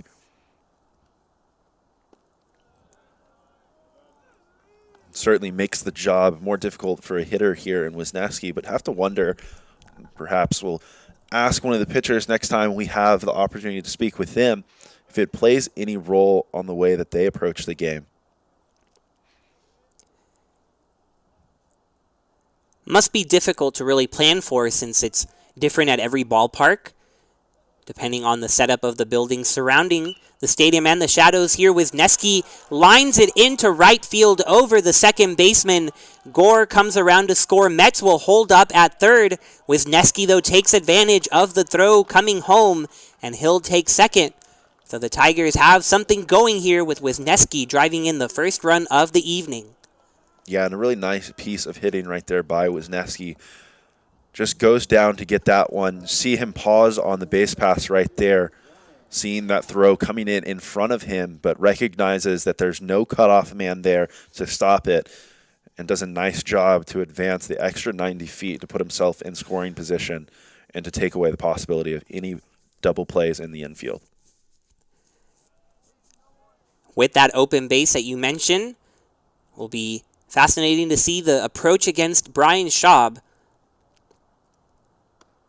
Starts him off with a breaking ball that catches the outside corner.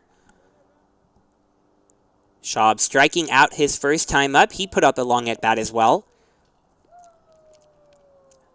But Schaub, the king of walks here in San Antonio, but also the king of home runs. 14 of them last year, 3 already in 2022. But he fans at that one in the dirt, falling behind 0-2.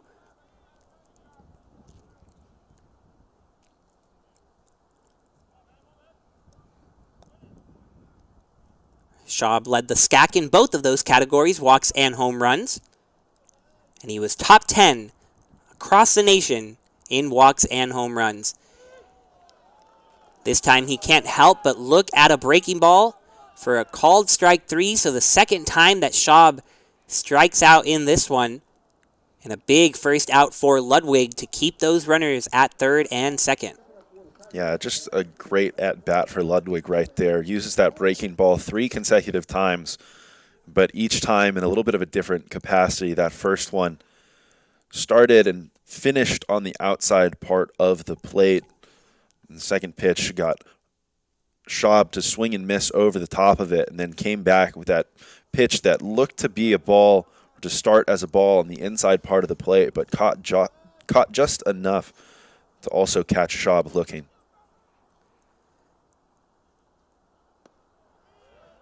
Worked against Schaub, so why not try it against Brolick? The breaking balls consistently coming from Ludwig here. Brolick singling up the middle with a little chopper that got past the second baseman and the shortstop his first time up. Now if he's able to do something similar, he would drive home a couple. Ludwig trying to get that one high. Brolick, a good swing, but it goes foul the other way. Brolick, the San Antonio native from Antonian College Prep, same school that Jack Wisniewski went to.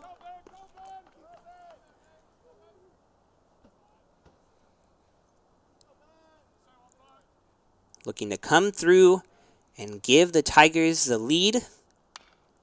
He does chop it up the middle off the glove of Ludwig. It's going to be a tough play, and he's not going to be able to get it. Mets will come in to score to tie the game, and Brolick will be safe at first. Yeah, and a really tough play for Ludwig right here. Just reactionary. The ball comes back to you. The first thing that you want to do is stick your glove out there and try and snag it. But more often than not, the safer option is just let that ball through, allow the infielders behind you to play their positions. That one kicking off and ultimately making it so that Ludwig couldn't make any throw. And Tigers continue here in the bottom of the fourth, having tied the game up. And now Harris swings at the first pitch, and he whistles it down the line. The left fielder Malillo struggles to get it in the corner. Brolick, though, will hold up at third. But Colt Harris delivers once more and gives the Tigers a 3-2 lead here in the fourth inning. Yeah, another great piece of hitting right there by Harris. He's really swinging a hot bat. Seems confident up at the plate. He wasted no time right there. Saw a pitch in the heart of the plate that he really liked, turned on it, and deposited it down that left field line. Just nothing getting by Harris in these last few games. Ever since he hit that grand slam against Whitewater, things have really picked up for him. And already mentioned one of my favorite teams today, the Pelicans, right, Luke? Well, you weren't here when we introduced the fact that Colt Harris is a Baltimore Orioles fan like myself, and I mean, it can only explain the success he's having. It's the only logical thing. You have that, I'm not going to call it a coincidence, that correlation, but we also have the fact that Ezra Gore hit home runs in consecutive games after that story was released that you wrote about him. So there's a lot of broadcaster magic that's happening here at Tiger Network, most of it involving you. It's called science. It's what we do at liberal arts schools like Trinity University. And here at Trinity, Matt McNaney adding to the lead with the sacrifice fly out to right field. It drives in the runner from third, and it also allows Harris to get to third. And Trinity pouring 4 runs on the board and doubling up the Pirates now, up 4-2, with Peterson coming to bat still with an opportunity to add more.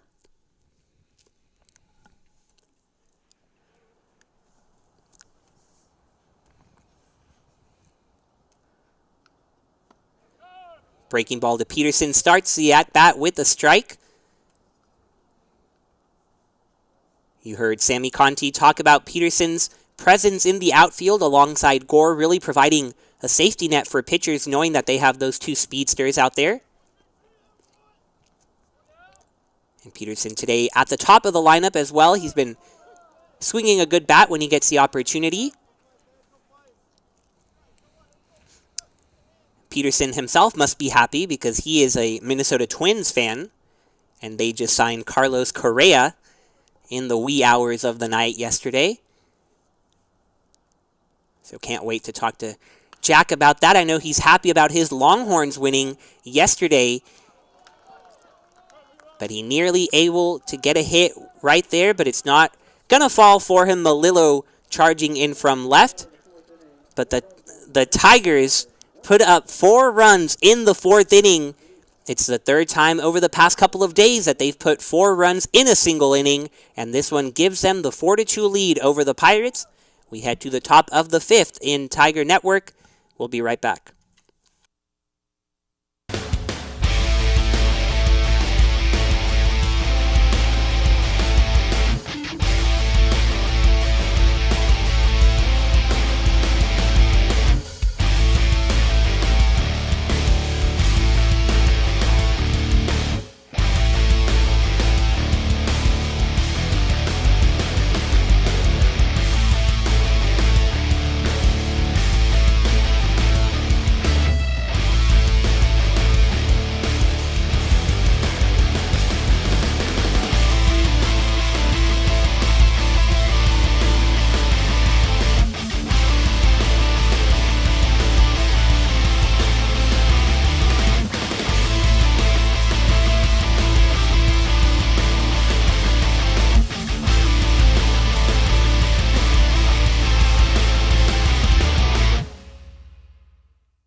Southwestern, the shortstop, number 8, Jacob Tanner.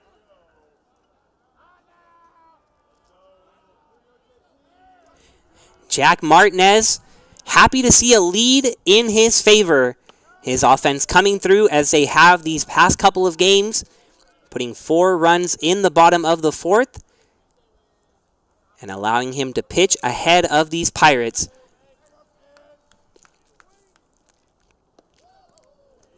Breaking ball to Tanner, misses outside. Tanner reached base with a walk and came around to score back in the 3rd inning.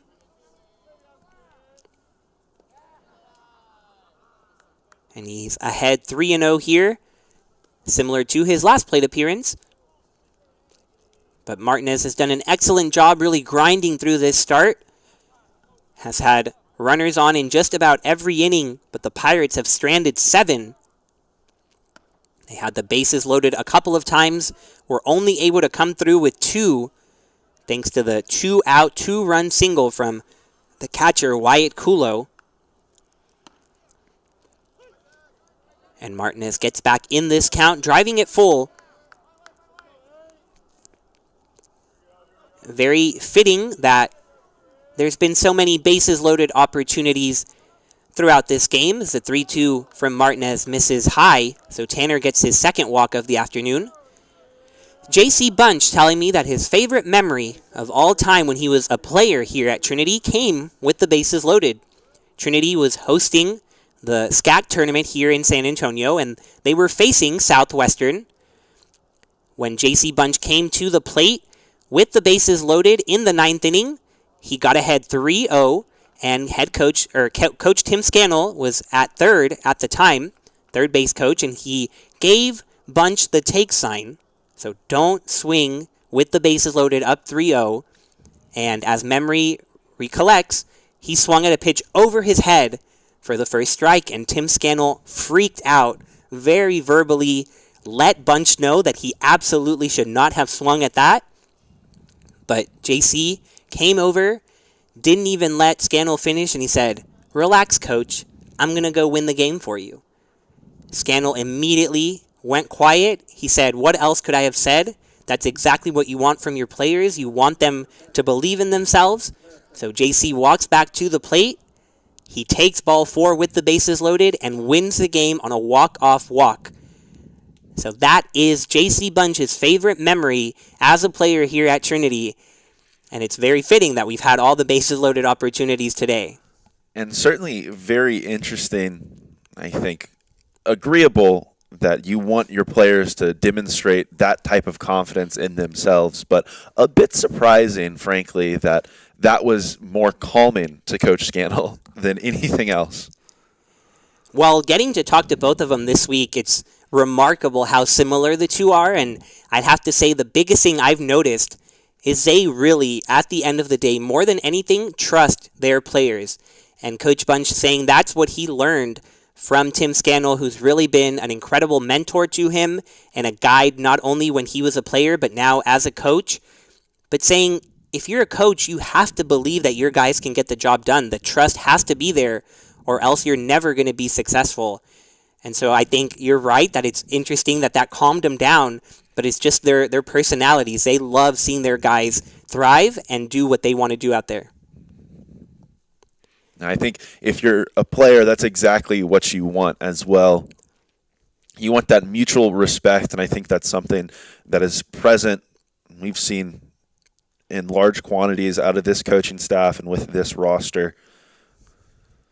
A lot of these players that we've seen and had the pleasure of watching, as we've called the broadcast, these past 2 years have certainly demonstrated that confidence in themselves, and I think that that's reflected in the fact that they are mainstays and staples in this lineup for the Tigers.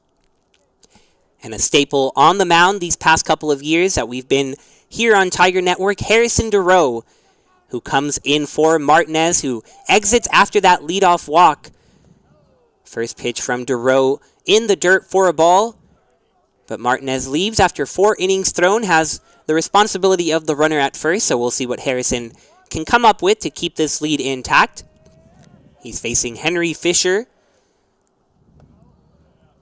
And the breaking ball misses high for DeRoe. DeRoe making his last start in that midweek game against McMurray, and one that he wants to put behind him. He gave up 5 runs in just a third of an inning, recorded that 1 out before coming out, but now trying to steer things in the right direction as he comes out of the bullpen against Southwestern. Yeah, and after falling behind 2-0 right there, good to see him step behind the mound just for a moment, gather himself, and take the time rather than rush back onto the mound. 3-0 in there for a strike.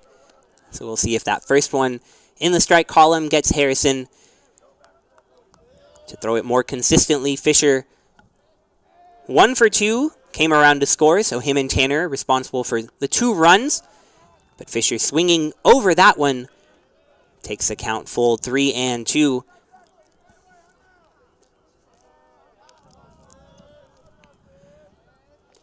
We'll see if there's any action over there. The runner Tanner taking his lead. He's not going. The breaking ball in there for strike 3. Very vocal motion from the umpire to ring up Fisher.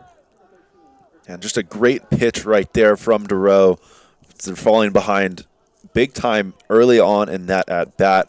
It did seem like he was able to find that release point with that fastball, and he didn't have any issues when it translated to that breaking ball right there. A big looping one that he just dropped in there and had the hitter frozen at the plate, questioning that call.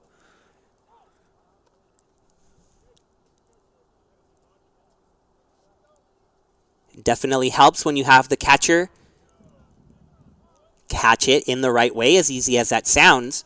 I know you know a lot about that.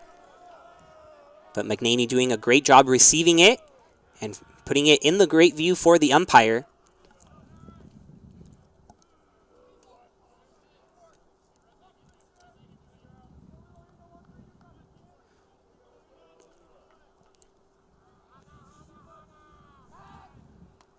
DeRoe still keeping tabs over there on Tanner.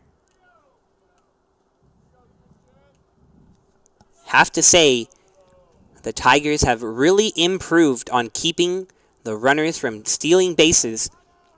As you get a good look at the lead, but DeRoe gets a strike in there on Melillo. Coming into the series, it was a major concern. Opponents 26 for 31 on stolen base attempts. And Whitewater especially, you were here firsthand for it, running all over the Tigers. But it's been something that they've worked on consistently at practice, trying to get to the plate faster, and it's worked so far. The Pirates not being very successful when they try, if they try, to take second. Yeah, and you mentioned that Whitewater series specifically. I think likely over half of the stolen bases given up came in that 4-game stretch. It's like it was a real wake-up call as Thoreau drops another breaking ball in the zone right there. That one a little less loopy, but very clearly a strike. Quickly, Thoreau responds in his second outing of the week, doing a really nice job out of the bullpen right here for the Tigers. But you mentioned, we continue to discuss the control that they've had on the running game this weekend. They do, have done, a much better job of checking on runners early and often over there at first base. I think that puts it in the base runner's mind that the pitcher remembers and is cognizant of his presence over there, and I think that's incredibly important. Keeps that runner on his toes. Absolutely. Just showing that you're aware that they're there could make all the difference. Oftentimes, if you don't even give them a glance, whether they're at first or at second, they can take advantage and take 90 feet for free. But the Tigers making the Pirates earn every single thing this weekend, and they've made it tough, whether it's the pitching, the much improved defense, or the lineup that just keeps getting hit after hit. And Thoreau gets ahead 1-2 on Durden. He already has 2 strikeouts, going for a third. This one is skied out to center field. Jack Peterson makes a catch for the third out of the inning. And so a clean top of the 5th for Harrison Thoreau coming out of the bullpen. We are halfway home through Game 2 of this doubleheader.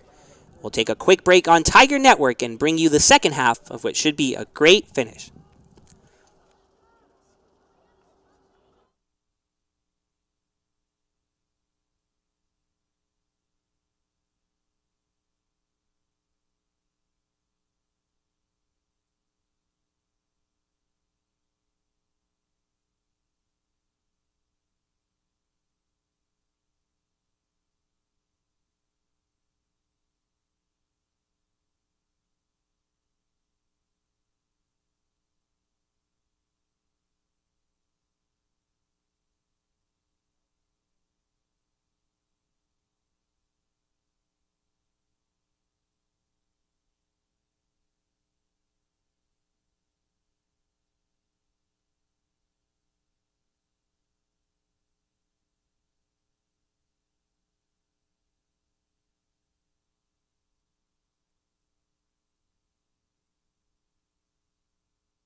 Bottom of the 5th, leading off for Trinity, the shortstop, number 1, Tanner.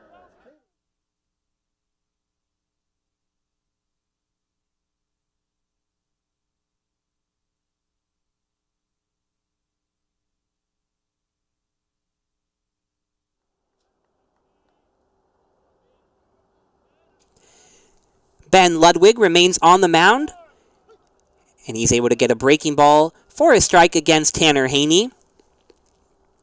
The shortstop 0 for 2 on the day, but he represents the 2-hole, so that means 2-3-4 coming up to bat for the Tigers, looking to add to this lead. Another breaking ball, that one floating more than most we've seen, just kind of hanging out in the air. Haney able to lay off.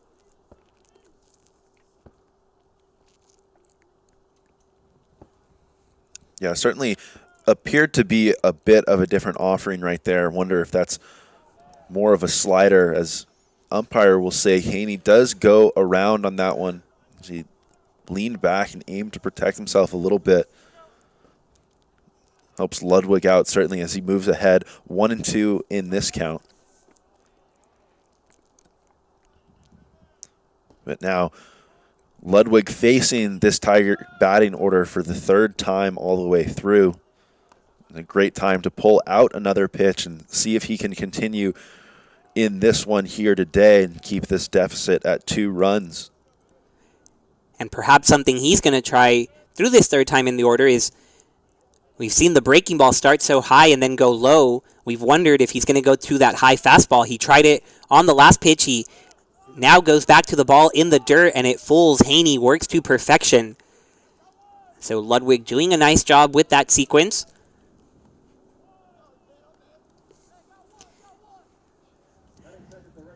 And that'll bring up Ezra Gore to the plate.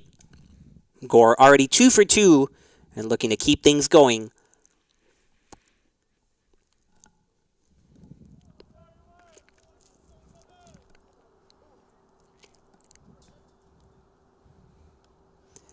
Breaking ball this time is going to get a piece of Gore. And probably the last Tiger base runner that you want to put on. We've already seen him swipe a bag earlier today. And he'll be put on first with MJ Metz coming to bat. And I wonder if Gore is going to try to catch Metz in the stolen base category. Metz leads the way with 8. Gore has 6 already on the season. So just take second, take third, tie him up. Wouldn't you say, Luke? Yeah, I don't think anyone would be opposed to that. I think if you talk to these two guys right now, I'm sure they'd both be willing to trade off as Gore takes off, and he'll ease into second right there. As that ball got past the catcher, that appeared to be that other breaking ball offering that ended up outside and down low in the dirt. But Metz and Gore both at the top of those statistical categories for stolen bases and home runs.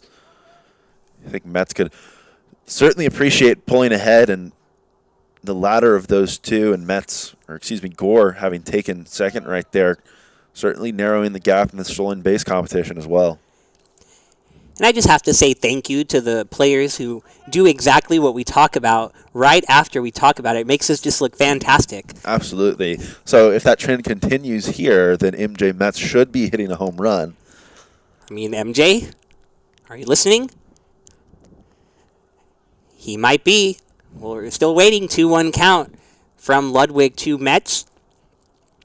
We've seen Metz go the opposite field in this series. Nearly drove one out to right center field. Ended up being a triple. But we'll see if he's able to wait back on these big breaking balls from Ludwig. He does put it in the air, in foul territory, and out of play into the Pirate bullpen. Yeah, and Ludwig continuing the trend that we've seen out of this Pirate pitching staff to attack MJ Metz on that outside part of the plate, force him to go the other way with the baseball.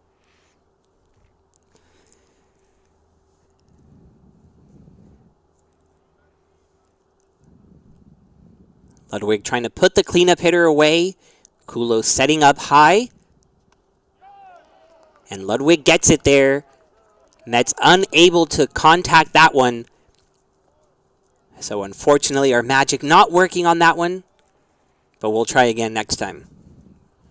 Yeah, certainly doesn't help to try. It was a good at-bat from MJ right there, battling after falling behind. Saw him foul that pitch off, but a good job by Ludwig to bear down, continue to attack the zone, and continue to attack in that same manner. That was another pitch on the outside part of the plate. Now with 2 outs in the bottom of the 5th, Gore remaining at second. Wisniewski looking for his second run batted in of the evening. Looks at a breaking ball high, 4-1.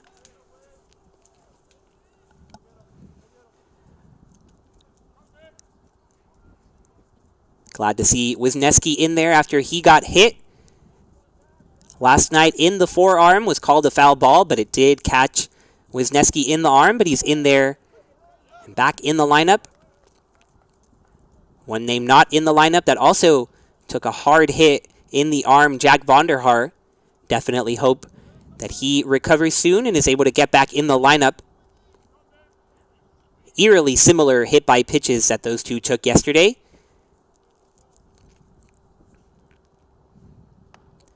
Must be the super senior connection between V and W. I've asked them that VW, such unique letters to work with, there has to be a nickname, but they haven't come up with one over their 5 years here. Said maybe with VW, the Volkswagen, the Buggy Buddies or something, but we'll keep brainstorming. That certainly seems like the perfect task for you of all people, Brian. I can't lie to you. I like to have fun.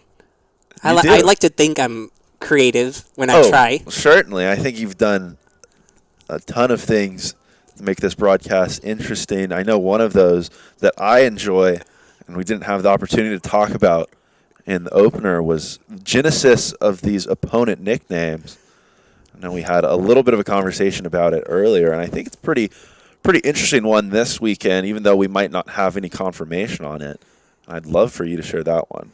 Well, I think I'm going to take your advice with this one. Since we're not 100% sure about the origin of the pirate nickname, we're going to put it out to our viewers. Have the YouTube chat. We want some engagement. If you know exactly why Southwestern chose the pirate mascot, please let us know. We'll give you what we think is the reason in a few innings. But we weren't able to find out for sure, so if one of you know, please tell us. Wisniewski grounds it to the right side. It's off the first baseman, Witt. And then Gore will be, after a big collision at the plate, not sure what the call is going to be. There was that collision. I don't think the catcher at the plate, Kulo, was able to hang on to the baseball. And you see Coach Bunch going right to Ezra, who clearly feels terrible, but saying, no, don't worry about it at all. Nothing you could do about it. Crazy play. Wisniewski grounding it to the right side. Looks like it came off the glove of the first baseman, Witt. And so Wisniewski was going to be safe at first, but then Ludwig, the pitcher, going over to recover the ball, throwing home to try to get Gore. And then Gore doesn't slide. He goes right through the catcher, Kulo.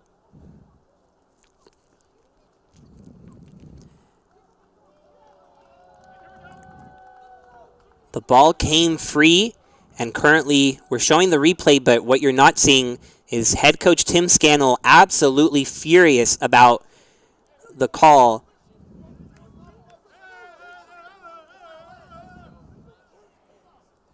You have to imagine that he's upset that the plate was being blocked right there. Not sure if we'll get any explanation, but what I would imagine the call at the plate was an out on Ezra Gore right there. It's a scary sight. Kulo turning right as Ezra Gore was getting there. It looks like Gore's shoulder just hitting Kulo as his face turned directly into it. So it looked like he was able to get up and walk off the field under his own power, and that's certainly something that we're happy to see. But I imagine that given the fact Ezra Gore didn't slide, he was ruled out at home plate, even though there wasn't really a lane that was afforded to him. So a very strange play here in the bottom half of the fifth. The call is that the runner will be out at home. Certainly hope for the best for the catcher, Kulo, who took a big hit at the plate. We'll take a break on Tiger Network as we head to the top of the sixth. Trinity up 4-2.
field for Trinity, number 46, Trey Berger. Now batting for Southwestern to lead off the top of the 6th inning, number 3, James Vaquero. We're back on Tiger Network after a strange end to the bottom of the 5th, and it looks like that's not over. As a home plate umpire, as we were getting ready to start things off, looking back into that Trinity dugout, and now back behind the plate, couldn't see exactly if head coach Tim Scannell was ejected from the game. We have to imagine he might have been. He was very animated after his runner was called out at home on that collision. But I'm sure we will find out as soon as possible. We'll try to get confirmation for you. But meanwhile, Harrison DeRoe on the mound after coming in, striking out a pair, going 1-2-3 against his batters. And he'll try to keep things up against the pinch hitter, James Vaquero of the Pirates. And we saw Vaquero in the first action today, hitting from the other side of the plate. So an incredible talent to have, skill set to have come in to hit from both sides of the plate, especially to have it in such a young player and to watch that continue to grow throughout a career. Certainly an asset in this Pirate batting order moving forward. And Vaquero sends this one the other way. The left fielder backing up and able to make the catch there. Schaub, with plenty of room behind him, gets Vaquero for the first out. So Vaquero, not only a freshman catcher who has been thrown into the fire of college baseball, but a switch-hitting catcher at that. I'm sure we'll be seeing him plenty over these next few years when Trinity faces Southwestern. DeRoe loving that breaking ball, landing on the inside part of the plate. He rung up a pair last inning with it, and now starts off Raschke with the same. He's doing a really nice job with where he's starting that pitch. You see another one, that time buried in the dirt. A lot of the previous offerings on that breaking ball, finishing right at the top of the zone. Nothing really left in the middle portion of the plate. And I think that it's been reflected by the fact that these Pirate hitters haven't offered at it a whole lot. And after two looping breaking balls, DeRoe attacks Raschke with the hard fastball, and Trent is unable to catch up to it. So DeRoe showing what he is all about here, mixing his pitches, attacking the batters, and racks up strikeout number 3. Yeah, and for DeRoe, a really solid effort to this point in this appearance. It's really nice to see coming off the appearance this midweek game that you talked about earlier. Great job to rebound here in a weekend series in a meaningful conference game. Yeah, and DeRoe has had some starts against some of the better offenses in the country, going up against Whitewater, going up against Birmingham Southern, and also going up against Babson.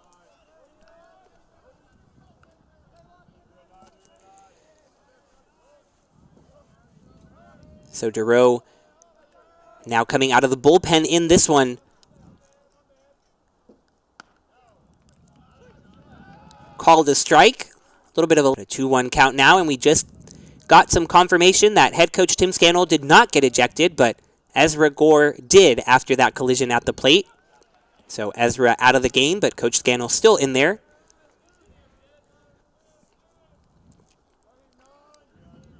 And I have zero doubt that that was completely unintentional from Ezra.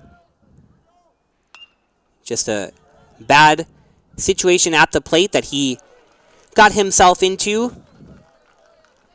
But here we go to the bottom of the 6th after Harrison DeRoe fired up as he heads to the dugout. Ethan Clark the first to greet him, and he is doing an excellent job. 2 scoreless innings from the sophomore takes us to the bottom of the inning with the Tigers still up 4-2.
sixth inning, leading off for Trinity, left fielder, number 42, Ryan Shaw.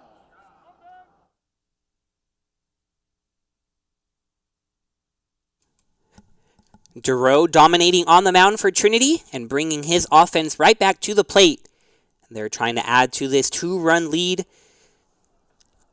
And they're still facing the starting pitcher from this game too, Ben Ludwig, with that last delivery reaching 90 pitches in the bottom of the 6th.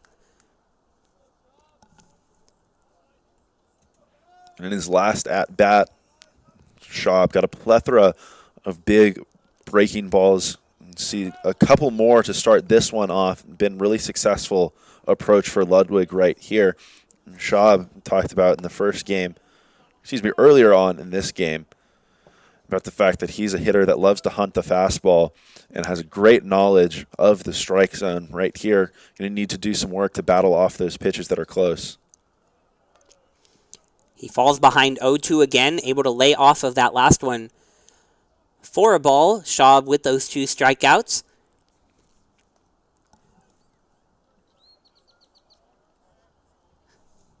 Last night, Shaw went 2 for 3 and then didn't appear in the first half of this twin bill.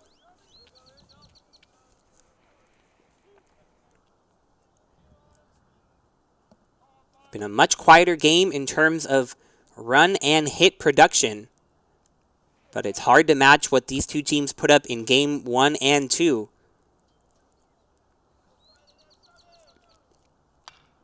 Schaub this time waits back on the breaking ball, but sends it to the shortstop Tanner, who's able to get the out at first.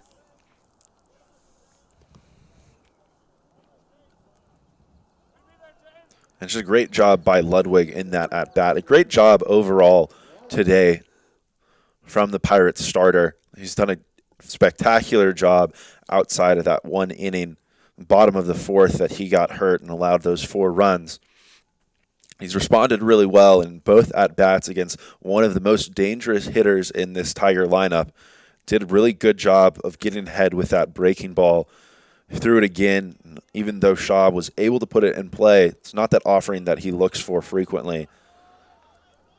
And right here, Nathan Brolick, who's had a pretty successful day going 2 for 2 at the plate, won't get the opportunity to get hit number 3 because he is hit with the pitch on the first delivery from Ludwig.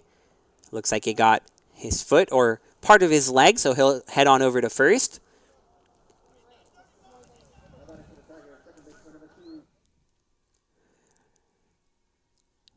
So Colt Harris back up 1 for 2 on the day. Last time Brolick was over at first, he took second. And he'll take second again, this time thanks to the wild pitch that gets away from Vaquero. If you remember, Vaquero came in to pinch hit. He did not start behind the plate, but after Kulo had that collision at the plate, Vaquero having to come back in after starting the first 2 games of the series.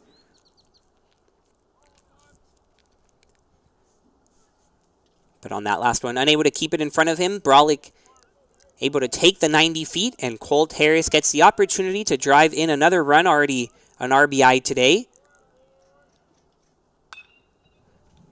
He sends it the other way towards the right center field gap, and it's going to get down. The center fielder, Mims, able to cut it off just before it gets to the wall, but it's not going to stop Harris from another double, another run batted in, and there is just no stopping Colt Harris this weekend. Yeah, absolutely. Same exact thing that we talked about in the last at-bat. He's coming up to the plate as an incredibly confident and hot hitter right now. Sees something in the strike zone in that middle portion, middle third of the plate, really, and does exactly what he's done all weekend long. Sends it back up the middle into that opposite field gap, and he extends the Tigers' lead to 3 runs here in the bottom of the 6th. Harris filling in now at second after he drives in Brolick, and McNaney comes to the plate. McNaney drove in a run his last time up, sending a sacrifice fly to right. McNaney, the sophomore catcher from Albuquerque, New Mexico. Last appeared in Game 3 of that Whitewater series. Tyler Pettit and Nick Lazera have gotten some of the action behind the plate since then, but McNaney starting a couple of those Whitewater games, and now getting the opportunity in Game 2 of the doubleheader, and he lines it back up the middle and through for a base hit. Harris being sent around third. He's going to score easily, and the catcher puts run number 6 on the board for the Tigers. Yeah, and a great job right here, Brian, by a part of the lineup that I think we've really desired to get hot. This bottom portion of the order, so important for every successful baseball team, whether it's producing runs or just straight up getting on base for those guys in the 1, 2, 3 holes to try and bring you in. Incredibly important that these guys continue to play like this as they continue in conference play. A visit to the mound from Coach Lacey, and it'll be a short one as he gets the hook to the bullpen. Lacey getting the ball from his starting pitcher. And that'll be it for Ben Ludwig on the day. But I think, Luke, you make an excellent point about the bottom of the lineup contributing, but also just the different names in the lineup that are contributing. You obviously expect a doubleheader to see different people in Game 1 and Game 2 just from the very nature of how hard it is to play 2 games in one day. But it's shown on full display the depth that this Tigers team has. You think about Trey Verver in that first game going 3 for 5, the first year starting in right field, coming through with a couple of runs batted in. He's not even in the lineup, and the people who replace him, someone like a McNaney or a Brolick has 2 hits. He's reached and scored a couple of times. McNaney driving in a couple of runs. It seems like the buttons are really working no matter which are pushed by Coach Tim Scannell. Yeah, and what a luxury it is to be able to go with so many different names, especially in a day like today. You have 2 games on a hot afternoon.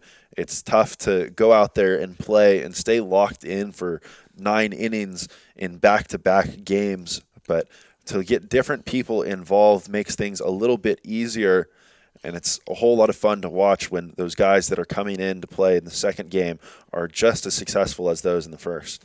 And what's interesting is that you use the word luxury to describe that situation, having so many options. I thought the same thing. You have that depth, and it's a lot of guys you can go to.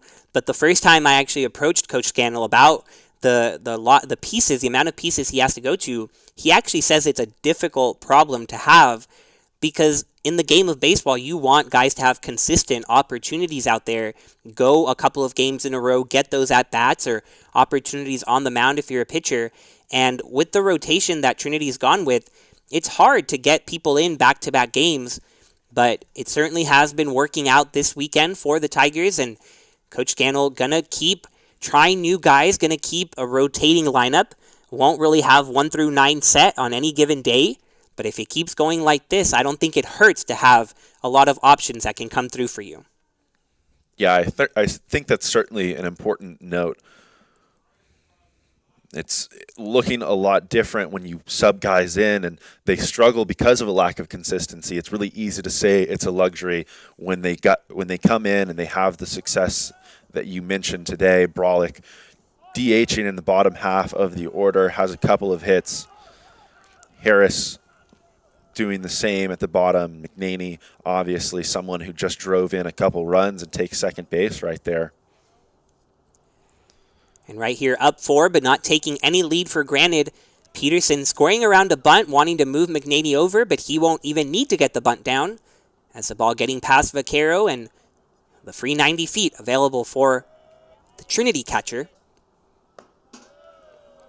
Second delivery to Peterson high, and it's from the new pitcher in from Southwestern, Ryan Corbett, the freshman from Austin, Texas. Corbett's last appearance coming against UMHB in their midweek game. He threw an inning and a third, gave up just 1 hit, no run. Here, though, has Peterson line it to center, and it's going to fall in front of Mims. McNaney froze a little bit, unsure if it was going to drop, so he will stop at third. But Jack Peterson joins the hit parade with his first of the evening. And the Tigers now up to 9, nearly at double digits for what would be the 5th straight time. And now with Peterson on base, think back to that conversation that you had with Conti earlier on in this one, and the fact that he shed some light and pointed to Peterson's speed. Now with runners on first and third, it'll be interesting to see if he's moving, trying to take away that double play ball, extend this inning even longer for the Tigers as the top of the order comes around. First pitch to Haney, a called strike on the outside.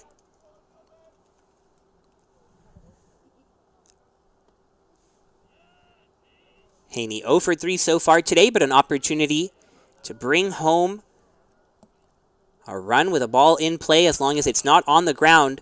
Runner Peterson was going there with the pitch, and Haney sends it foul.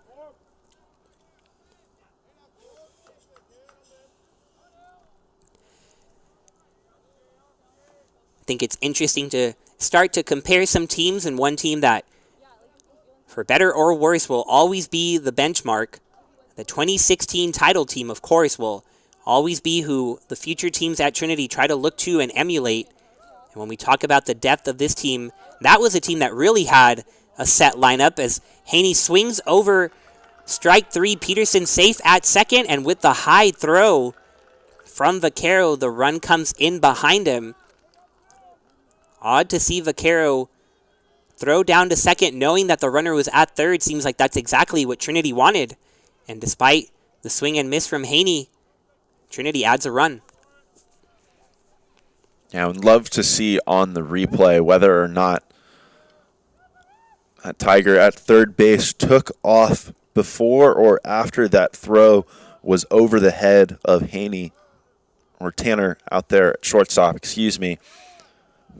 But clear and obvious that the pressure applied by Peterson's speed at first base is really, really helpful for the Tigers. A little too close to tell on the replay whether or not that runner was moving as soon as that ball was thrown or not. But either way, the Tigers able to extend their lead here in the bottom of the sixth, now all the way up to 5 runs, as Trey Verver steps into the box as the replacement for Ezra Gore. Yeah, Verver, a name that just came up in our conversation. Got 3 hits earlier today in Game 1. Drove in a couple, nearly sent out a home run to left, and now gets the opportunity replacing Gore. Looks at that one outside, but was bringing up the 2016 team because we talked about J.C. Bunch's favorite memory as a player at Trinity. His favorite memory as a coach has to be that championship in 2016 that he was a part of, what he was telling me. And that team had a pretty set lineup, 1 through 9, that you knew who was going to start. But sometimes it takes different routes, and this Trinity team has all sorts of options, including Verver, who's going to reach first safely. And as the ball is bobbled at second, smart base running from Peterson. He comes around to score. And the run's now at 8 for Trinity as they bring home run number 4 in this bottom of the 6th. Dan, you mentioned just really heads-up base running over there at second base with 2 outs here in the inning, moving on any contact and busting it all the while was Jack Peterson, who again applies that pressure on the base paths with his speed. So a couple of 4 spots in this game for the Tigers. And the cleanup hitter MJ Metz now coming to the plate with this big weekend series that had so much anticipation between Southwestern and Trinity. We've seen lots of alumni from all sorts of generations. Among those, we saw recent graduates, Mason Meredith, Brian Cardone in the dugout before the game. Another recent graduate of Trinity, but someone still in college and absolutely killing it as he transferred to Boston College, Rafe Chalmette. He's been putting up great numbers as an Eagle. He tied a record with 3 doubles in a game recently for Boston College, and he's hitting .333 as he transferred from D3 Trinity to D1 Boston College. And I know we're all very happy here at Trinity and at Tiger Network to see Rafe so successful as he's moved on. Just part of the big Trinity family here.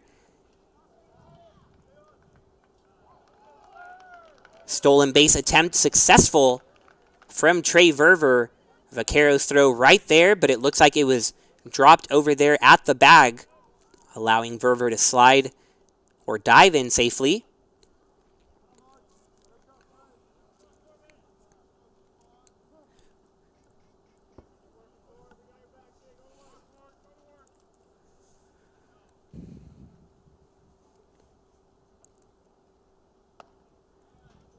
Curveball misses high from Corbett, who's looking for just any way to get out of this inning.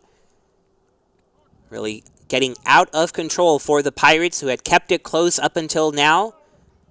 They were up for the first 3 innings of this game. Trinity then taking a 4-2 lead, and they've doubled it. Now up 8-2. Doubling their run total, of course, 4-8. And I think you certainly have to be happy with the way that the bats have swung it here today, Brian, but I think you also want to point to the overall effort from this pitching staff and this bullpen. In that first game, giving up 4 runs, responding after last night's affair, which we have already several times referred to, the 11 runs that Pirates were able to put up, turning around and holding them in check in that first game, doing the same to this point today. A long inning over now for the Pirates, but not before the Tigers double their run total from 4-8. Their lead stands at 6 as we head to the top of the 7th. Harrison DeRoe back out on the mound after this break on Tiger Network.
Harrison DeRoe certainly won't complain about a now 6-run lead.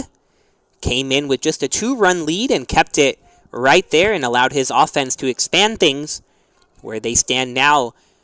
And DeRoe will make his way through the heart of the Pirate order, beginning with Maxwell Mims.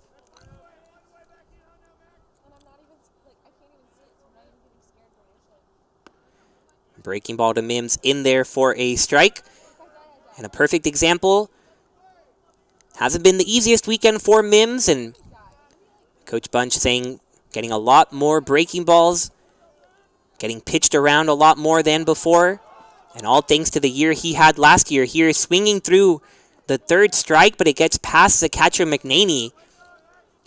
And a tough one there. Didn't look like he necessarily went around on that check swing, at least at first glance.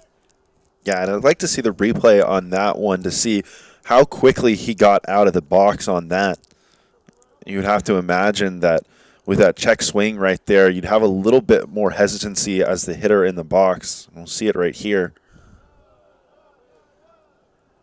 Guess it looked pretty clear that he did actually go around, and he didn't book it out of the box very quickly.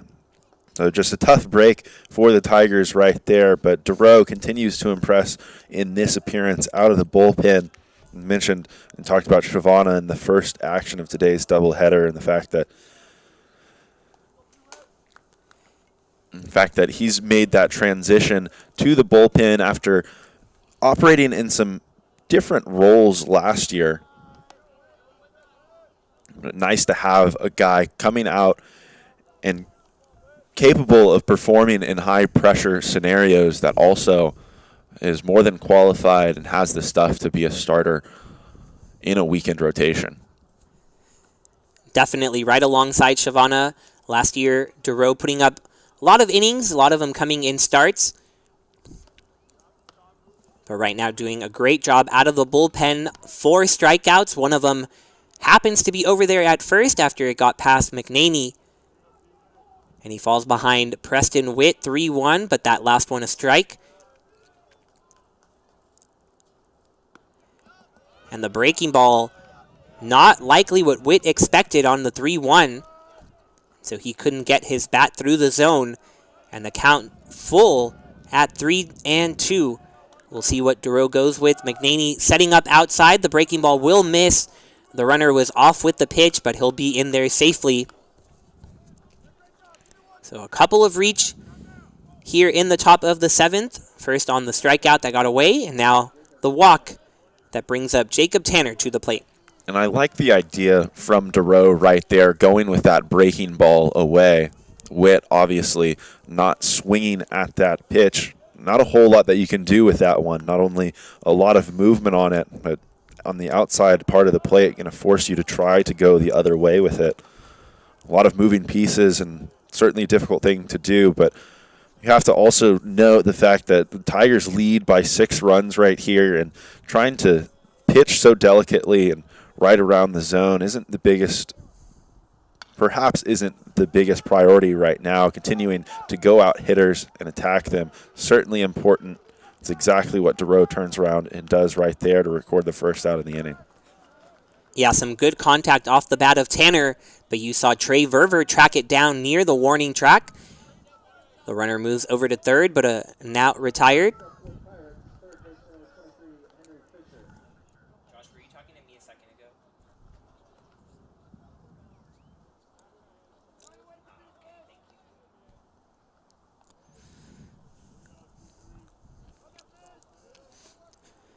So runners at the corners. Fisher now at the plate, 1 away.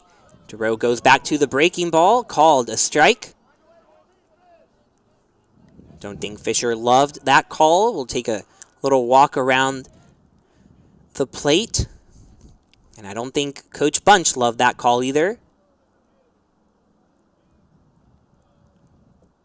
Second time we've seen this mid-at-bat conversation just beside the plate. Have you ever seen anything like this, Luke? Just coach talking to a player in the middle of an at-bat?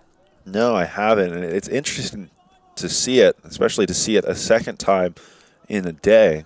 But you have to wonder exactly what it's in reference to. Obviously, Fisher was visibly upset and frustrated with that strike call in this at-bat. You can imagine that it might be related to that. There's no saying for sure as Duro turns around, pumps in another strike to go ahead 0-2. Turned it around really, really well this inning after that leadoff pass ball and the subsequent walk. Ahead of Fisher 0-2. Fisher able to take it the other way and drive it into the outfield. Mims will come across to score. The throw a little off over there to the left side of the infield, but the runners stay at first and second.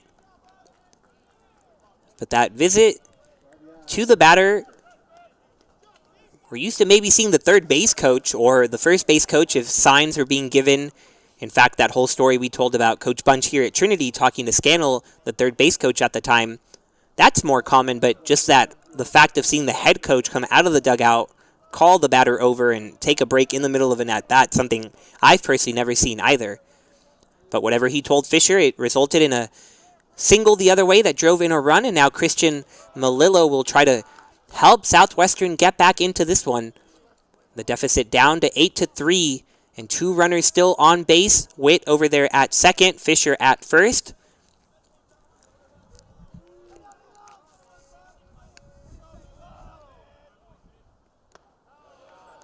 Melillo lays off of that one, so a 2-0 count.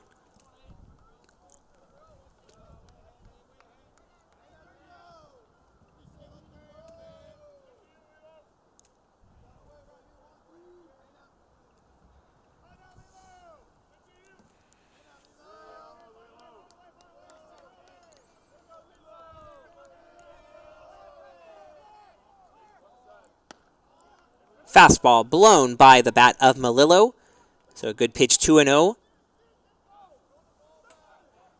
And Coach Bunch having a conversation again with his batter. This time the batter not coming out of the batter's box, but you can hear all the noise in the ballpark. Some interesting interactions here between the Southwestern head coach and the home plate umpire, as well as his hitters. And I think that cheering coming from the Trinity faithful and the dugout. Yeah, and really interesting to watch in this half inning. Baseball, one of those games where you really, as a coach, lack control over things outside of who you're putting out onto the field. Durow shows a ton of emotion right there, pumped up, and a really nice response after he gave up that hit that drove in a run. Continues to work really well on the mound. He's been incredibly impressive outside of that pitch that got away. Ultimately could have resulted in an out, but nonetheless, he's here and he's responded.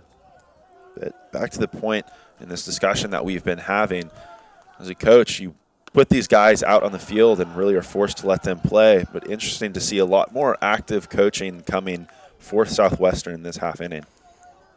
I think you'll get an amazing look at the reaction from Durow. Love to see that passion shown by Harrison and these Tigers, who are clearly pumped up to be leading 8-3, just 7 outs away from a sweep of the Pirates, but still work to do. 2 outs and 2 runners on in the top of the 7th. Durow's breaking ball just misses a little bit high.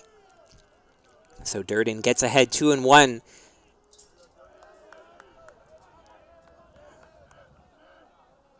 The Shadows continue to make their way on the field, but it is not affecting Durow. Fastball right by Durden. And the count now 2-2. 2 runners on and 2 outs. Durow trying to send his team back to the plate. Breaking ball in the dirt, gets away from McNaney. So the runners will advance to third and second, Witt and Fisher. So a little bit more pressure added to this situation with 2 runners in scoring position now. The count taken full. Durow already with 5 strikeouts in 2 2/3 innings since coming in to replace the starter Jack Martinez. And he is looking for a big strikeout, number 6. The 3-2 to Durden. Curveball chopped to the left side. The shortstop Haney makes the throw and got him, says the first base umpire. The Pirate dugout can't believe it. J.C. Bunch immediately out to talk, and he is thrown out of the game. That was quick. And the emotions are coming out on full display here in San Antonio. This rivalry, we've talked about it all weekend, these 2 schools. And we're seeing it on full display. Bunch still out there letting the umpire hear it. Now turns to the home plate umpire as well. Yeah, and clearly in this half inning, Coach Bunch getting significantly more invested in this game, and we'll have the luxury of replay right here, but it seemed like that ball, certainly a tough play, that throw coming from a long way across the diamond, and it seems like the runner was in there safely. Either way, understandable that Coach Bunch be out to challenge that call. It was a little chopper off the bat of Durden that Haney had to hurry over to first. And the umpire says he got him in time. Of course, that second look we got showed that it was a very close play. But nonetheless, it goes in favor of the Tigers. So Trinity remains ahead 8-3 as it's time to stretch for the second time today. We'll take a quick break and be back on Tiger Network.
Frustration's really boiling over here in San Antonio, and it's not hard to see why. The Pirates were on top yesterday, thought they were going to come into San Antonio, maybe take game one from the Tigers, ranked 18th in Division 3. But Trinity fighting back, pulling out a 13-11 victory. Then earlier today, again, the Pirates jumping ahead, taking the lead. But the Tigers, with a no-quit attitude, take the lead and hold on to it with a 9-4 victory. And then, for a third time, the Pirates get out in front early, take a 2-0 lead. But this Tiger lineup has put together another impressive performance. 9 hits and 8 runs. And they are approaching a sweep of the Pirates. So it's clear to see why Coach Bunch and the Pirates are a bit upset here. Yeah, but you mentioned those 8 runs on 9 hits. And it just goes to shed light on the efficiency of this lineup here today. Offensively, they've been wonderful. At past times this season, they've really struggled leaving runners on base, but clearly that hasn't been an issue. Only 5 have been left on in this one.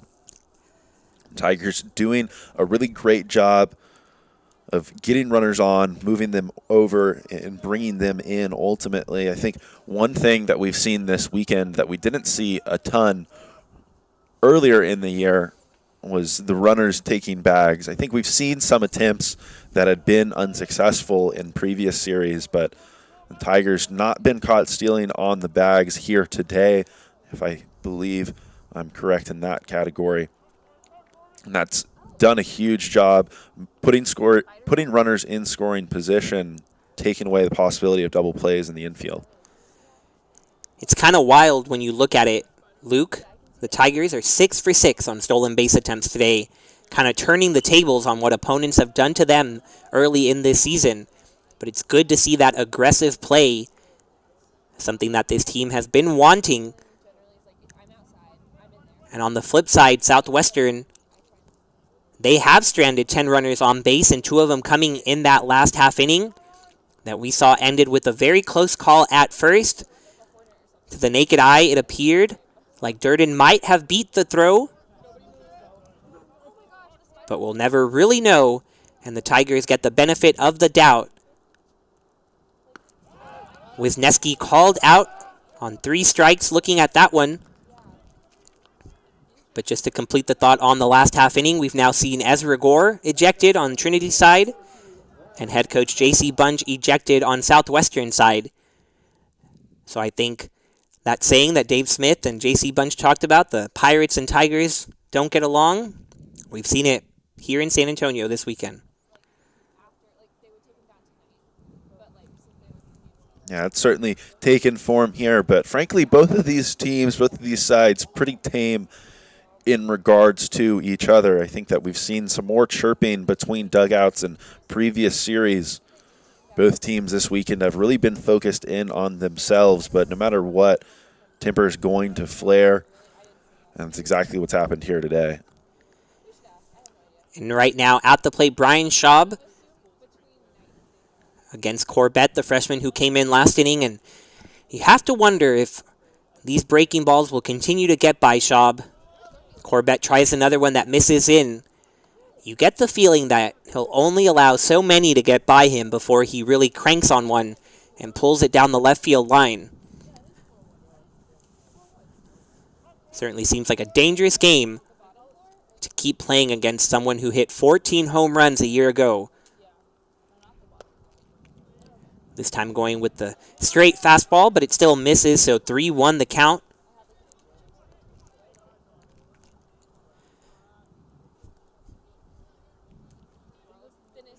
As we have a little bit of time to share some other scores around the SCAC with you. Go to some games that have already concluded. Game 1 of a doubleheader between St. Thomas and Schreiner went to the ladder as the Mountaineers take that one 8-7 earlier today. In the first action of doubleheader between Texas Lutheran and Centenary College in Seguin, Texas Lutheran takes the victory to ultimately capture that series. They finished that one up with a final score of 10-4. Those are the only two final scores we have on the day, but a couple of other games going on. Austin College trailing Dallas right now 15-5. That one should go final soon. Outside of this one, the only other game that's going on is the game 2 between St. Thomas and Schreiner. St. Thomas coming back and getting a victory in that one, 10-3. So a lot of really great action going on in the SCAC. A couple teams at the top of the standings facing each other in Trinity and Southwestern, and then also out there in Seguin and Texas Lutheran and Centenary. Gotta say, Luke, feels good to be able to report on SCAC baseball scores again now that we're fully into the conference slate. Of course, this opening series between Southwestern and Trinity, but as you made clear, action going on around the conference, and it'll only continue from here. The Tigers will take a midweek trip to Belton to face UMHB, but then back in conference action for a 3-game series against Centenary. And it looks like they're going to be heading into that series with red-hot bats, including that of Nathan Brolick, who is now 3 for 3 in this game, too. He drove it perfectly into the vacated hole of the shortstop. Schaub had taken off running with that pitch, so the hit and run executed to perfection. But that weekend series next weekend in Shreveport, Louisiana. This game marking the conclusion of a 14-game homestand for Trinity. And it's been a pleasure to bring you all of those, except for that one at Wolf Stadium. Right here with the runners at the corners. Both runners will be safe. Brolick taking off for a second, drawing the throw from Vaquero. And Schaub taking advantage and stealing home. You mentioned the last time we had a first and third scenario, it was a bit odd to see Vaquero throw all the way through to second base, but certainly have to imagine that the Tigers were cognizant that that's the option and the route that he chose to go with earlier on in this one. Schaub was able to take home base relatively easily. You have to imagine he was moving as soon as that ball left Vaquero's hand right there. And that double steal makes it 8 for 8 on the evening on stolen base attempts for the Tigers. Brolick taking second. And that reaction not quick enough there on the throw home.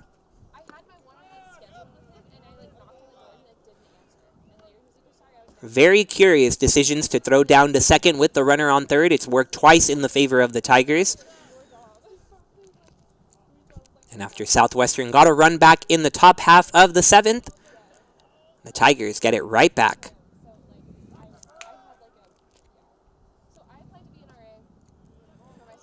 Harris lays off that big breaking ball.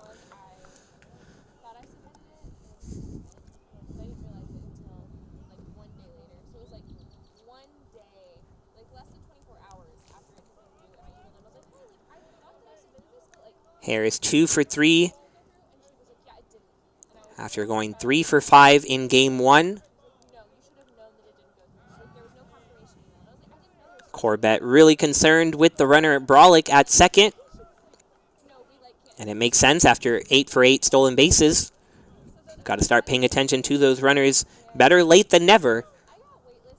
But it might be a little too late for the Pirates. As the sun setting on San Antonio and the sun setting on their opportunities as well. Harris grounding this one to shortstop, and Tanner bobbles it. And the miscues continue for the Pirates. Just not much going their way today. Yeah, not much going their way, and seemingly on the flip side, everything going the way of the Tigers. Not a particularly hard hit ball right there. Just catches Tanner a little bit in between, trying to get to that one and help the Pirates get out of the inning right there. Made it a more difficult play for himself ultimately. And here again, we have Trinity in another first and third scenario, so we'll have to see what they opt to do and if they'll continue to apply the pressure on the base pass right here. I mean, you really might as well.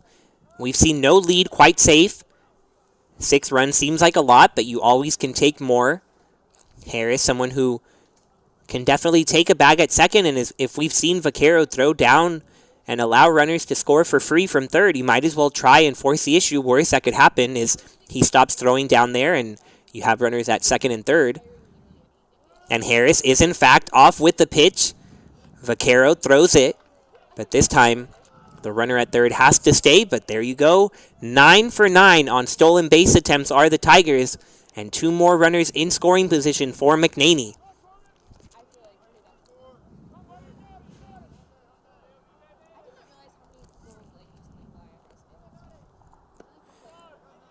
Breaking ball misses for a ball, and as we reach the 7:15 hour here, seems like the Pirates really taking the toll of being out there for 6 hours today.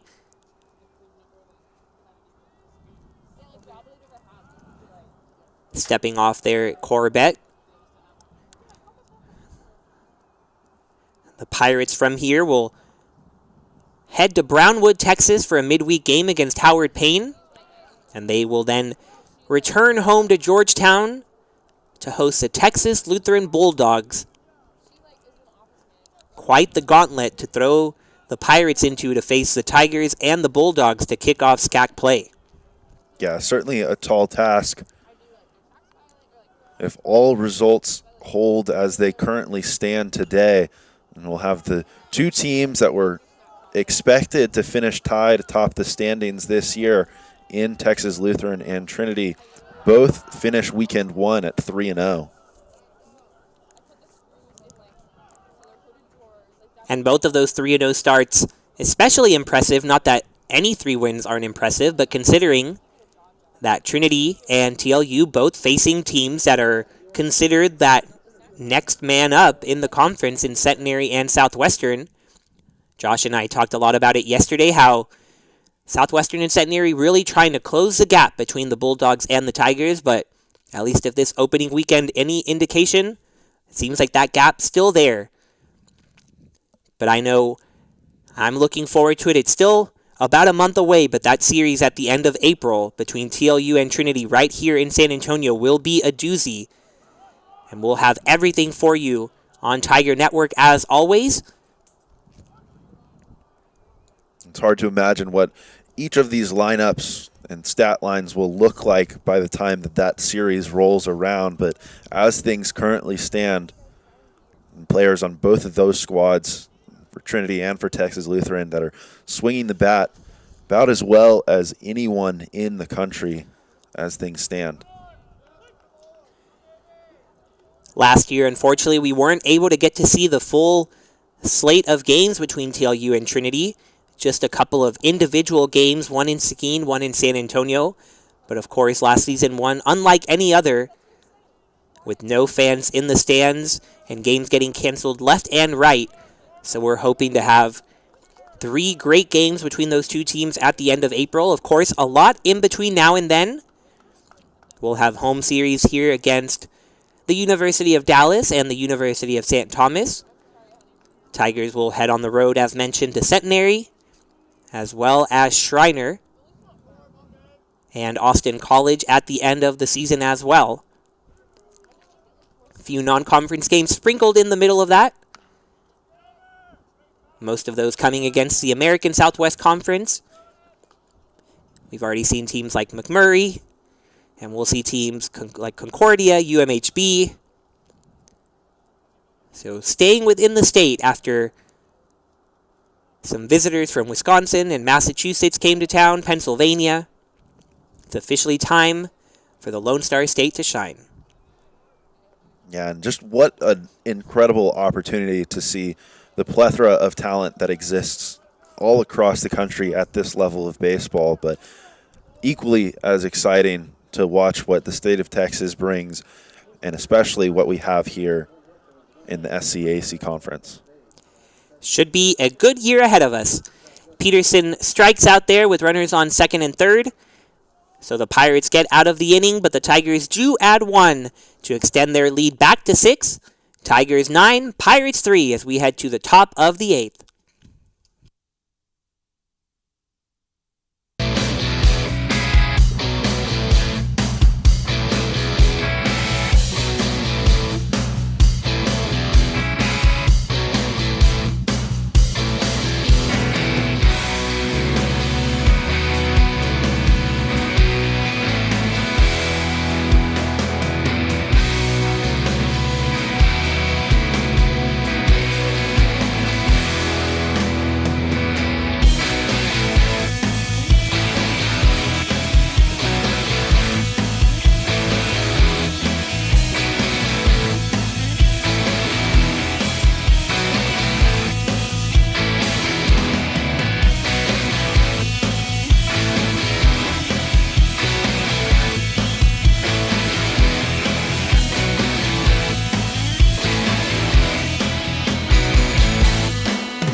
Vaquero.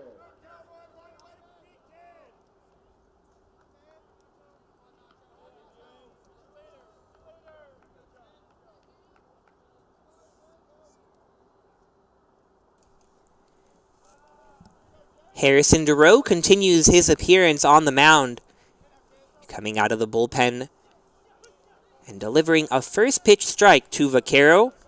If you remember, way back when Jack Martinez started this game, he went 4 innings, allowed 3 hits and 2 runs, had 4 walks to go along with 7 strikeouts, and of course, the ever-important hats-off number. And I don't believe we ever got back to you on that, but the final tally on the hats-off for Jack Martinez was 16. So I lost the bet. You were closest with 17, so congratulations, Luke. I appreciate that. It certainly feels good. I will take pride in it. It's a small victory, but it's one that is necessary given the fact that we mentioned our March Madness brackets earlier, and I will only mention them again. No more discussion of that, even though I am the one that brought it up again.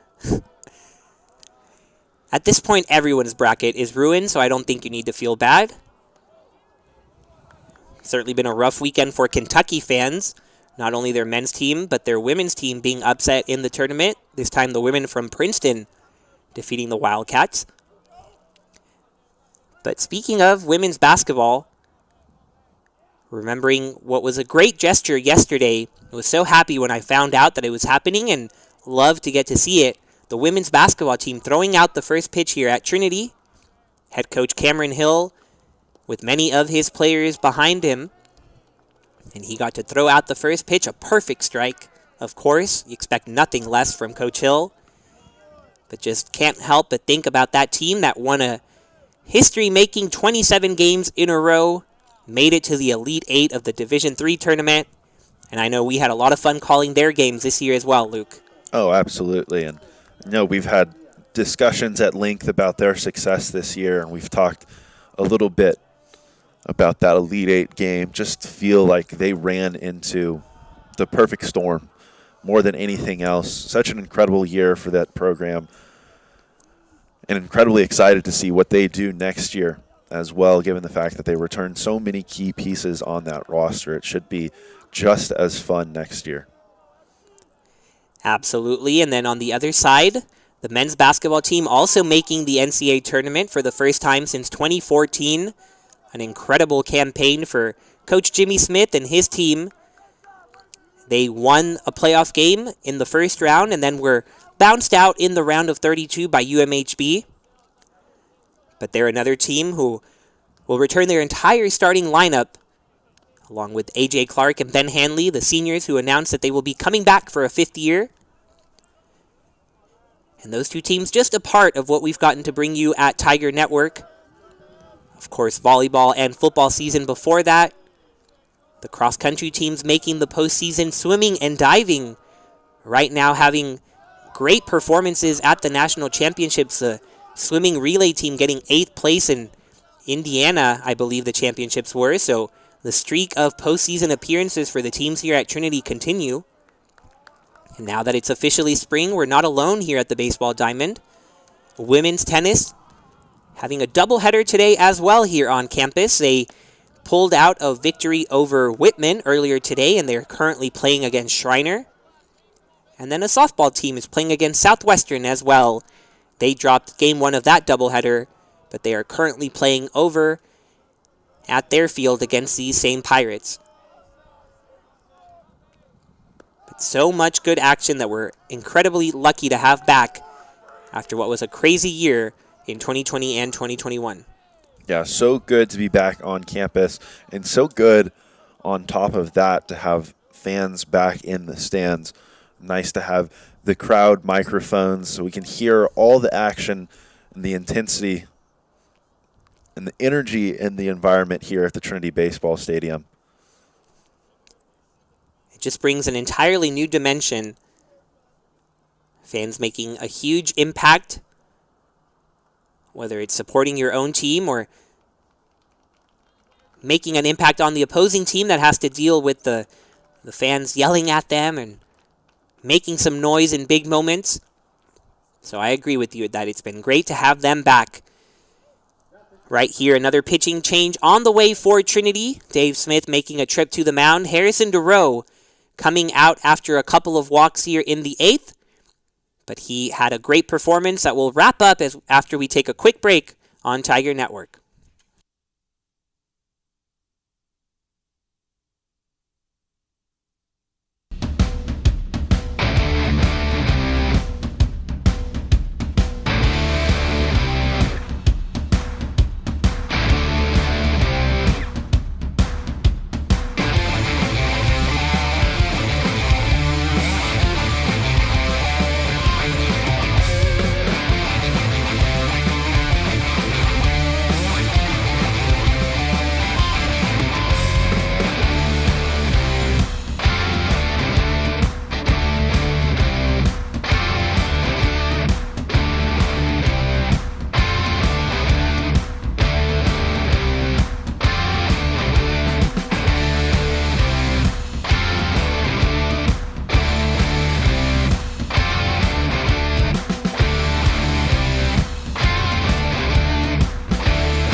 Now batting for Southwestern at the top of the order, right fielder number 9, Ted Lokewood.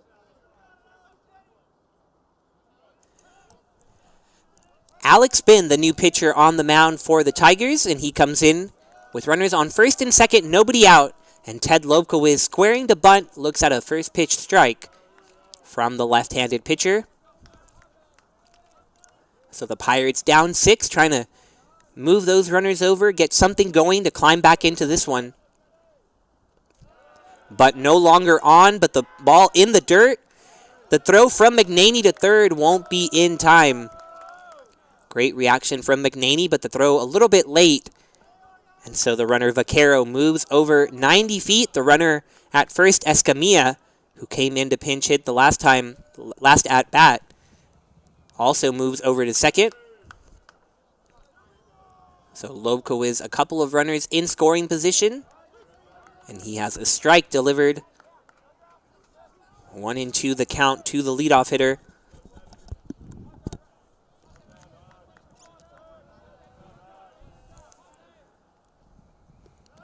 Another ball in the dirt. McNaney doesn't see it.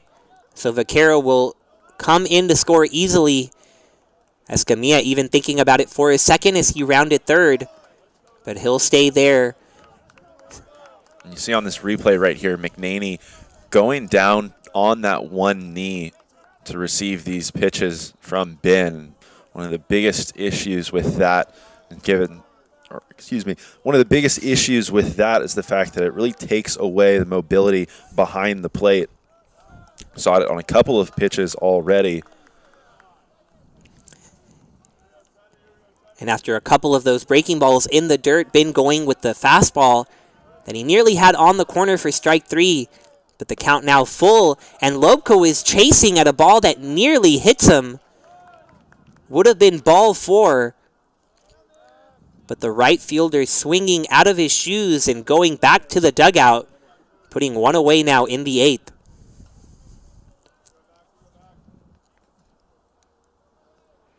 And for Ben, coming in and struggling to find the strike zone immediately, it certainly helps to have some help like that from a hitter.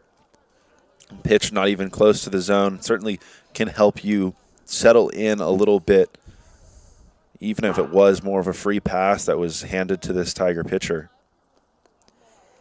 And another chase at a ball well outside the zone, this time from Mims.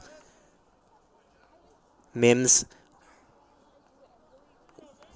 coming to the plate with that runner still at third. One down now in the inning.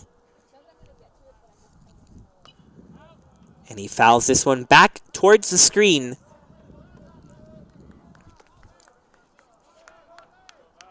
Bin making just his second appearance of the year. He came in, recorded just 1 out against Babson, and gave up a 3-run home run in his one outing. That explains the inflated ERA you saw when he came in. Right here gets a ground ball to short. And out is the call at first again. Haney, we've seen him range to his right, this time having to go to his left. And he's able to put enough on that throw to get the speedy Mims out at first. The run does come in to score, but more importantly, 2 outs now and nobody on. Another close play over there at first base. You can see in that shot some members of that Southwestern dugout signaling safe, but I think that one was a little bit more obvious to the naked eye. You mentioned the run does come across there, but it's one of the luxuries you have coming into this inning with that 6-run lead, not having to worry about with your Alex Ben coming onto the mound. Those runners already on base. He's done a nice job settling in, attacking the zone, pitching to contact, and it's delivered an out for him right there.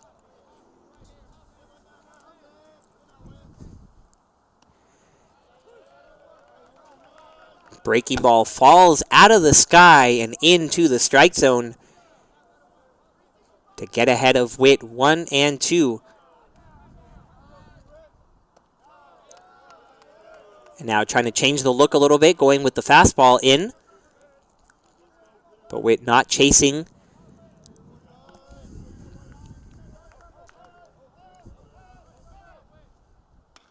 Going back to the breaking ball, this time Witt able to wait back on it and send it foul the other way to keep the at-bat going. The sun still in the sky a little bit, but mostly off the field. No more shadows to deal with.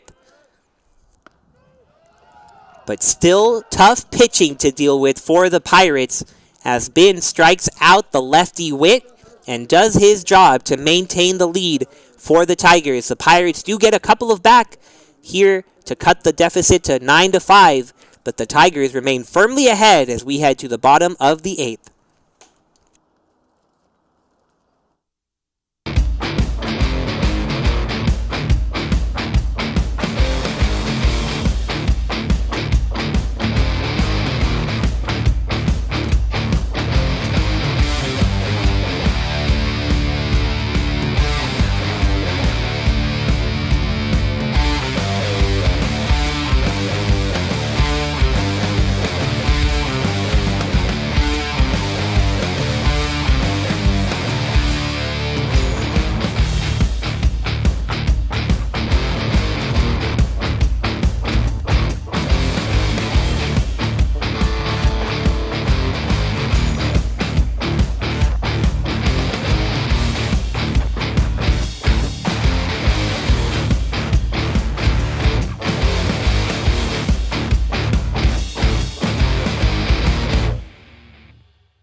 First pitch breaking ball lands for a strike from Ryan Corbett. The freshman from Austin doing a nice job so far. He came in to replace Ben Ludwig, the starting pitcher for the Pirates, who ended up going 5 1/3. Gave up 8 hits as well as 7 runs, 6 of which ended up being earned. Only walked 1 and struck out 6 along the way. But he passed the baton to Corbett. Haney connects with one, sends it to the left center field gap, but ranging over to make the catch is Mims on the run. So Haney putting some good contact there. But he's retired and he is hitless tonight in Game 2. So perhaps that 5-game hitting streak at risk of ending, but still some great action from the shortstop who has been putting some good swings on the baseball. Yeah, and obviously not the results that you want with the ball not falling in for him here today. But certainly an impressive response after he went 1 for 6 last night, striking out 5 times. So to come out and to continue to swing the bat confidently and ultimately put the ball in play, certainly a step back towards the Tanner Haney that we've seen in recent weeks after that rough start to the season.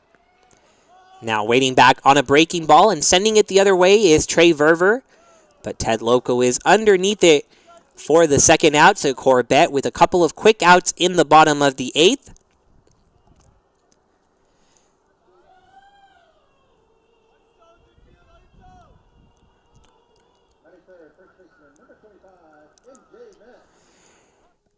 MJ Metz now steps to the plate, and despite the 10 hits and 9 runs on the board for Trinity, not used to seeing a 0 spot in the hit column for MJ.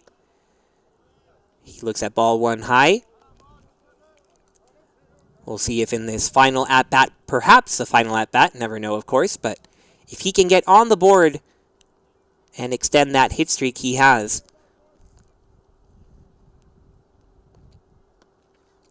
Breaking ball misses in and low for a ball.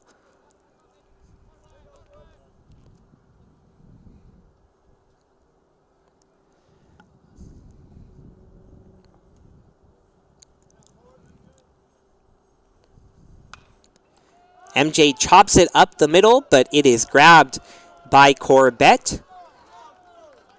So Mets will remain hitless on the evening. But the important number, Tigers still ahead 9-5 in the run column. We head to the top of the 9th in San Antonio. Tigers looking to sweep the Pirates.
The Pirates are down to their final 3 outs of the evening. And it's their last chance to make a dent into this deficit, and it'll be up to Jacob Tanner to start things off. First pitch to Tanner, breaking ball in the dirt. Tanner 0 for 2 tonight, but has drawn a couple of walks and come around to score. Initially gave the Pirates that lead in the 3rd inning off the Wyatt Kulo 2 RBI single. Here, Tanner flies it out to right. Trey Verver on the run makes the catch. So no more Ezra Gore out there in right, but Trey Verver filling in nicely defensively and gets a big first out of the 9th. Yeah, does a nice job tracking that one down. Seemed to hang up in the air a little bit longer than I anticipated off the bat. But a good job from Verver right there. Mentioned that he's Gore's defensive replacement. Certainly a difficult task to come into the middle of a game and really bring the intensity that's needed to play in the field defensively. I think it's really common to see guys struggle with that task. so much easier knowing that you're in the starting lineup before a game, taking those reps and in and out and throwing and warming up in a different capacity. But that hasn't been an issue for Verver, and right there, the Tigers record the second out here of the top of the ninth, and just one away from securing their second victory on the day. The last man up for Southwestern will be Christian Malillo. He'll come up with 2 outs and nobody on in the top of the ninth, and he swings at a pitch outside the zone for strike 1. The freshman 0 for 2 tonight as well, has drawn 2 walks and struck out twice. He lays off this one for a ball.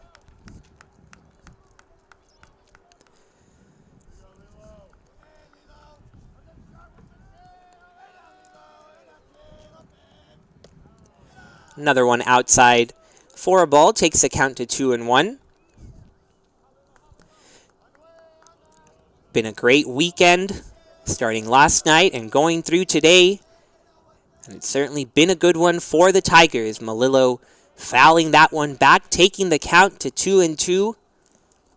It's been great to see big crowds on hand. People coming down from Southwestern, Trinity students, Trinity student athletes, and friends and family coming out to support the team. And Malillo swings and misses. Strike 3, swinging. And the Pirates sail into San Antonio, but the Tigers get their brooms out and send them back to sea. Wonderful weekend for the Tigers to start SCAC play with a perfect record and some very impressive victories over their rival Southwestern University. 9-5 the final score here in San Antonio. And Luke, your thoughts on this Game 3 sweep and the weekend at large? Well, I think looking at the weekend at large, you compare the 2 days. You look at yesterday and the 11 runs that were given up in a back-and-forth battle. Most impressive thing to me is the fact that the Tigers came out here and gave up 9 runs across 2 games. So it was the answer that I think we were really looking for from this team. I think it's something that you really want to see as they move forward throughout the rest of conference play. If they want to be successful and have the type of year that they're expecting to, then they need the overall type of performance from this pitching staff that they got today. Great starts from the likes of Conti and Martinez, but something that we didn't see as frequently in the early parts of the season was really impressive work out of the bullpen. So I think it's incredibly promising, especially considering the fact that this is one of the better opponents that they'll be facing in conference play. There's a long way to go, but it's fun and exciting that it's officially underway.